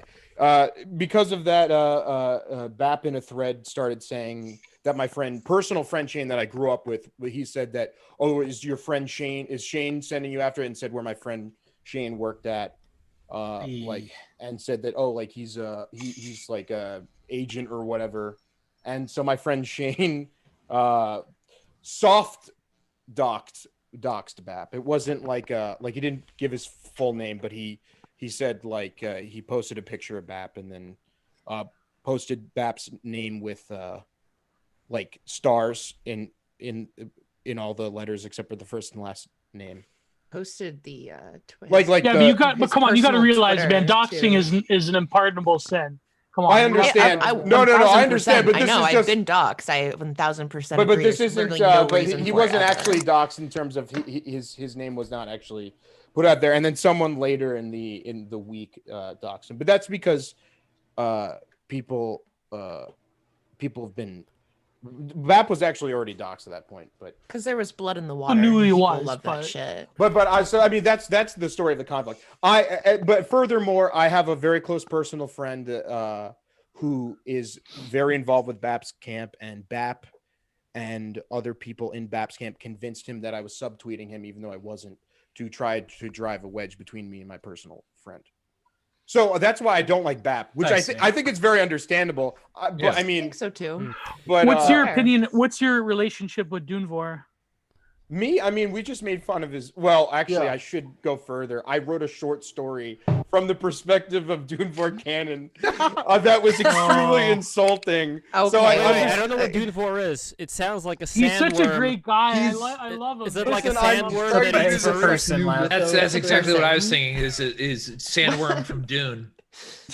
But I mean, listen. I know personally that, and Ulyss and me and my friends, we're very grating people. I believe I'm blocked by Jugs, or was blocked by Jugs. Well, to be fair, it's because you went after Jack. That's the reason I went after Jack in my defense. I'm very because principled, and I'm very loyal. I know. Jugs, what even is your Twitter? Who, me? No, Jugs. I don't have a Twitter anymore. Oh, But okay. Jugs, in my defense, it was because Jack I was looking it up. Said I make no content, and I've worked for Sam Hyde for like 6 years, and then he was making fun of. He was going after Roddy, who is right. So that's why I. He but I starts said a lot very of mean shit things too. to Everyone, for some reason, all these people do. It's really fucking stupid. When all that BAP Conbot stuff was happening, I'm not on Twitter for like a reason. Because, I believe in the try to rise pettiness. above it, but then I get burned. So exactly. You try to stay out of it too, but it's like you can't. And I hate. Listen, drama. if we're gonna take the internet seriously, I believe in the Myers of Twitter. I believe in getting in the trenches, making insults. Okay. What's your sign? I believe in getting in the mud. Are you a Gemini? I'm an Aries. You're an Aries. Oh, that makes sense too. Little baby Aries. Oh. So I believe in getting in the mud. I believe in internet squabbles. Okay. That's fine. Yeah, there's a time and a place for it. Sure. I don't believe it. I only believe it's the last resort to go to the mattresses on the internet. Should be the last resort. Everyone needs to come on the Break the Rules podcast and hash it out live in front of everyone. We're gonna make. I'm gonna single-handedly turn Break the Rules into Blood Sports 2.0. Exactly. That's what I was saying. It's like you and Sonny. This is like the Kumite if it didn't suck. It wasn't gay. It wasn't gay. But listen. I mean, yeah. The cuties episode got there a little bit. Maybe Lev can also have a child bride like Ethan Ralph that he impregnates. Never mind. Oh my God! You gotta do a Tankasai. You gotta challenge somebody to a fight and not show up in person. Okay. Yeah. God, I remember that. That was wild. Yeah. Whatever happened to people just ignoring people online? Yeah, exactly. Here's the thing: if you ignore people online, what happened is ignoring shit. Well, if you Like ignore people online, MySpace you're not going to have any growth on Twitter. So, I think that's probably true. Tim Dillon. I mean, if you want to ignore people, you have to be irrelevant, basically. Yeah. Well, Tim Dillon. When you're fighting for influence, it's hard to ignore people. I guess that's true. I mean, especially because once people have you on their radar, they won't stop it. Once you're on someone's radar, like in these like little circles, like it's never ending. And then when the fans of those cults of personality start dogpiling, there's no stopping it. And then when you fall out of favor with a particular e-celeb, all of their little Jannies and Capo fans, they suddenly like drop from your follower list all at once. Yeah, because they have a parasocial like relationship with these people. For example, let me give you guys an example of why you shouldn't get involved in a conflict. I was involved with the conflict between Compot and BAP, and now both BAP and Compot don't like me, and I lost followers, and I have a bad reputation. So it is probably it says more about them though, because they do this to everyone. Exactly. Well, They do it to everyone. I think it's depends on the way that you operate online, and this may be a generation thing again. But like I run the Cherberg account. I've muted 3 or 4 people today. Damn. And I've also left several chats, and it was all over Ron Paul stuff because Ron Paul presumably had a stroke online, and I didn't like what they were saying, and that's fine. They can say whatever they want to say, but I don't have to be part of it. That's the beauty of the internet, is you can just excuse yourself. But I don't have a huge following, and I won't pretend that I do. But Cherberg has grown every year that we've had it, which is only 2 years, and we're probably going to have quite a much larger growth for the next year. And it's because I feel, and this may be wrong, and I don't know, because I'm part of a different generation, is that I think a lot of this is going to be that, like, I wouldn't say the internet's a flash in a pan, but it's a tool to be used to grow real life things in the real world, and that this is a way to connect people and communicate that you're doing something physically in the material plane. The internet is the real world. Like, most of the real stuff that happens nowadays, it's happening on the internet. Yeah. Especially now, post COVID, like this is it. Everything. Yeah. On the internet. That's true. I mean, like I haven't gone back to work in 6 months, so I don't. Everything here has gone abysmal. Everything that happens in the real world is basically downstream of internet culture. It is. True. That's definitely true. The The real and the hyper-real are one. Are the architects of real world. I blame Hollywood. But in terms of having something. Go ahead. I'm sorry. Go ahead, Small. In terms of like, I maybe I can see into your argument, like the argument that people used to make against Paris Hilton, which was like, Paris Hilton is just famous for being famous, like right? And there's a certain level of like, okay, so you're making shit with people on the internet, and you're just getting attention and followers for making shit. Well, personally, with like my account, I mean, I actually produce a huge amount of like art and music and stuff personally. I mean, so I'm not just like bringing people to just more like arguing in terms of that. I mean, I think the old I don't know if Gio remembers this, but remember the whole post, like there was a group of people that were called Frog Twitter on Twitter. Yes. And then and that kind of broke down initially. Those are called GAWRT. All right, let me finish my point. No. No, not Groyper. No. It's different. Logo. But after that dissolved, there was some people actually, I think, started calling themselves Content Twitter. If you remember that. I never heard that one before. I heard that. It was a thing that only lasted like a year or so. But I feel like me and Gio we rang true on Content Twitter, as in there's actual material.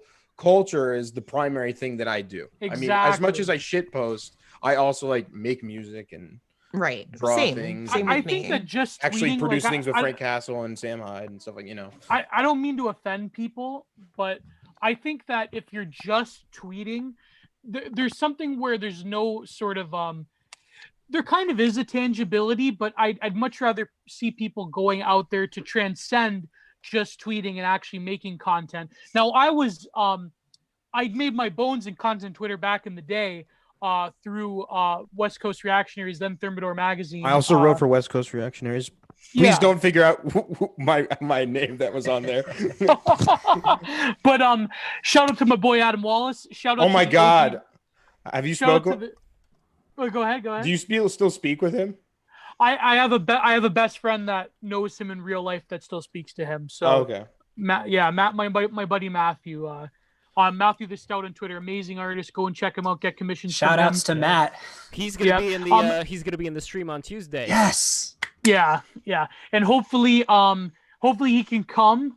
He's got a bit of a tight schedule with commissions, but shout out to the original Frog Twitter people, Melch, Menaquan 4, Hesperic. Who am I missing? Who am I missing? I mean, even the same posters, I guess, were around at the time. Paul Town is still around. Yeah, Paul was Logo around at the time? No, Paul Town. Yeah, Paul Town was he the original one? Paul Town, I believe Paul Town and Jared and a few other people were, and I think Bronze Age Pervert and a few other people. Yeah, that's right. He was. I think they were. There was a specific official group that I think. Well, and also I'll say this to people who are listening: is like you're just talking about some like esoteric Twitter click. I really do. I think MAP is going to be read in the future, but I really think Mena Canone's archive as a sort of medium, it's going to be preserved for like over a century. Mina Quinone, he actually he made a tweet about me, and it's my pinned tweet. Oh yeah, so true. That's right. Yeah. Yeah, you didn't use inspect element at all. No, it's not inspect element. Mina Quinone, he said, and it'll also be for generations. He said, I would say John Pellick is probably the funniest person alive. Continues my legacy. If any of you don't know Mena, if it or Mina, search his archive. There are archives of his tweets. Serve the crypto culture archive of Mena Canone for. It'll change your like I said, it'll for a century from now, maybe even longer than that. It'll be preserved. Yeah. And also the guy Hakan, I think, was on there too. Yeah, Hakan, he was there. And he's on Twitter again now. Yeah. So, I know Hesperic was one of them. I want Hesperic to come back. So Logo was also part of Frog Twitter. Was he part of Content? No, Twitter I think he actually technically wasn't part of Frog. Yeah, and that's why he cares so much that he was in it. That's why all of his stuff nowadays, or not all of it, but he constantly talks. Logo constantly talks about how he's like Frog Twitter. And even though like Compot was like sort of similar thing, he doesn't do that. Like he still talks about like the old Twitter, but he doesn't like cringe. any like, and just in anything to do this where you're constantly talking about the past, and like that's why I don't do it with my amazing posts on Salo. The dude like followed me for like 5 minutes over my fucking Mia take shit, and then he like was like, you don't get it, and I'm just like making fun of fat people, and it's like, yeah, you don't get it. He blocked me. Like, okay, wait, yeah. Is anybody here still followed by him? I don't really know much about him because I was pretty new to this. I personally like Compot quite a bit. He's probably a. I know he's a controversial figure, but I personally like you have to catch someone in the era. I liked the episode of when he came on my podcast. I had a great time, but aside from that, his Nixon. What's your really podcast, Jugs? There's like this level where people are like approachable and they'll follow you, reach out, try to get friends, and then become insane. You don't want to talk to them anymore. Yeah, right. Yeah, I was on the Perfume Nationalist podcast. I'm no longer on that podcast. But what happened there, Jugs? We decided to part ways. Are you and Jack still friends or amicable or? Yeah, sure. I mean, yeah. Yes. Do you have a new podcast? Spill the tea, Jugs. Or have you stepped out of podcasting? Jugs is I do this now. I'm on Breakthrough. I'm on the Break the Rules podcast, so everyone should like and subscribe if you like my content. Welcome to the winning team. You're also on Skinwalker tapes. I also do the Skinwalker tapes, which is going to be on tonight at 10 o'clock. Okay. I gotta do Skinwalker. I should. Yeah, you should. It's really fun, and we're gonna watch. I think don't quote me on this, but so Skinwalker's tapes, they do a cinema after. It's like an after show. It gets a little racy, I'll say that, but we're gonna watch Martyrs tonight. Sophia can attest to that. Yes, Sophia came on like what was that, 2 weeks ago now? We had a great time. That was fun. Skinwalker, that reminds me, you guys should figure out how to see if you can restream this to a Bitwave. Okay, I was actually looking at that today. So unfortunately, when it comes to Restream, they currently do not have Bitwave. I don't know why the fuck they don't have it yet, but I'm gonna look at maybe some other ways. See if you can because Xander's lazy, that's why. Xander, yeah, because that would be. I think I like Bitwave more than DLive, because like looking at the layout and all that, it's definitely. So maybe it's got a nice aesthetic. I just think Xander doesn't have enough support. No, like, I'm definitely gonna look into it. Guys. That could be the future. Like, is it like a censorship-free, really like decentralized kind of deal? Like, I don't really know that much. Yeah, about the only guy who's not allowed on there is Ethan Ralph. Okay. Well deserved. Wait, so are they going to put Infowars on there? Because Infowars, aren't they looking for a new home? They're like a on new... band.tv or whatever. that Okay. thing is. Yeah. They're on Fine. their own thing. But also, by the way, I see on Twitter it says Mia's Bull writes WTF? Why is Black Blue suspended? So Black Blue, what is going on? Like, is your Twitter account? I'll be right back. Wait, who? Oh, what was that? Hero left, but Black Blue. Oh, no, sorry. I'm saying, give me a second. I'll be right back. Oh, okay. Because I thought that was. Sorry, Black I didn't Blue. mean to. I didn't mean to interrupt. No problem at Just all. type it in the chat. Black Blue, what's going on with your Twitter? Do you know if there's a way that you can get it back? Uh-oh. Black Blue. Oh no. CAA got him. They got him. Black Blue just jumped through He his got window. banned from Twitter. Now he's got banned from real life. Oh man. Oh, no. Drop Yeah, it like real life flies. is downstream from the internet, isn't it? Yeah, indeed. This is why you got to be on the BTR stream, because we'll support Black Blue and get him back. Hell yeah. Exactly. Rejoins. That's right. No, we support I've everybody. never been banned before. Can you just contest it or something? If they ban you? Well, I don't know. I guess it Sometimes you depends. can. Yeah. Yeah, it depends. Depends on on what you get banned for. By the way, who I haven't heard that much from today was Hopetep Sophia. I want to. How are you? What's going on? Sophia, are you there? I guess not. Okay. He's not there. Okay, I'm gonna have a- Yes. Can I ask a real basic bitch question? Yes. So this is not just your show. Is this also This is another person? mine and Jules' show. So we're And so I haven't I've watched the stream before when Jules is on, but how do you I'm sorry if this is like too basic, but like how do you know each other? Oh, okay, okay. Let's And what's see, the history of the BTR, if you don't mind? Let's get the lore. Okay. Of your deep lore. So have you done a lore cast yet, or not? Well, I did a Sonic lore that I'm going to extract as a short clip. It's really good, where I talk about my Sonic the Hedgehog movie idea. But I did that was top tier content. That was. I'm definitely gonna. I actually found the drawings. I found the drawings that I did back when I was back in the year 2000. I scanned them. Mom found the Sonic drawer. Yes, exactly. No, it's great. There's like 2 drawings I did of Princess Sally Acorn in a bikini. So those are definitely going into. Wait, Jake, were you into Satam? I don't know if that's how you say it. The Sonic the Hedgehog Saturday morning cartoon. Sat AM. Yeah, Sat AM. Were you into that? Because you're around my age. I do remember it being out, but it was not like a huge. Okay, so like to give you guys a little bit of background, and one of the reasons why I'm such a weirdo is we didn't have TV growing up very much. So, yeah. My mom was very much against television. So Yeah, I was raised on the radio, and Rush Limbaugh in particular. Yeah, amazing. I still listen to him. Your parents, good for My them. mom still listens to him every I used day. to listen to Curtis Sliwa, if you know that guy. Well, I'm from the Sacramento area, so Rush Limbaugh got his start in Sacramento, and so I was raised from like 1987 when I was born until we moved to Well, he was syndicated once we moved to Virginia, and I was homeschooled, so that's same here. Additional. Well, since there you go. Since fifth grade, I was homeschooled, and I also went to Lee Strasberg Theater Institute around Union Square in Manhattan. Nice. That's awesome. That's where I met Alex Gray's daughter, and I was to meet Alex Gray homeschooled from there. I was homeschooled. My mom pulled me out of school in. Do you want to 4th homeschool grade. your kids if you have Why? kids? I don't have any kids yet, but yeah, probably homeschool or private school. I won't send them. Are you also not going to let them watch TV?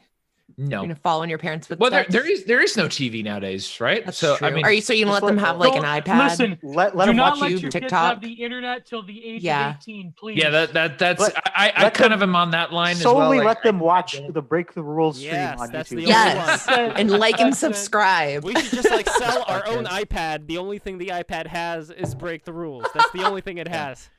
I'll let That them. and I'll just let like them, paintings of They used to have Gio's son. promo radios that would literally only have a dial to like a specific radio channel. You could be Yeah, like that's that. Well, that's what I'll do. I'll give him like a iPhone or something like that, and it'll only have the Tasting Anarchy podcast because I'm on that podcast, anything Cherberg related, and also the Californian in Exile podcast. Those are the only ones they'll be able to listen to. And also this podcast, of course. Thank you. Namaste. And Pornhub. Of course. Why not? Why not? Pornhub Kids. Pornhub Kids. It's allowed. Oh, fuck off. Dan Schneider's going to be producing that one. That's his next gig. No, Pornhub Kids, not like pedophilia. It's like appropriate content. It's true. But this is one of the things also kind of that is interesting to me is I don't know if any of you guys have kids. Right. I wish. The only thing I'll get to it right now. Sophia does. Is why is this this does seem to be like a common thing that's showing up on Twitter. Again, I don't have kids. I have nieces and nephews, but I also don't talk to my sisters much about how they're raising them. Like all of this stuff that people keep like throwing up on Twitter as being like Netflix is anti-children. There's all these pedophile rings, all this sort of stuff. And I'm just like, maybe, I don't know. Like, what do you guys, what is your guys' take on that? Do you think we had a whole episode on this? Say you come to the right place for that question. All right. Yeah. We had that Mr. Girl guy on who Whoa, this guy's Jake. Wait, Jake is an esoteric. So Jake doesn't know about adrenochrome. I do know about adrenochrome, I know that it's from like the fear of children. They drain it off. Yeah, they like. But adrenochrome is an actual real drug that's not actually doesn't require children's blood. Yeah, but that's how that's what they say. Well, they use it to like commune with like evil, like. No, I mean like adrenochrome is actually just like literally a drug that you can take. That's like not. Yeah, well, I know they talk about it in like Fear and Loathing in Las Vegas, but I thought it was just like it's just adrenaline. Yeah, like a benign It came drug. from A Clockwork Orange. It was even in the original novel by Anthony Burgess, Dreadcrumb. But people like David Icke have been talking about this since the early 90s, that the globalists, they connect with, or what they think they're connecting with spirits where they try to get that certain enzymes in the bloodstream of children to produce that fear. At least that's what the theory goes. Well, but David Icke has been talking about this for decades now. So yeah, I mean, I feel like I'm being. I feel like in this conversation I'm being deep red pilled. Yes. You're taking that's this side of the internet. I haven't begun to talk to you about Francis E. Deck, by the way, but that's 10th level red pill. So. But here's I think here's what's going on. I think today people are looking to things that are beyond the material reality they're used to. Most people have always been of the idea that I'm gonna live this life like the Chad peasant in one of those memes. You know, I'm gonna live this life and then I'm gonna 100% go to heaven when I die. Like there was this surety, which I think helped a lot of people out. And you know what? They may be right when it comes to that, because I do think I'm of the opinion that there are realms. What is Lev, that were you a sound? Catholic? Lev, did you grow up a Catholic? I went to Catholic. Okay, first of all, what is that knife sound? That has got to stop. Number two, I did go to Catholic school, but so I'm not kidding. Did you seriously? I feel like it's a collective experience of most Catholics that you think you're going to go to hell. Catholic. Okay, here's the thing. I'm just saying, and I think that I'm just saying that it's not true that most people in the past thought that they were going to go to heaven. I think most the whole Catholic guilt. I think the whole Catholic guilt thing is like meaningful because people didn't think that they were gonna. Okay, good point. I mean, there's that is interesting because there is for that's like James Joyce's one of James Joyce's like points, sort of. Yeah, well, but James Joyce, like all Irish artists, hated the Catholic Church, so you could never. It's kind of sus. Like Catholic guilt is like, oh, I'm getting acne because God's mad at me, but like like the salvation is there. Like the truth is that they're just not changing the sheets on their pillows. Oh, there is my personal experience. Gio, you wanna help me stand up for the faith a little bit? Oh, but this is the problem. That's what I was just doing. I'm Catholic. I was standing up for my. No, I know. You just got to have Rollo McFlugel on. He's very Catholic, and well, I like him because he's a hardcore libertarian. I mean, Catholic. we have to convince Lev to return to tradition. He has to convert. Okay. Here's the thing. Catholic school actually turned me away, believe it or not, from religion. When I saw Okay. I went to Catholic school. I know everything about it. True for me. Lev, the same thing's true for me. Okay. I agree with you. Yeah. So like when I saw a picture of the Garden of Eden and they had like dinosaurs there. No, not dinosaurs. Sounds cool. No dinosaurs. No, that's I misspoke. That was Freudian slip. What I meant Was to say. this in the South? What I meant Like, to not say. in the South of What I Brooklyn. meant to say was they had no dinosaurs. They had like dolphins and lions. So my thought, where are the dinosaurs? Shouldn't the dinosaurs be here? But Wait, I got it. Yes. Dinosaurs ain't real, man. I need to talk to one guy I follow. He says that he believes there's like certain proof that dinosaurs existed in the Bible. I could see if I could talk to if he. Yeah, no, I grew up hearing that a lot too. I'm pretty sure dinosaurs didn't exist at all, guys. Yeah, I've also heard that. I think dinosaurs are a psyop created Like by an the yeah, old like an guys. ankylosaurus. Exactly. You're telling me that thing was real? Fuck out of here. That thing I was. think Geo's a dinosaur.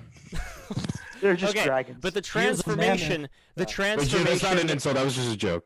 The transformation ended up man- happening man- later on. Like when I went out of Catholic school, I was, I'd say, not an atheist, but an agnostic. Like I wasn't really sure what was going on. Then certain personal experience that I had led me personally, so I can't speak for anybody else, but personally to the conclusion that there is way more going on beyond what we see as our reality. In other words, I am of the opinion that there are more things to experience as an experiencer There's of personal reality. experiences with anime. Exactly, because the anime girls, like I Anime said is in the so beginning, they're like Right, the bikinis. right. The dakinis and other like elves, fairies, these are all spiritual entities, and by spiritual entities, it's like, I don't know, like you could probably go through them or something. They're entities of the mind. They would be made up of a finer material than this very hard, fleshy material that we're in. They don't exist the same way we do. No, they don't. They're basically just like thought forms that people can give power to. But my whole idea is that I think that everything is a thought form. That we are Right, living power in the form of Bitcoin contributions. Exactly. So you guys better contribute your bitcoins right fucking now. I am posting it once again. Here we go. If you go and support us, you will get your message read. You can go to PayPal, streamlabs.com/LevJules, and you can go to cryptocurrencycheckout.com. Both links I posted right now. So for all you crypto millionaires, this is what you got to do right now, and we will address whatever message you write. Same thing with PayPal. If you have PayPal, wet our beak, and we will say whatever it is that you're going to write on the screen, so long as it's kosher enough for the stream. Yeah, wet our beak and we'll wet your beak. Exactly. And you should commit. Yes, we'll say it. What? You should commit in this episode to being a Bitcoin maximalist, and then later on commit to being like into like Bitcoin Cash or like Ethereum or something like that. No, we have That way Ethereum too. We have Ethereum too. You cover all the bases that way. Yes. No, please submit Ethereum as well if you guys have Ethereum. And you were asking before about how I met Jewel. So here's the story. I was really high when I was going to this meetup. Oh, here we go. This is how it all starts. Yes. I was really high, blazed out of my mind. I got out of the subway. And by the way, nothing more fun. I mean, look, being high in nature is way better. But there is something very special about being high. And like I did since like from 2015 to 2000 till the Trump election, like right after the election, I ended up sobering up. But like during the election, I was always getting really stoned and working out in the gym. And it was amazing. That's good. Yeah, that's good. Walking around the city and just looking at all these Wandering weird around. people, you know, just... Oh yeah, I used to love like getting super like uncomfortably like painfully high and then Yes. riding the train to the Oh, city my God. and This- then when I is- lived yeah, in I New mean, Jersey this is- and just this like is wandering very around much- like drunk and high, just like woo. This is Really very loves much that like the emotional. opposite. This is like the opposite of like a synthetic and a natural environment versus a natural high in a synthetic environment. It's a very it's an interesting change off because like from my experiences with drugs, DMT, mushrooms, DMT. you're not gonna reincarnate. And marijuana, like those are natural and always in sort of a natural environment, but then like kind of juxtapose that to the concrete jungle of New York and you're walking around on some sort of plant matter. Like that sounds awesome. Yeah, it's fun as fuck. Well, it was also Anyways, nice. continue, love. Okay, that actually reminds me of this time that I was seeing another girl, but this other girl who later on became my girlfriend, she wanted to seduce me, so we went to the park and we got some shrooms in the park. We had a good time. We saw this golden squirrel, like it just looked like some rare Pokemon, and all the like I saw like these energy these energy spheres coming out of the trees that was like undulating, like the park was like an ocean. Anyway, the point that I'm getting to here is I was really high as hell on the train coming out to the area where the World Trade Center is. So they have some stupid mall there that they built. I don't remember what it's called. But instantly I got these vibes of this place, that this was so fake. This was so manufactured. Just like this site that they built after 9/11, and this fucking mall. Oh, this was after the towers were demoed? 9/11. Yes. So it's like when I was in this place. Take the Ryan Dawson pill. Well, I haven't looked into that. Gosling pill. I have missed that guy. I did a podcast with him once. That was really fun. Imagine being on. I was a writing tutor and I found out. I want to hear your story. We got to get the steam out of the 4-year degrees. Yeah. Just loved Ryan Gosling. They were Imagine like, I was like the embodiment of beauty. Yeah. Everybody, mute yourself so I can hear. Okay, I got to finish the story. Okay, so there was this meetup of these New York young millennial sophisticates. I'm not sure what the best word to describe them is here. They're like these young entrepreneurial people, some of whom probably have a silver spoon in their mouth, not all, but they're like, they're like people who are of a particular caste. Like they all went to these very good schools, and I didn't find that I agreed a lot with them. Like, just the energy wasn't really there. But I also met Jules there, and I started talking about some libertarian stuff. I started talking about, let's see, who was it? I believe it was Thomas Sowell. So when I mentioned Thomas Sowell, that was when Jules like, okay, this is my dude over here. So from there on in, we met right at the end, by the way. But from there on in, we started exchanging emails and just started to do stuff together and hang out. And eventually, we wanted to, just do a YouTube show. So we started doing the show.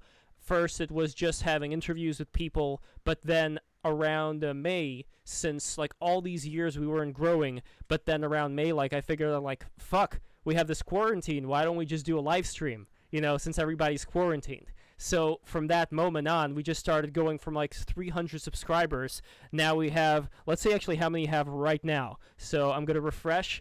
1,538. 2 more and we are at 1,600. Guys, come on. Look at this entertainment. You gotta subscribe right now. Get your fucking friends over here. Send them the link. Tweet out. Get the word out. This is the new media. There is no stopping us. We're only going to be growing higher from here, and we want to expand. It's the to next more Joe platforms. Rogan experience. Fuck yeah! I think that's we right. gotta get Geo's harem in here. Oh, yeah, yes. I subscribed. I think I'm one of those too. Yeah. Thank you. Imagine you're like in New York on 9/11 and you take shrooms. Oh. And then like the tower. There has to be one person. I just made it up. No, there was an experience that I had like that, but I was high, but not 9/11. It was a guy blaring really loud music on the train, and I was a stupid high. Like how when you have a stupid high that ups your confidence level. So like I tell him like dude, like nobody wants to listen to this music. And oh my God, love. Oh wow, in New York you probably get killed. Here's the thing. He got confrontational. He started talking about like these things that were going on with him, like I'm listening to music. Well, I could be robbing the train right now. And then I started making peace with him. No, I started making peace with him. Shit posting. So what ended up happening was I immediately told him about Jocko Willing and how instrumental it was for him to listen to the Jocko Willing podcast, because I believe in him and I believe that he can turn his life around, and it's all about how much you put into the time that you're here and how I like how Jocko Willings is like an evangelical religion now. Really? Oh man, I didn't know that. Yeah, my dad. No, I mean in this context, like you're trying to save his soul with like Jocko Willings. Yes. Oh yeah. So, but you're high out of your mind. That's why. Like exactly.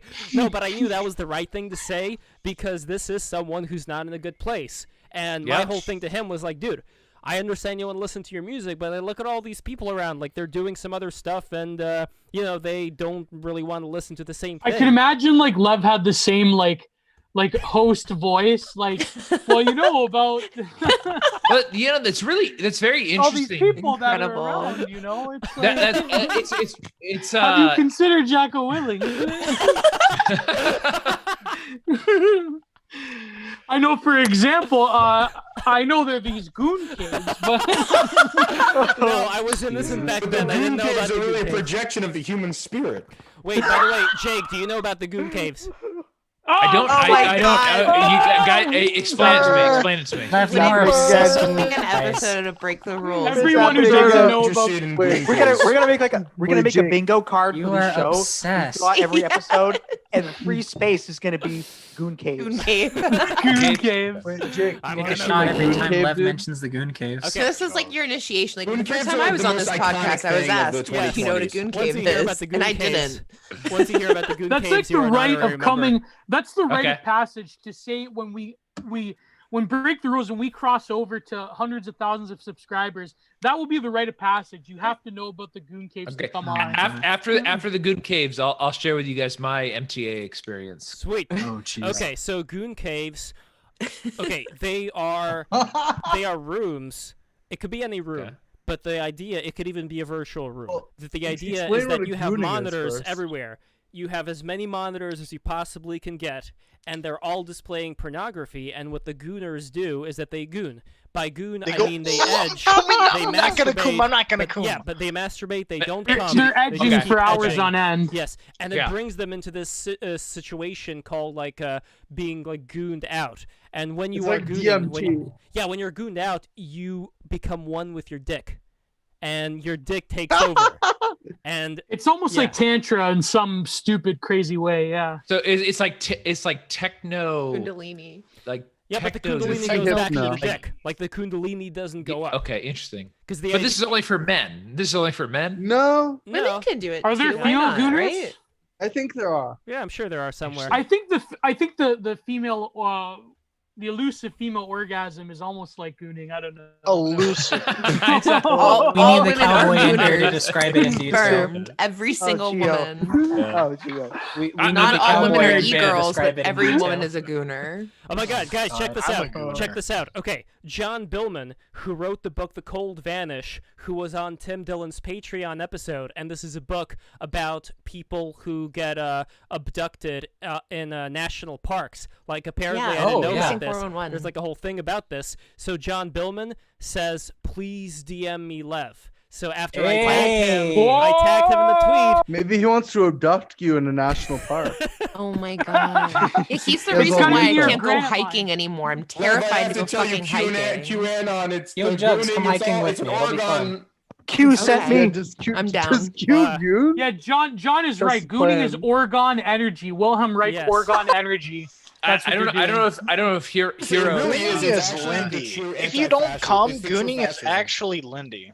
I don't know if Hero's on the same wave, but like growing up in California, at least in El Dorado County, everything is national parks. So because 95% of the county is national park. Closer to your end it is. If you're in Silicon Valley like I am, there's very, very little of it. There's a lot of that the further east and north you go. Right. Okay. Yeah, that makes sense. Gooning That makes is sense. psychosexual fascism. I'm sorry for cutting you guys off, but if you go by Oh, Wilhelm yeah. Reich's Oh, yeah. theory of Oregon, it is Psychosexual fascism? it's literally keeping tension in the body and holding the resistance to the orgasm, which is by organic definitions, fascism.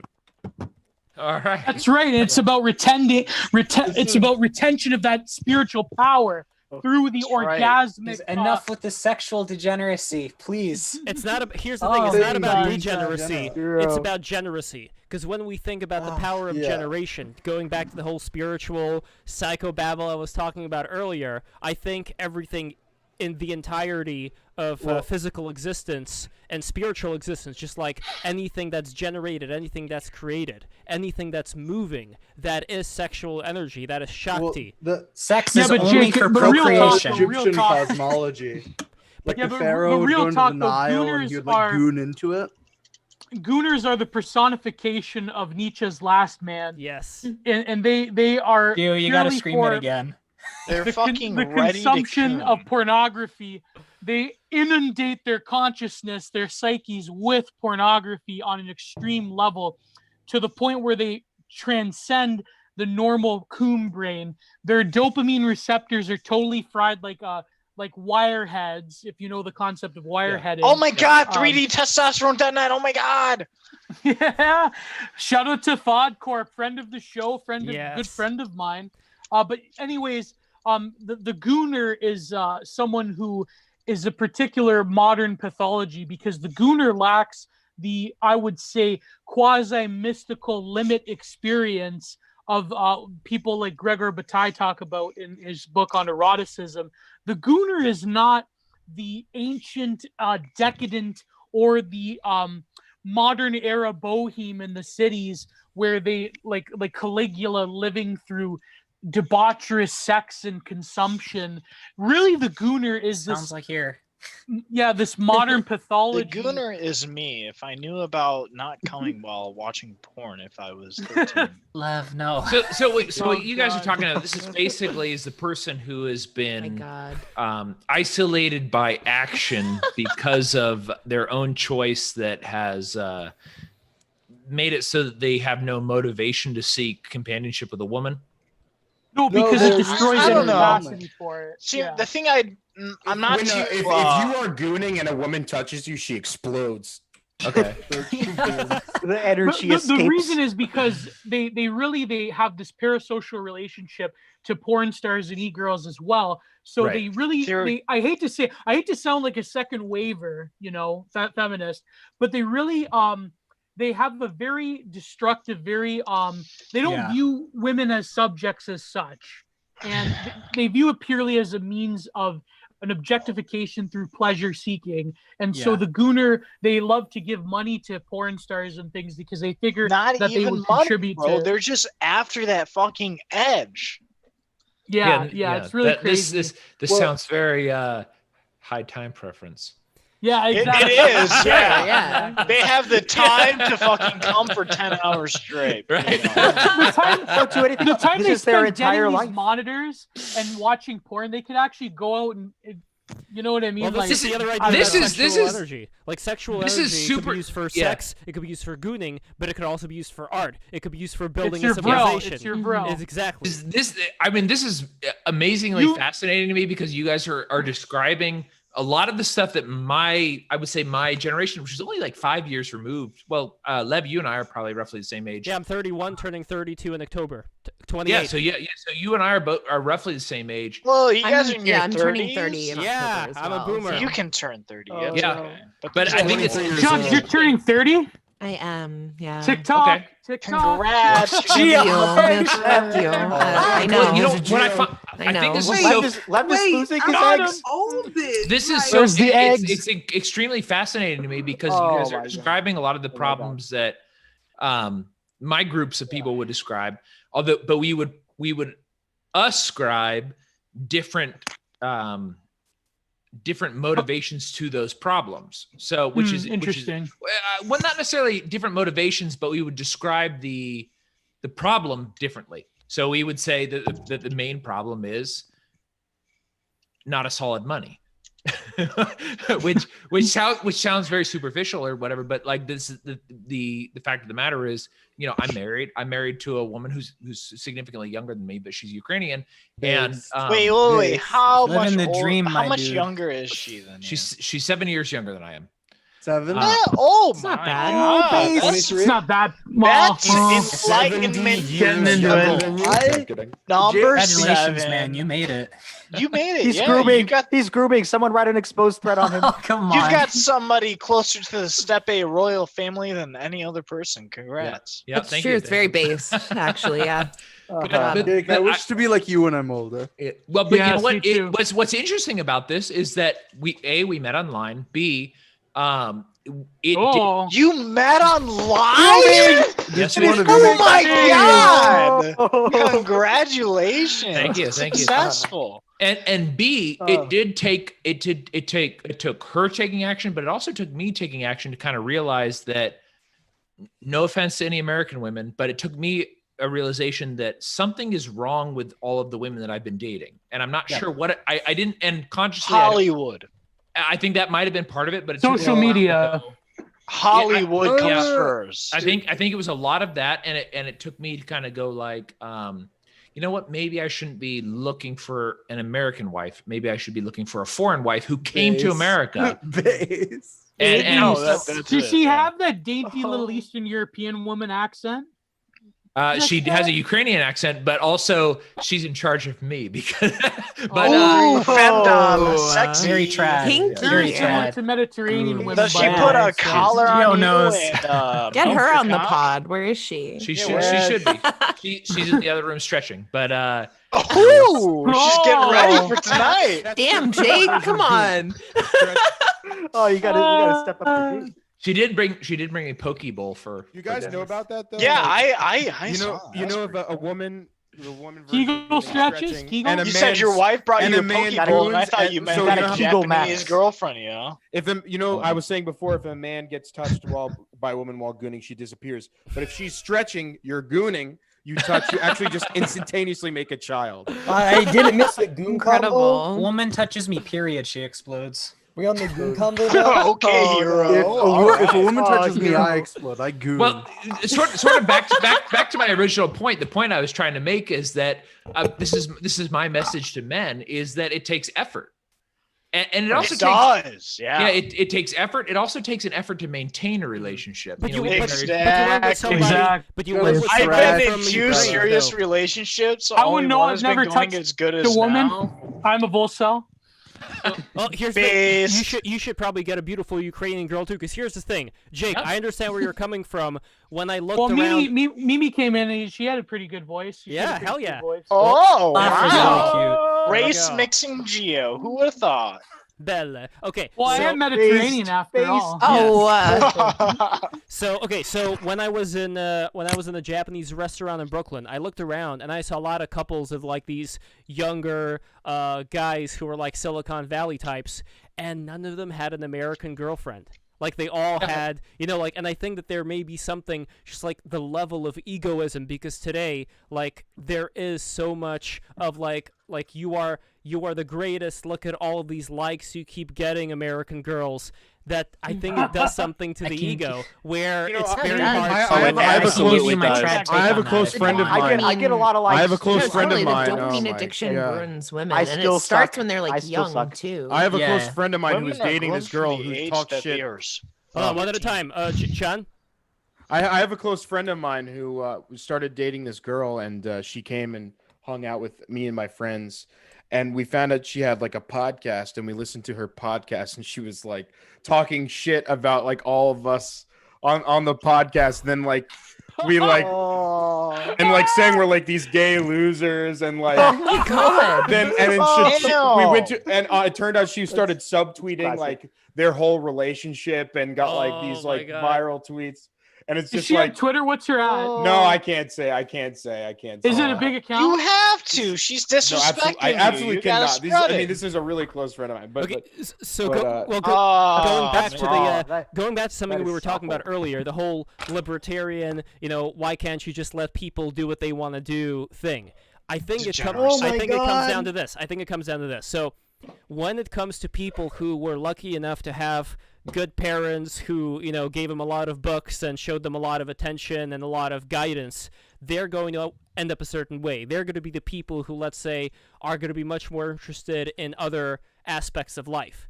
My concern is that most people who are living today, they're not, let's say, limited by like only living off the land, working the land, knowing the land, like just because they don't have time for anything else. So we're going to be great experts at like doing whatever stuff we do around the land. All they know is the Wi-Fi. Exactly. They know the Wi-Fi and all the All they games know on how to it do and is the eat social hot media. Cheetos. So hot Cheetos and lie, dude. They know BDSM, they know porn, they know gooning, they know Wi-Fi. And hot chip Netflix. One of the favorite tweets I've ever come across when I was a really small account was the Sonichu account that said it was Sonichu, the original guy, where he said men invented appliances to make women's lives easier. women repay the favor with mass disloyalty. Right. It all does go back to creature comforts, right? It's Well, like it's like that's a what towards small women, you follower, gotta what John was control. saying, but what that girl did is like a huge example of that because instead of a woman like creating her own fucking content, she just did it, but she made rips. content like. I mean, to be destroying honest, other I people would and being a totally do the bitch, same like- exact thing. What? I mean, to be honest, I'd do the same exact thing. If I were a woman, I mean, I'd be yeah, like a but whore. I'm kidding. I actually wouldn't. But Just let me be misogynist. No, I here really wouldn't do the quick. same All thing. right, Yes, I'm be just misogynistic. Yes, yeah, because yes. that's like my whole thing with Do it, women, like do it. wanting to be like men. They don't, they don't do anything Women that men don't do that's understand. good, like being like They can't dexterous or inventive. They just like want to be like Ambidextrous? whores and like unfaithful, and they're like, They're well, men scuffed do it. It's versions like, of men. yeah, exactly. Like the worst qualities that men Men have. can have sex Hey, whenever guys. they can, but I can't like rape a I woman actually whenever like I want. women, guys. So you guys can talk shit about women, but I like them. No, John has I prohibited. think I mean, I am the one, best- so. The greatest motivation for creativity is, for men at least, I'm not sure, I can't speak to what women's Everyone says this. Well- motivation is, but the greatest motivation for men is women. I mean, like, That's I, true. I honestly, Yes. like, I would still be, if we went back 5 years before I married my wife, like, I would still be basically in the same spot if I didn't have the motivation from her. And it was basically, we met, she liked me, we married, and then she was like, this is not good enough. And that pushed me forward. And I think that's good. I think that No, ultimately. that is good. Yeah, Yeah. because then you'll That is be the good. man you need to be to have Yeah. a wife like her. Yes, That's pretty exactly. much it. Yeah, and I think that's one of the things that kind of misses from a lot of society right now, which maybe this will get into what you guys are talking about as being trad. Well, This was a lot of, my mother didn't work at all, but my mother made Based. my dad work, and Based. my dad had a Based. lot of other Based. interests. Yeah, I mean You he Italian, my dude? I'm Jewish and Catholic, or Jewish Oh, and okay. Scottish. I'm Jewish Okay. and Russian. Catholic Scottish. There we go. Yeah. Yeah. It's a new one. Yeah, high five. I wonder if we could do like a high five on the screen, like me over here and you over You here. gotta look at each Me and other's Gio did a elbows. sort of high five last. When I Yeah. was on Yeah, stream. there we go. You guys did like some pledge or something. That was funny. Did you like the? Would you join the pledge with me? Me? What's the pledge? What's the pledge? The friendship. Oh, this is so gay. I can't even do it. Nah. Oh, no, we It worked gotta- once. It only worked once between me and Gio. I would be a whore if I were to pledge my friendship to more people.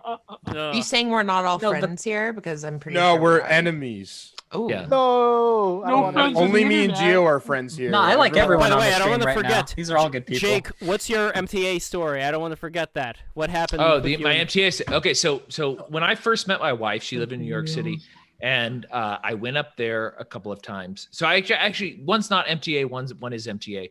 I went up there one time. I parked or I was getting ready to park. She lived in Brooklyn, and this Asian dude like gets up behind me. I guess I was going too slow, but he gets out of his car and starts yelling at me.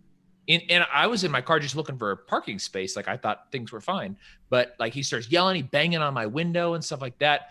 And I rolled down my window and I was like, dude, I'm from Virginia. I'm armed. Leave me alone. And he does. And Well, he in was return- Asian, not black. That's, he Look around and goes, find he goes, out. okay. And he goes back to his car, and like I go back around the block and come around, and then finally found a parking space. But like I was like, in Virginia, this would never happen. Why would somebody bang on my window? because you're not in the inner city. Yeah, it was wild. Like I was very offended. Wait, you And, said he was Asian. He was Chinese, Japanese, Korean. I honestly I don't Are know. you but- Chinese? Wow. I- You're I- Chinese or Japanese? Are you Chinese or Japanese? Dude, I live in Texas now. So I love King of the Hill. Did you, Whoa! did you grow up Yeah, watching I King of the Hill? know. All right, I know for a fact Texans love Japanese. All right. Yeah, I would, if I was to guess, I would say he was probably Chinese. But Yeah. that's also because like historically, most of the immigrants from Japan have already come, and now it's Chinese immigrants. So- You can tell by the isn't it, like in hairstyle. Brooklyn, isn't it? Like there's one part of Also, Brooklyn. wait. I remember like Yeah. going to a Wait, show and wait. it was like all Chinese people. It's like, actually a literally couple of blocks everywhere. away from where I am. Like there Yeah, are you know certain what I'm talking sectors. about. Yes, I mean it's like all over the place. There are certain communities of Chinese people, and like it's only them that are like around a certain block. And look, I don't care. My only thing is I would prefer that when people come here to kind of integrate within the rest of society as far as language and all that. I mean, their kids, I don't know. I mean, probably a lot of their kids have integrated. So it's like, okay, fine. Like the old people, like if they don't speak English, that's fine. But they wear BAPE. But still, when it comes to certain loyalties in a level of, let's say, people who apply for certain high positions in college and the military. There was a podcast I listened to with Hotep Jesus where he had this one guy on there who talked about how there are these disturbing things that happen when you have people who are like originally from China who come here when they're youngish, I guess, I don't know, like in their 20s or whatever. They go into these high-ranking schools, they go into the military, and then since they're so fucking competent, they get high positions in the military and grab the secrets and funnel the secrets to Mother China. And that is a very big problem when it comes to loyalty. Like, if you don't have loyalty to your country, if you're just going to be bringing secrets over like that, like, I don't care how competent you are. Like, how do we make sure that that doesn't happen? That's gotta stop viewing America as an economic zone and as a proper nation. I would say, not as a good counterpoint, but I would also say I don't think Chinese people are actually the most loyal to China themselves. Like, I don't know. Everybody's got a price. I think the way that you avoid that is outstripping China economically by freeing up industry. See, this is the point with China. If we're going to end up having to outwork China, it's going to basically be a race to the bottom where we're all going to be forced to work, 100-hour weeks, which is like... We don't have to work hard, we can work smart. So. We can create innovation that's going to kick China's ass in no time, and I think that there is an opportunity to do that. Like with there is, and I think class to fucking destitution. No, I disagree. I think that the working class will fulfill the role as... I mean, the thing is like capital investment makes jobs easier. It doesn't make jobs more complicated. So... It replaces jobs. It does replace jobs, but it makes the jobs that were once more complicated easier, which expands jobs. So and how about this, just as a quick aside, because I know that this is an argument that people have a lot of times. I wanted to quickly throw something in here for everybody to consider, which is, and I think somebody mentioned this in the chat earlier on, what if we do certain things to make a lot of these small towns way more fucking self-sufficient so that they're not even going to be a factor in a lot of these economic things where they're going to be able to take care of themselves, and that way it's not going to be a question of like these jobs aren't going to exist anymore because of automation. What's going to happen to these people who had these factory jobs? If there could be a way that they could live in, still have the internet and everything, but be able to live in a much more self-sufficient manner, it's like people didn't used to have these jobs in the first place. If we're talking about pre-industrial revolution time, there may be other ways people can live where they're not going to go hungry, they're going to be well taken care of within their own community. I don't know, like, is there anything that could be done there?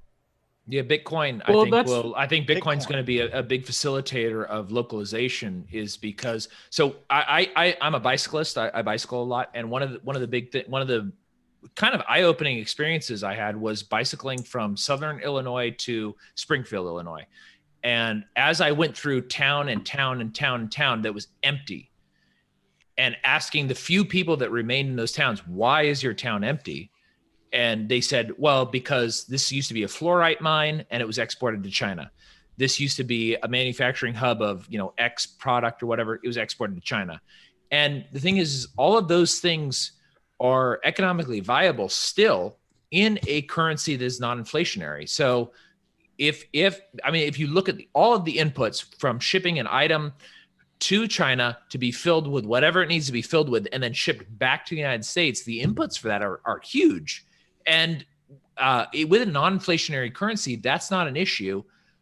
These towns would come back, and these fluorite mines are not spent. These would still be viable industries for fluorite. And fluorite wait, please explain this. How would manufacturing that requires these things to be mined, why would they go for these small town mines instead of the ones from China because of Bitcoin? I don't quite understand. It's not specifically Bitcoin, but it's a non-inflationary currency. So the issue that happens right. So how would that happen though? I'm sorry. I guess I don't understand the question. Is you're saying that like, in order to transition away from like liquid monetary world reserve currency to like something more? I'm assuming you're like a classic gold person, right? So. Well, I'm classic. Well, I would say like ultimately, yeah, I would be a classic gold person, but Bitcoin would take that place. So it would be a hard currency, a non-inflationary currency. Currently, what happens is the Federal Reserve Bank inflates the currency. It prints a huge amount of American dollars. A lot of that investment has to go somewhere. It ends up going to China. Mm-hmm. China has a whole bunch of liquid cash that then they print a whole bunch of yuan because they are pegging their currency to our currency. They print a huge amount more yuan. That yuan is then going to the first movers in the Chinese economy. They put it into fluorite mines, in this case, in China. Those and also they have no sort of protection against any sort of like. So in Illinois, for example, there's a lot of unionization. There's a lot of worker protection, stuff like that, which ultimately I would say is a good thing, but it should be a good thing through rising wages, not necessarily a good thing through fiat from the government. But anyways, that aside, in China, they don't have this. This is expendable resource, human labor. And so they have the Federal Reserve notes that go in there, and then those Federal Reserve notes are converted into yuan. The yuan is new currency. It goes to the first movers. Those are mining institutions. Then those mining institutions that mine the fluorite, they have to sell it immediately. And so they ship it back over to the United States. And there's a huge amount of cost in all of that. And it's not an efficient method unless the currency is inflating at different rates in different areas. Does that make sense? I think so. I think I get what you're saying. My question is, how does this refocus back to local mining? Because if you have a hard currency, the hard currency does not create new currency in China. It creates that makes sense. Yeah. So the bleeding out of the American dollar is like the biggest. Right. The thing is like this is like one of the greatest pyramid schemes of all time. Like the American standard of living is basically borrowed on everybody else having a slightly lower standard of living. And we've expanded our standard of living out across many, many, many nations to inflate them to raise ours just slightly. So we've maintained for the last 50, 60, 70 years the great middle class that we have in the United States through an inflationary currency. I mean, Carr actually talked about this earlier in the stream, was the end of Bretton Woods kind of closed that. But we had a period from 1910 or so until 1971-ish, where the United States had a semi-gold standard where it was pegged and everybody else was pegging toward us. And that was us basically stealing through a very clever inflationary currency, stealing gold from those countries into our country. Well, now gold is not really relevant anymore. Now we have Bitcoin, and well, we'll see what happens. I mean, Bitcoin's very new still, but gold has stood the test of time. Silver has been, we had a bimetal system in the United States for a long time. A lot of countries in Europe had a bimetal system, silver and gold. It's not clear that Bitcoin, I actually, in a lot of libertarian circles, like I feel like I'm coming across as like a hardcore Bitcoin guy in this chat, but like in libertarian circles, I would be considered a Bitcoin skeptic, because I don't know that Bitcoin will be the money. What do you think of DeFi? I don't know. That's the thing, is I'm not really willing to compete. I would say my actions, what I buy, what I invest in, would present me as a Bitcoin. Well, I mean, isn't DeFi like what causes more skepticism, I guess? I think a lot of the cryptocurrencies have benefits and I guess detractions that make it palatable or not. But I think Bitcoin has withstood many tests and sort of shows that it's probably going to be the currency of the future. Whether that's true or not, we'll see what happens. So I think there are certain things that, like, I've actually talked about this on the Rollo and Slabby show, and I think on the Friends Against Government podcast, where like I have presented my criticism of Bitcoin, but my criticism of Bitcoin is on the second layer. The first layer I think is pretty solid, and we'll see what happens with it. But one thing that I've always thought about with Bitcoin is just generally like I guess maybe you can have some sort of certainty about this, but just for it to become a general currency, I think we've definitely hit a point in consumer like electronics where almost everything is now like a closed system, and it is generally more difficult to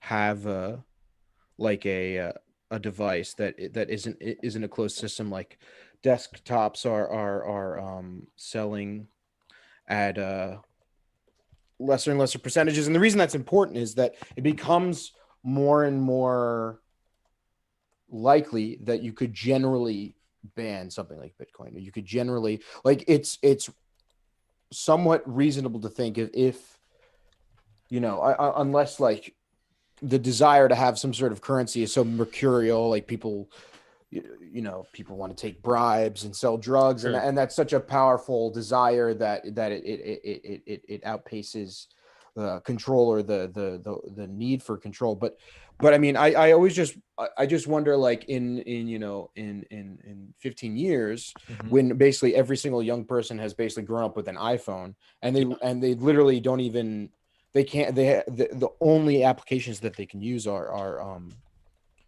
things that have been signed by Apple, and like and this will be the general circumstance of computing. Like, mm-hmm.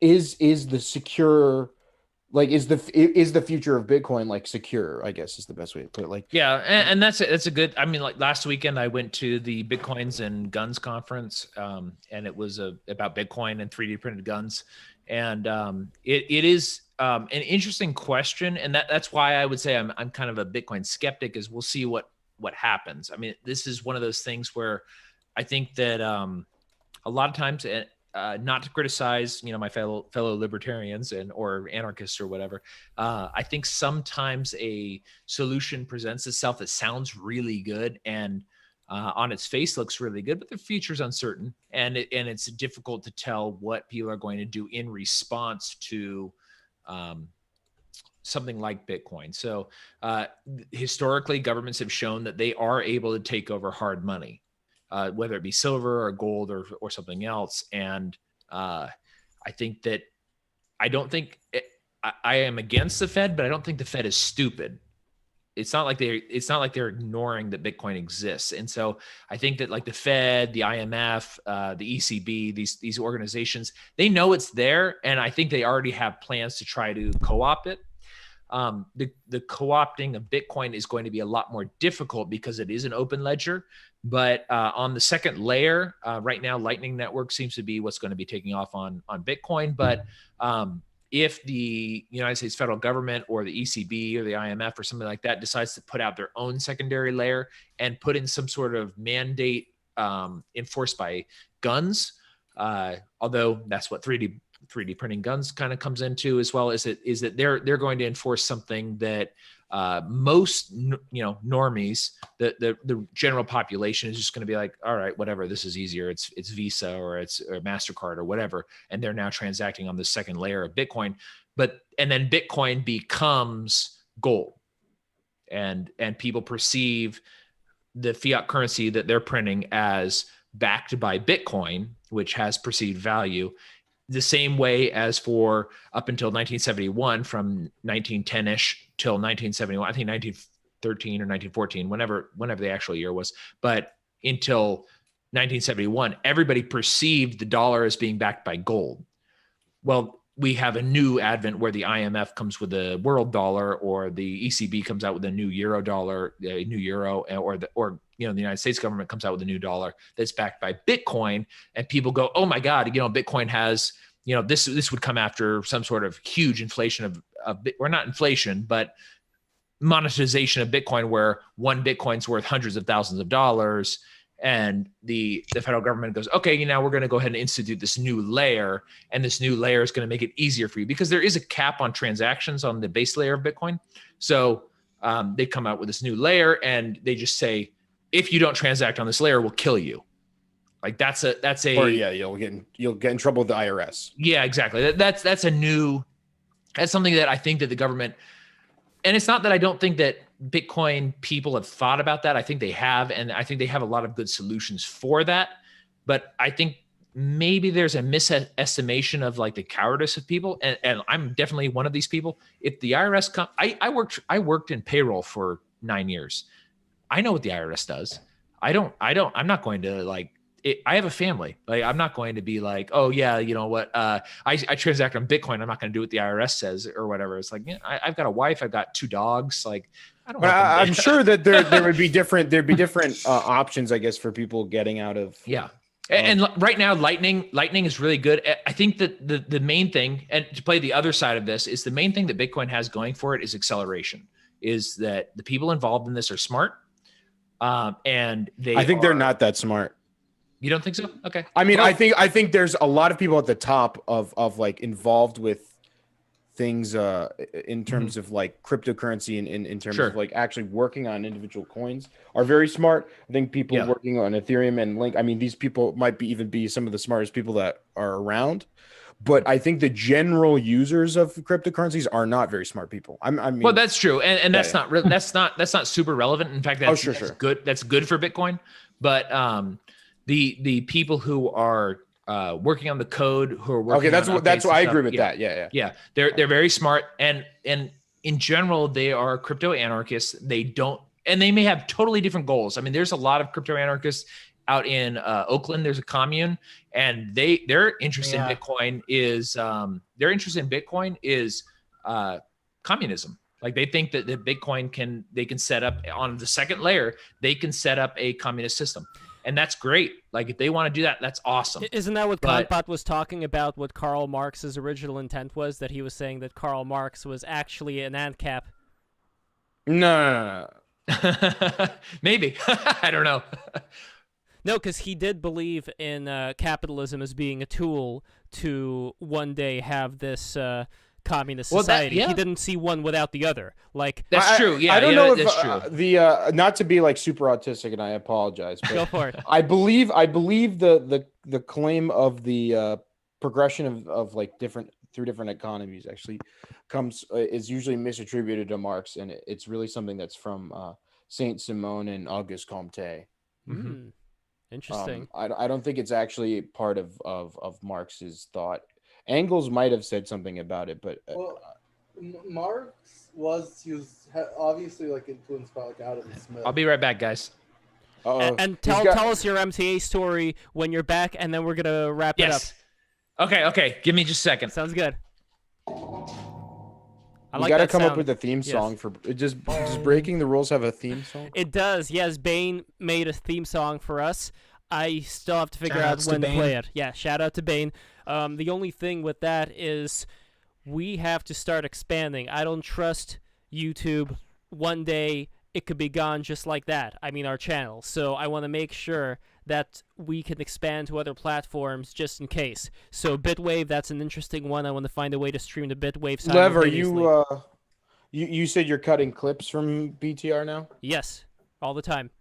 All the time? All the time. You know, some really good ones. I'm just saying, if you need maybe if you can throw I'm a full-time editor, you know, I'm looking for freelance work. If you can throw a few shekels, maybe I can, you know, we can work something out. I could. Well, Love, you were looking for someone to pick up some of the slack, so. No, that's definitely true. Are you good at Premiere?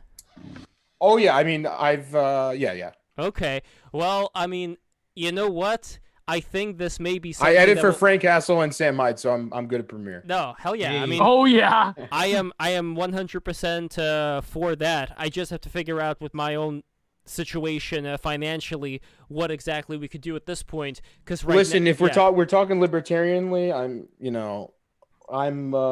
I could be paid, below minimum wage. Well, okay. I mean, this is good. No, I'm joking around. I'm joking around. Okay. By the way, did you edit the antiquing video? No. I don't. I think that was Bick.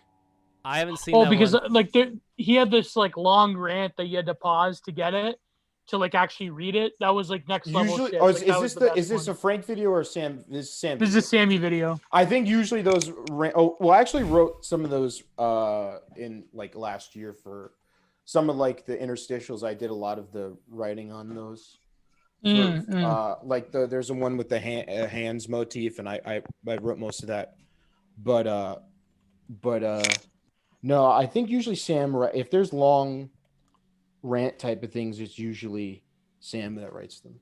Yeah, yeah. Because he does usually add like a final, make his own final cut or change a lot of things, and does tweaking for like a week before things come out.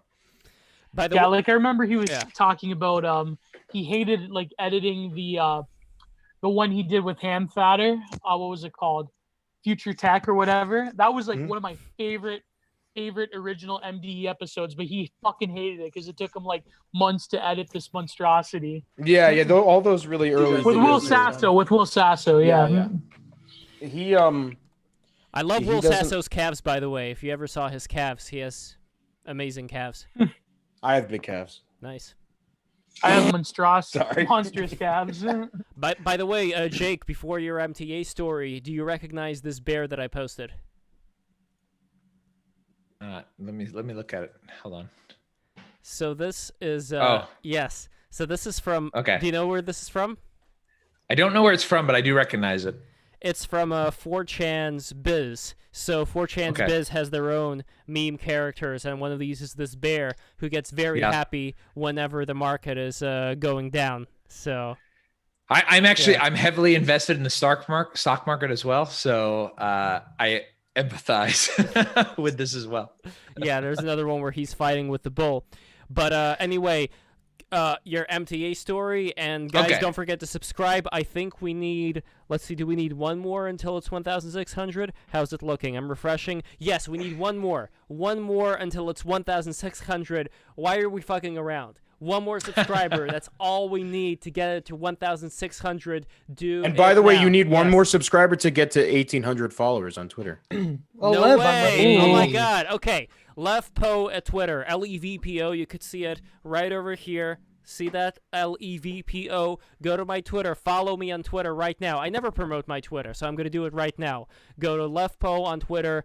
I think that I have a really good Twitter curatorial style. I add in a lot of nice-looking animals, and Gio, you know how I do on Twitter. Oh yeah, next level stuff. Almost approaching my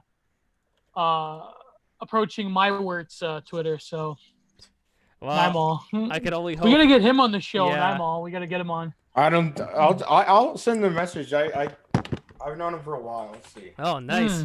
And by the way, for those who aren't aware, I don't think he would though. I don't know if he speaks English. Like, actually. Oh shit. we can I know he can type like in English. I don't think he's American actually. Like. Jake, by the way, that is beautiful lighting. I'm just looking at the way that you're lit right now. It's really good. So, MTA. Nice. Yes. Highlight. MTA story. Take it away. All right. So when my wife and I were dating, her mom came from Ukraine to visit her in New York, and I drove up, and we were driving from Brooklyn to Manhattan to enjoy Manhattan, and which I guess is what you do when you go to New York, and there was, so I have very little experience with the MTA. We got on the subway, and we're just standing there riding or whatever, and this dude who looked like death itself gets up in the front of the car and starts just talking, but he's talking like, I'm going to do an accurate representation of what he's saying. What he's saying is, yeah.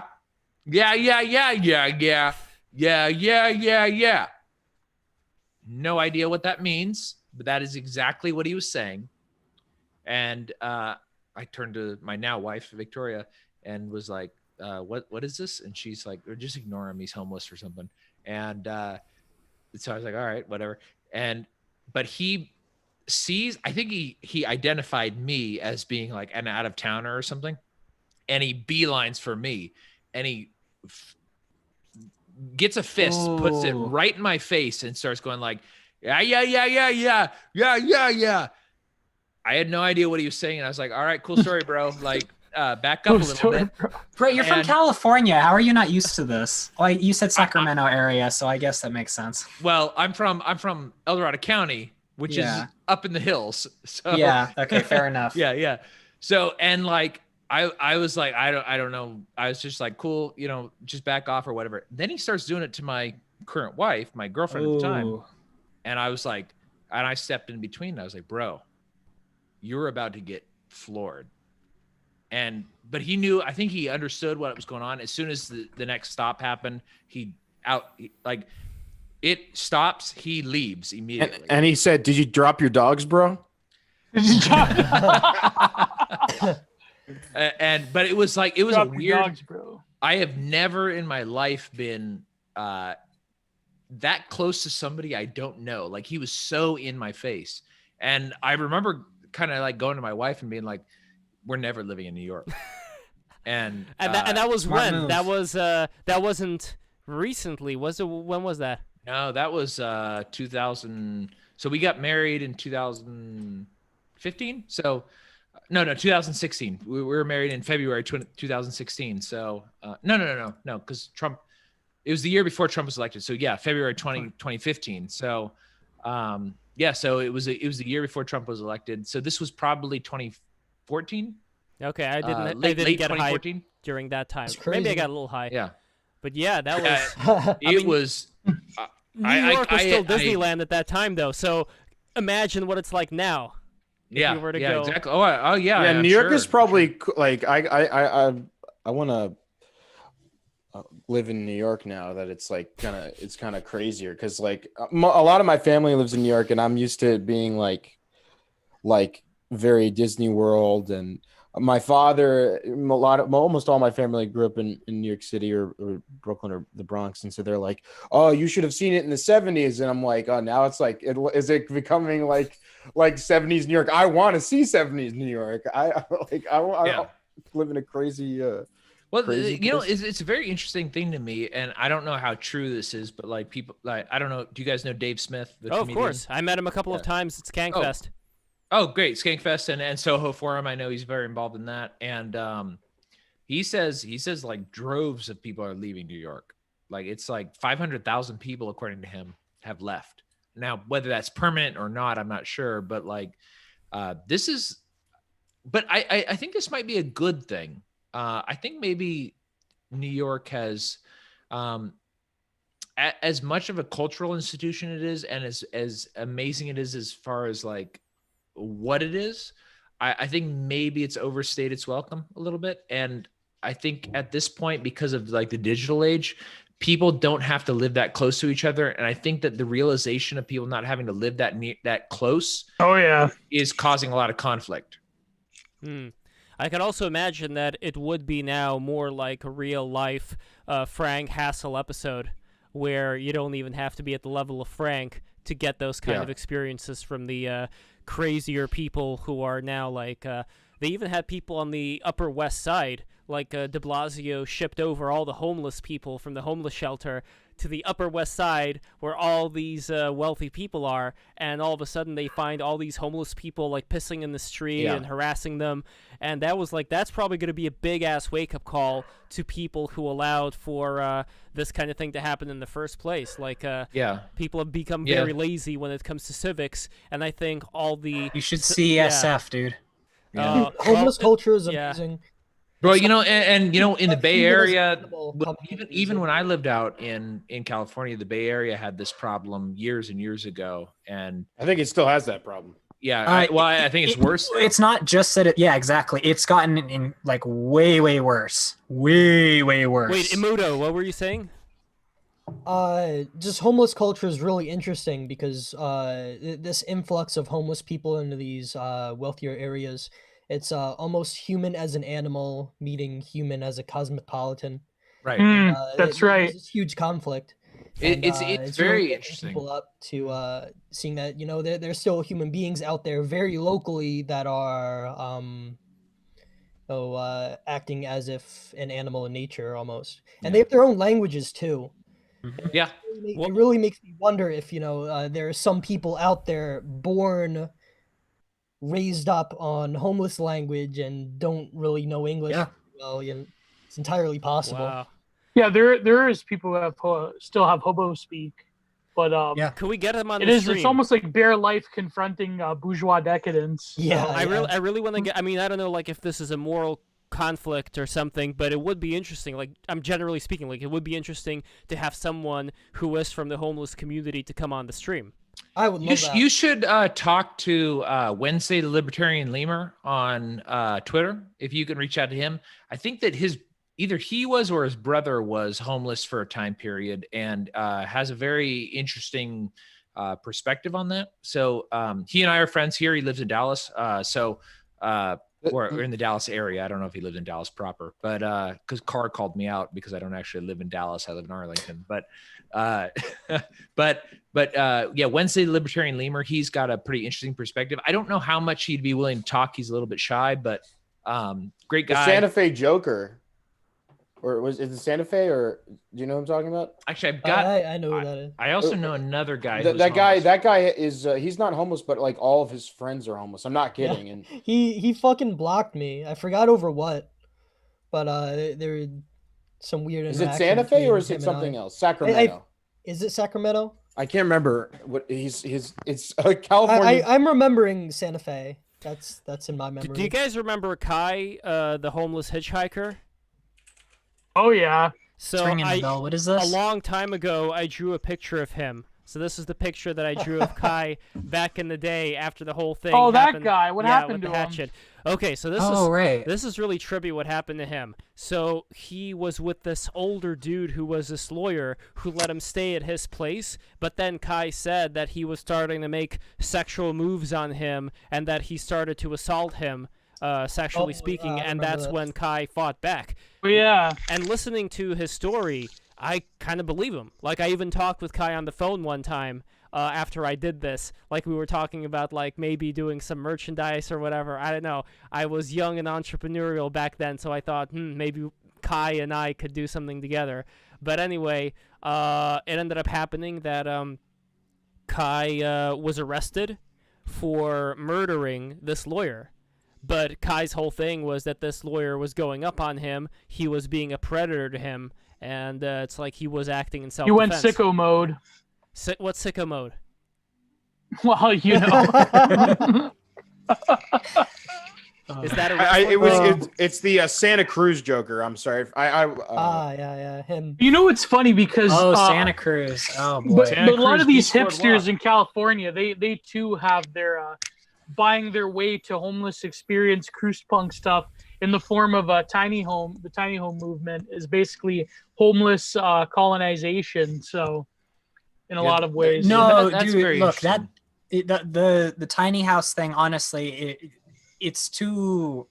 A lot of it is too bougie for the level of which homeless people are over here. I could give you guys like a million homeless stories. I have so many like things where I've run into them or dealt with them or just seen what they're doing. I could go on for hours and hours about it. From what I understand, they don't want to. I've talked to a few homeless people in my day because my area is like the post-industrial place too. So yeah, go ahead. Check out.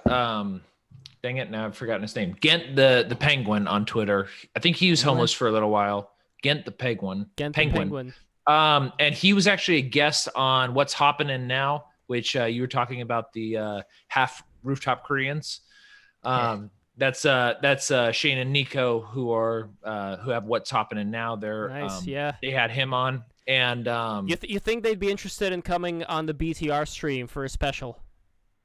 Maybe for a limited amount of time, but I think they would be. They're both great. They're awesome. And also their YouTube channel's great. Definitely. And they've got I think they have a Patreon too. Maybe we could get Gio thrown out in the street for a few days and see what makes it. Oh man. Oh. No, Gio, you did bring. Oh, go ahead. I'm trying to think of. I have another homeless person.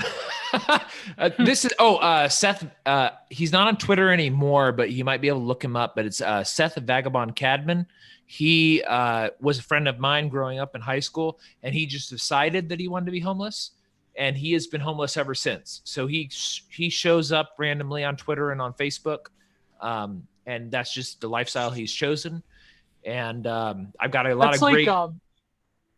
Sorry. Okay, go ahead. I'm saying I've got a lot of great drug stories with him, but but he is that's the lifestyle he chose, and that's interesting. Yeah, that's like the singer for Decrepit Birth. He is like homeless by choice, and he lives out in I think Southern California. Also, most famously, what's his name from Temple OS? Oh, Terry Davis. Terry Davis. Well, Terry Davis was. He was homeless, for a bit. By choice. Yeah. So he would be then like, what's the homeless version of like a vol cell? A vol. I'm not sure if the terminology has been invented yet, but Volhome. Volhome, I guess. That's got a nice ring to it. Volhomo. Volhomo. That's what's weird about like the kind of the milieu we live in is that there's a lot of these. The number of homeless people is ridiculous. Staggering, and I think that I would say, and I don't know this for sure, but I think a very large portion of it is people who have chosen for one reason or another, whether it's a conscious choice or not a conscious choice. Probably considering the state of morality, can you really blame them? But it would be interesting. Like, again, morally speaking, I'm not sure if it's the right thing to do, but sort of like in the Howard Stern type presentation, it would be interesting to hear from also homeless people who are like tapping into something that normal people are not, as far as the certain I've talked visions, to a few of them. like the certain visions that they see. Like you know what I mean? That would be But I mean that was when I was a young youth before I was like hardcore libertarian. I worked for Liberty Tax, and I did like the waving where like, you know, like the people dress up as Uncle Sam. You're one of those guys. I know. Yeah. I did that because it paid a lot. And I remember standing out there waving, and this guy, his name was Nick, and he had this dog Joker. His dog was awesome. He was all right, but his dog was super cool. But I told him, I was like, hey, dude, you're coming out here and begging anyways. And this was in Virginia Beach. I mean, Virginia Beach is a beach community. So a lot of homeless people out there. My favorite band's from there. That's cool. Oh, really? Yeah, it's great place. And he's out there, and I was like, hey, man, like, why don't you come out here and just like put on the Uncle Sam costume or put on the Lady Liberty costume and just wave, and maybe you put like the headdress or whatever on your dog, and people will like it, and you'll get a little bit of money. And he was like, well, how much do you make? And I was like, oh, you know, like $11 an hour. And this was in like 2004, 2005, and $11 an hour for a high school student. That's when I worked there. Was awesome.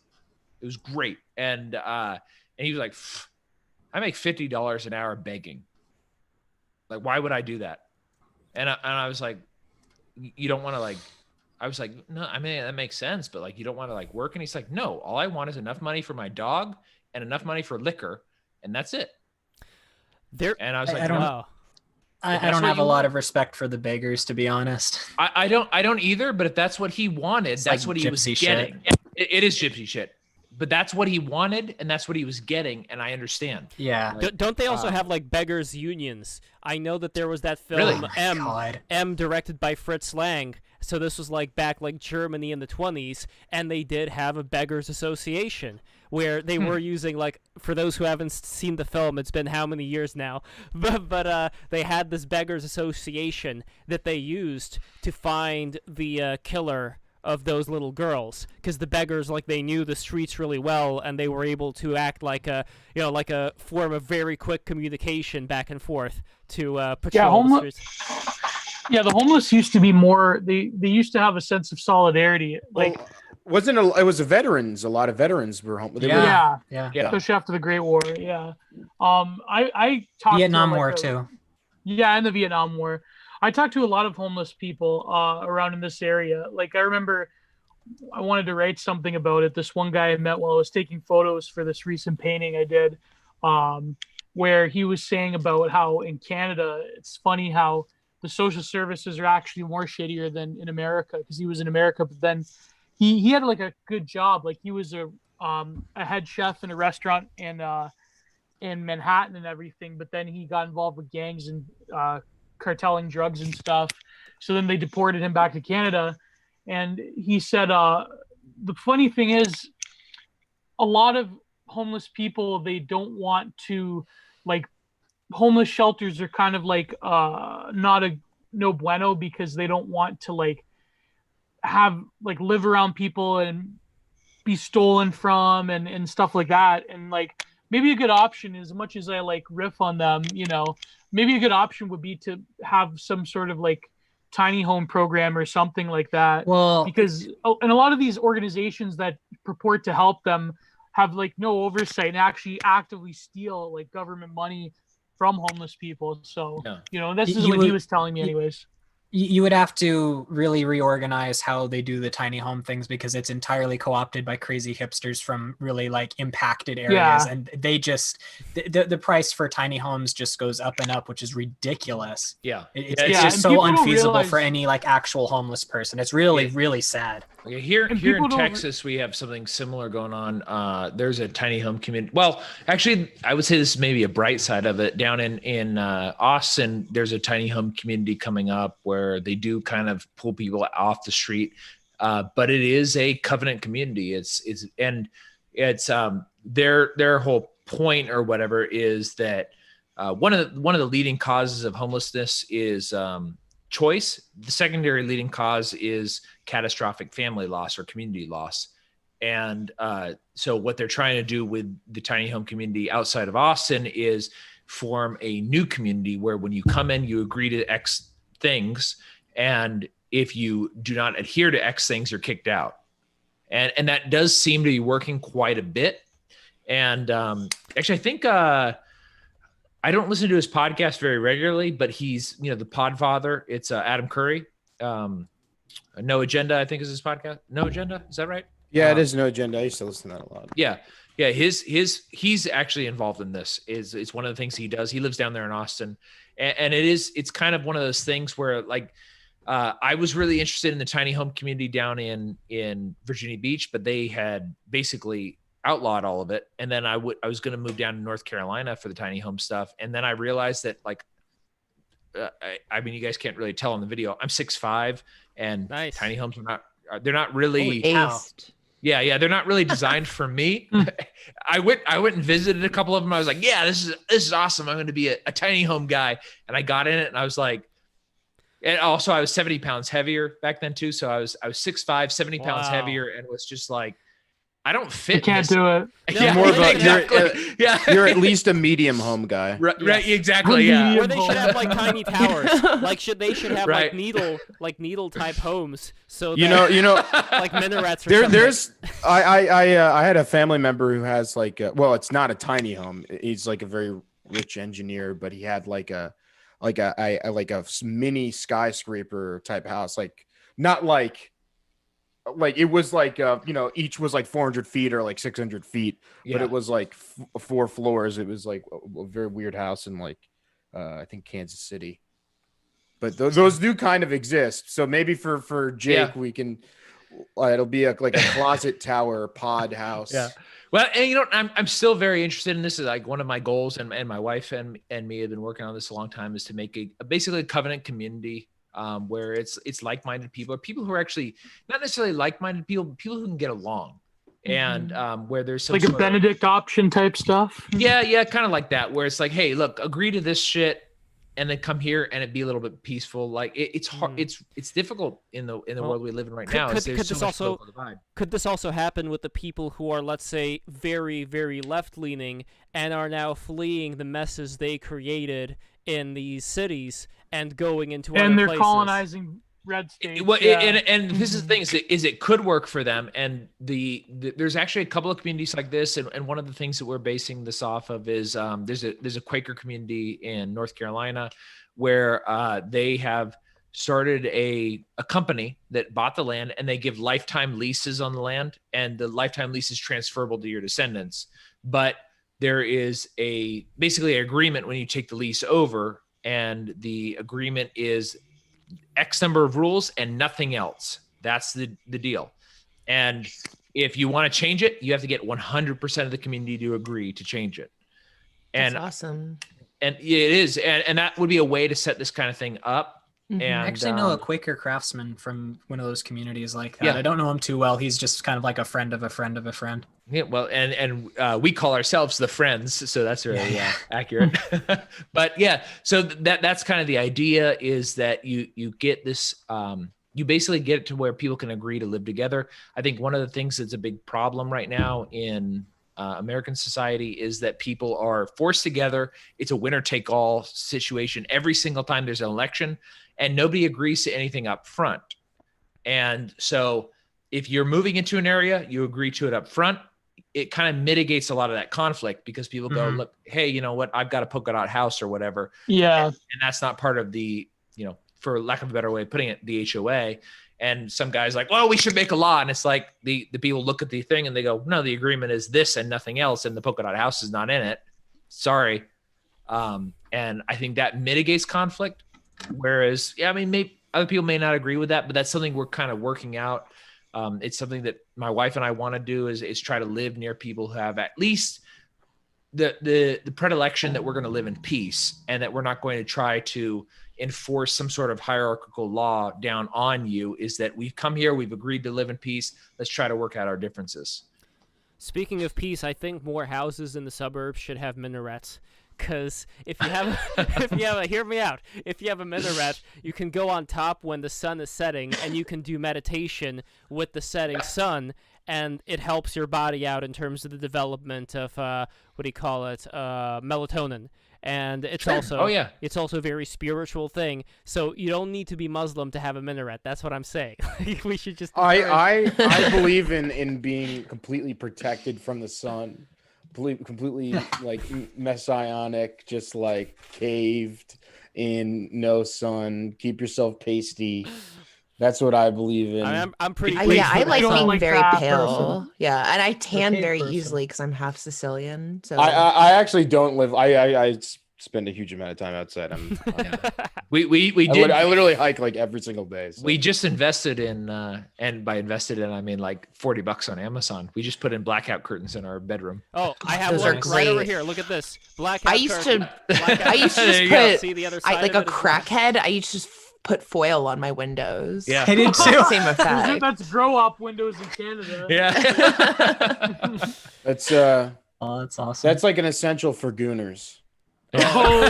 Definitely. Blackout I try to curtains go a outside, definite but I don't know. must. Yes. Some people on Twitter, by some people I mean Twitter bros that lift weights. They say the skin cancer thing is bullshit, but like I don't know. I try to not go out on peak hours. I guess maybe. I like, don't for 10 think minutes just to get it's vitamin D. I think skin cancer is real. I mean, Yeah. I They know say a that lot it's of people who caused are by affected. sunscreen, is what they say. Oh, really?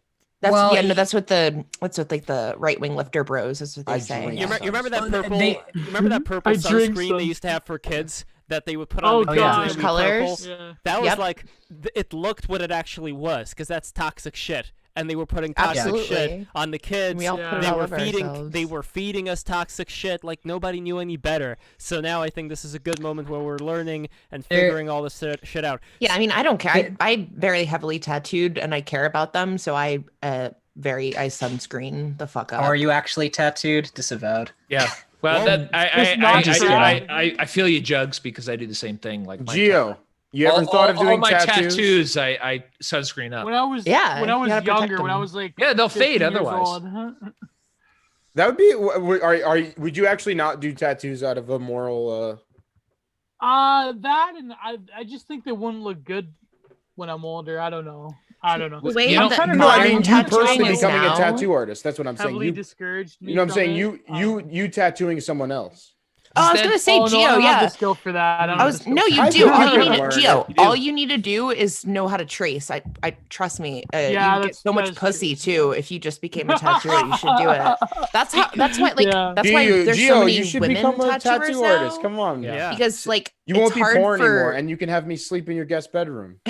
Well, it's hard for artists. Gio, I'm sure you know it's hard for artists to sell their art. A lot of artists now, Yes. like they go to art school and they become tattooers because it's literally Yeah, one of the only ways you can sling your art.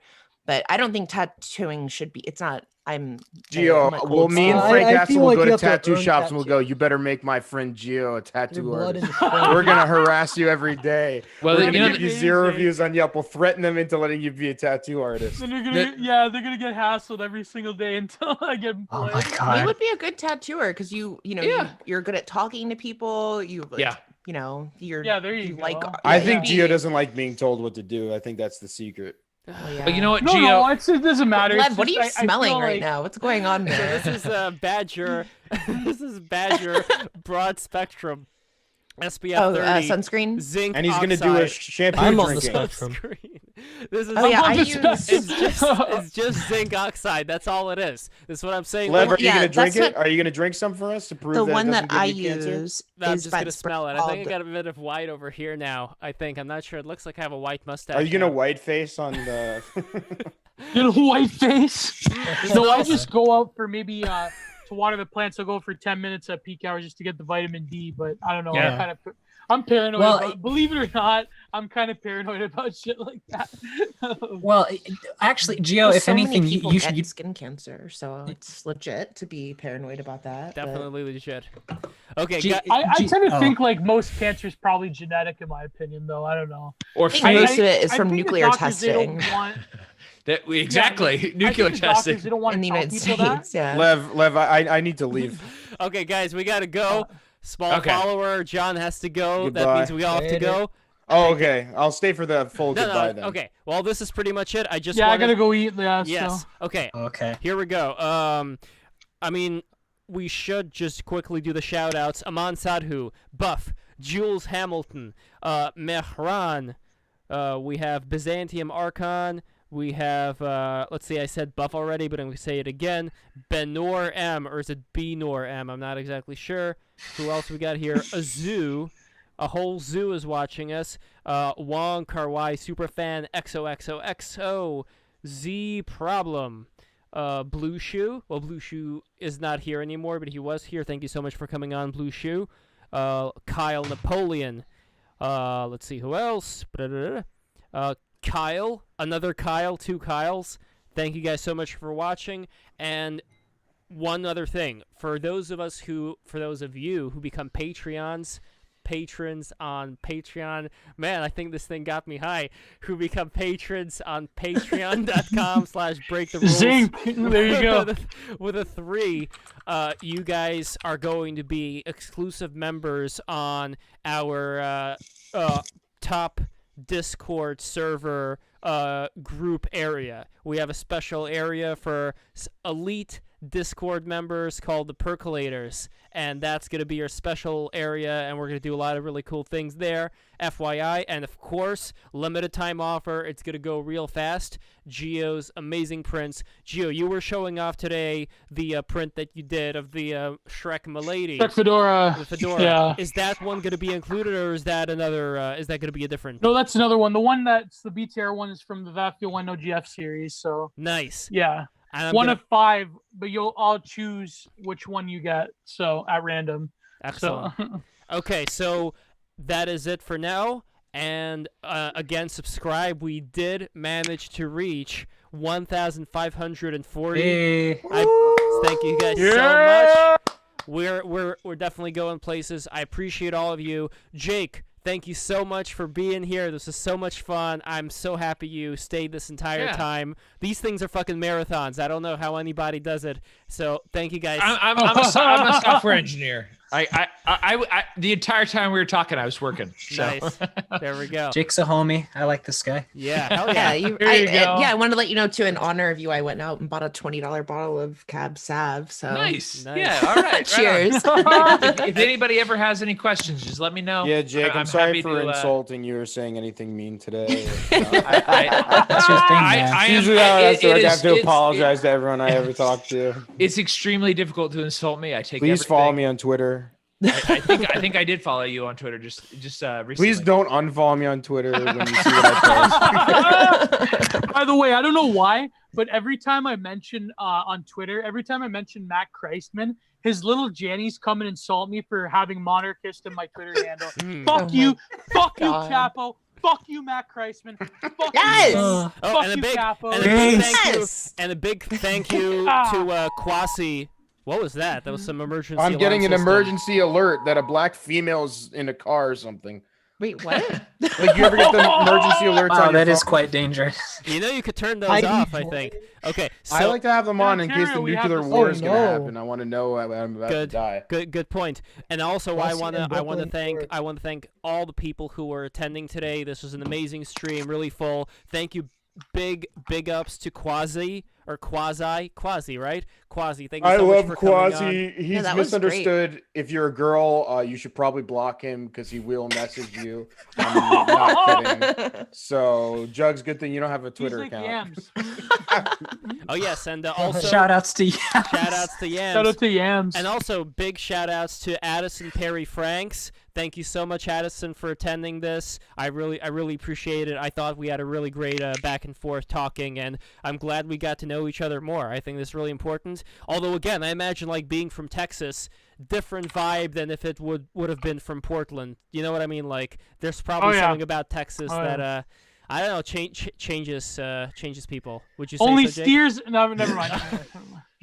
Texas is a great place. People who are interested in, a lot of people I'm a Californian who lives in Texas, but I pray you guys don't fall into California. That's kind of what I'm hoping Seriously as do. well. But at the same time, I'm hoping the people who move here from California, they realize that there's a reason why they moved here and they're not in California still. And They're Californians. They're not going to know that. I'm I a can't believe Californian. Texas is a swing state. You're an now. exception. I can't fucking believe this. Yeah, Is it? I Wow. you know what? And Wow. actually, to sort of plug things, I have a new podcast I'm working on called Californian in Exile, at California in Exile on Twitter, I'll and follow that. it's basically just covering news in California, and for better or for worse, the reason I don't live there anymore. And Is it I would like- Californian or California? California? It's actually, I think it's CA in Exile is at CA in Exile. So, because the other one wasn't available, but it's new. I only have like 3 episodes out of it, but I also have another podcast called Tasting Anarchy, at Tasting Anarchy on Twitter. We talk about wine and we talk about the laws that are kind of involved in the wine industry. That's Sounds that. like And a then, Food Network show. You'd have a field day here in Ontario, by the way. oh yeah. With our wine industry, yeah, how fucked up. Guys, Oh, have good wine there? it's wild. Everywhere's got it's crazy how much the government is involved in wine. It's bananas. Same with perfume. Yep. All sorts of stuff. It's crazy. Maple syrup, But, the maple syrup mafia in Canada.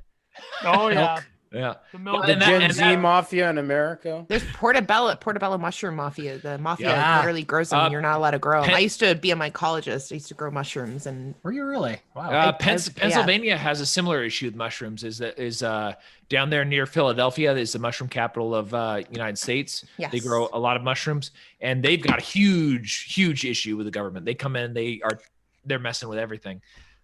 So there's that, and then I guess my last plug will be Childeberg. It's going to be May 29th through 31st, 2021. It's at Muleshoe Bend Recreational Area. You don't have to be a libertarian to come, but it's going to be a lot of good time. We're going to have comedians. We're going to have musicians. We're going to be putting on a great show. Is that a joke like based off of the Bilderberg? Yes, it is. Okay. Absolutely. this sounds fun. Yeah, it is. Car Campit, who was on earlier, he came up with it when I was not even in Texas at the time. I just happened to see it on Twitter, and I was like, this is a genius idea. And I'm the type of person who wants to run with anything community oriented. So I was like, let's form a community here in Texas and get people to like show up and be in person. And we do have a lot of people in Texas that are showing up, but we also have like Crowdfunded Government, who was on earlier. He came down all the way from Chicago. We've got a guy, the Barbary Cook up in North Dakota, who comes down, and a lot of people from other states. There's a couple of guys from Louisiana who come down. I'm trying to remember what their handles are, but I don't remember. But yeah, a lot of people come down from out of state and from other places, and it's a great time. It's just a camping trip, chill out in the lake, have some drinks, talk philosophy, talk Twitter, talk whatever's going on in the world, and meet some people in person and have a good time. Nice. And also for next week, on Tuesday, we're going to have a stream about aesthetics, about fashion, art, architecture. I want to bring some architecture people, some trad architecture people. If any of you guys know, Wrath of Non does not speak English, so he cannot make it. But we're also going to have Lady Aster, a.k.a. Springtime Lady. Oh, nice. Yes. That's awesome. She's coming in for that. And we're going to have my friend who is working at the United Nations in peacekeeping, and she is coming down there. She's Iranian. She's amazing. You guys are going to love her. And we're also going to have Gio, and we're also going to have from 3 o'clock early on, we're going to have Matthew Stote. So yes, I would love to be a part of that as well. And I love how you're doing that, like just when Libra season started. And John, do you want to be part of it? I mean, any of you guys? Yeah, I know about yeah. I know about architecture. I took a class in architecture. I was an art history major for 2 years. You know, if you guys, really? Nice.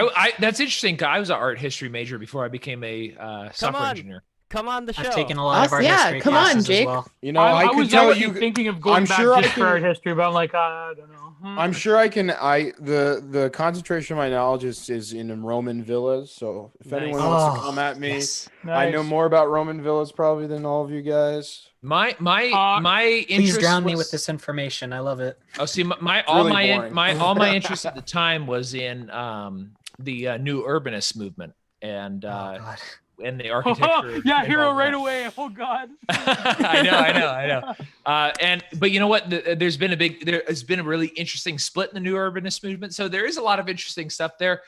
If you're interested in it, I actually am not the best person to have on for this, but the guys from Anarchitecture, they would probably be much better to have on. There's one in the United States and one in Australia. An architecture with an O. Oh, here, I think I found it. Anarcho-tech. No, that's anarcho-transhumanism. Speaking of transhumanism... I'll send it to you. Oh, excellent. Thank you. We are going to have another transhumanist and prim debate happening pretty soon. God. Let's keep our fingers Sonny crossed. versus Gennady Part 2. Let's go. Oh, man. By the way, RIP to Sonny's account. I really hope we see him again on Twitter. Is go Mia follow banned his as little well sister now? right now. Okay, what's his little sister? Hang on, let me pull it up. Okay. I think is Mia banned as well now?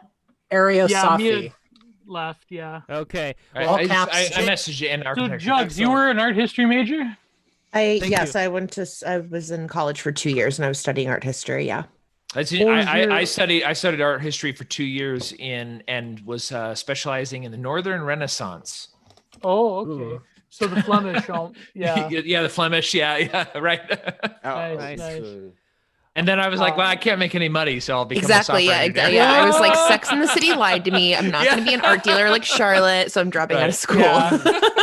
most of my a lot of my contents are criticism anyways. So I wondered, like, if I were, because I'm assuming like if you do have an MA in philosophy, you pretty much could get a PhD in art history. But I'm like, I don't know about that. I don't know. I'd have to deal with a lot of different people that I wouldn't agree with. But no, my concentration would probably be like early to later modernists, obviously. So. By the way, speaking sounds right up your alley. Speaking of the Flemish, this is one of my favorite pieces because this guy looks like Vladimir Putin. I don't know why the hell it's not loading right now. I'm gonna post it one more time. It should load. I don't know why it's not loading because I want the stream to stop. Yeah, Discord does that. Holy shit, he does. Yeah, right? You guys know what I'm talking about, the one with that round mirror in the background? Oh, yeah. Yeah, I don't know what's going on. Oh, he does. I think I do. Vermeer? Is that Vermeer? Vermeer? No, yeah. it's Van Eyck, I believe. Van Eyck, yeah. That's a Van Eyck, yeah. When he invented the niche technique, that was, He does look like Putin. Oh my god, I'm so disappointed in my quick draw of facts. When I was doing my undergrad, it was like such a cock measuring contest who could like answer questions the fastest, and I got so good at it. Now I'm all rusty. I just got it wrong. I used to be so good at fact quick drawing. Fact quick draw McGraw. All right, guys. Take care. This is it. Good night, everybody. I love you. Till next time, till Tuesday. Follow me on Twitter. Small follower. Follow him on Twitter. Follow me on Twitter as well. Please. I need it. Twitter. My ego is completely attached to it. Yes. Same with me. I live on Twitter. Please. Okay, I'm still $17.99. God damn it! One more Twitter follower is all it takes. At LeftPo on Twitter.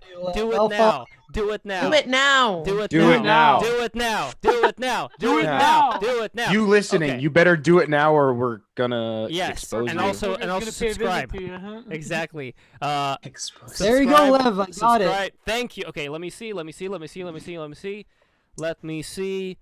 He's so excited. Yes, 1800. 1,800. We did it. All There we right. go. All right, I'm gonna get the count bot Playing the numbers in Bullet no Club time. theme right now. All right, guys, take care. Have a good night. Mwah.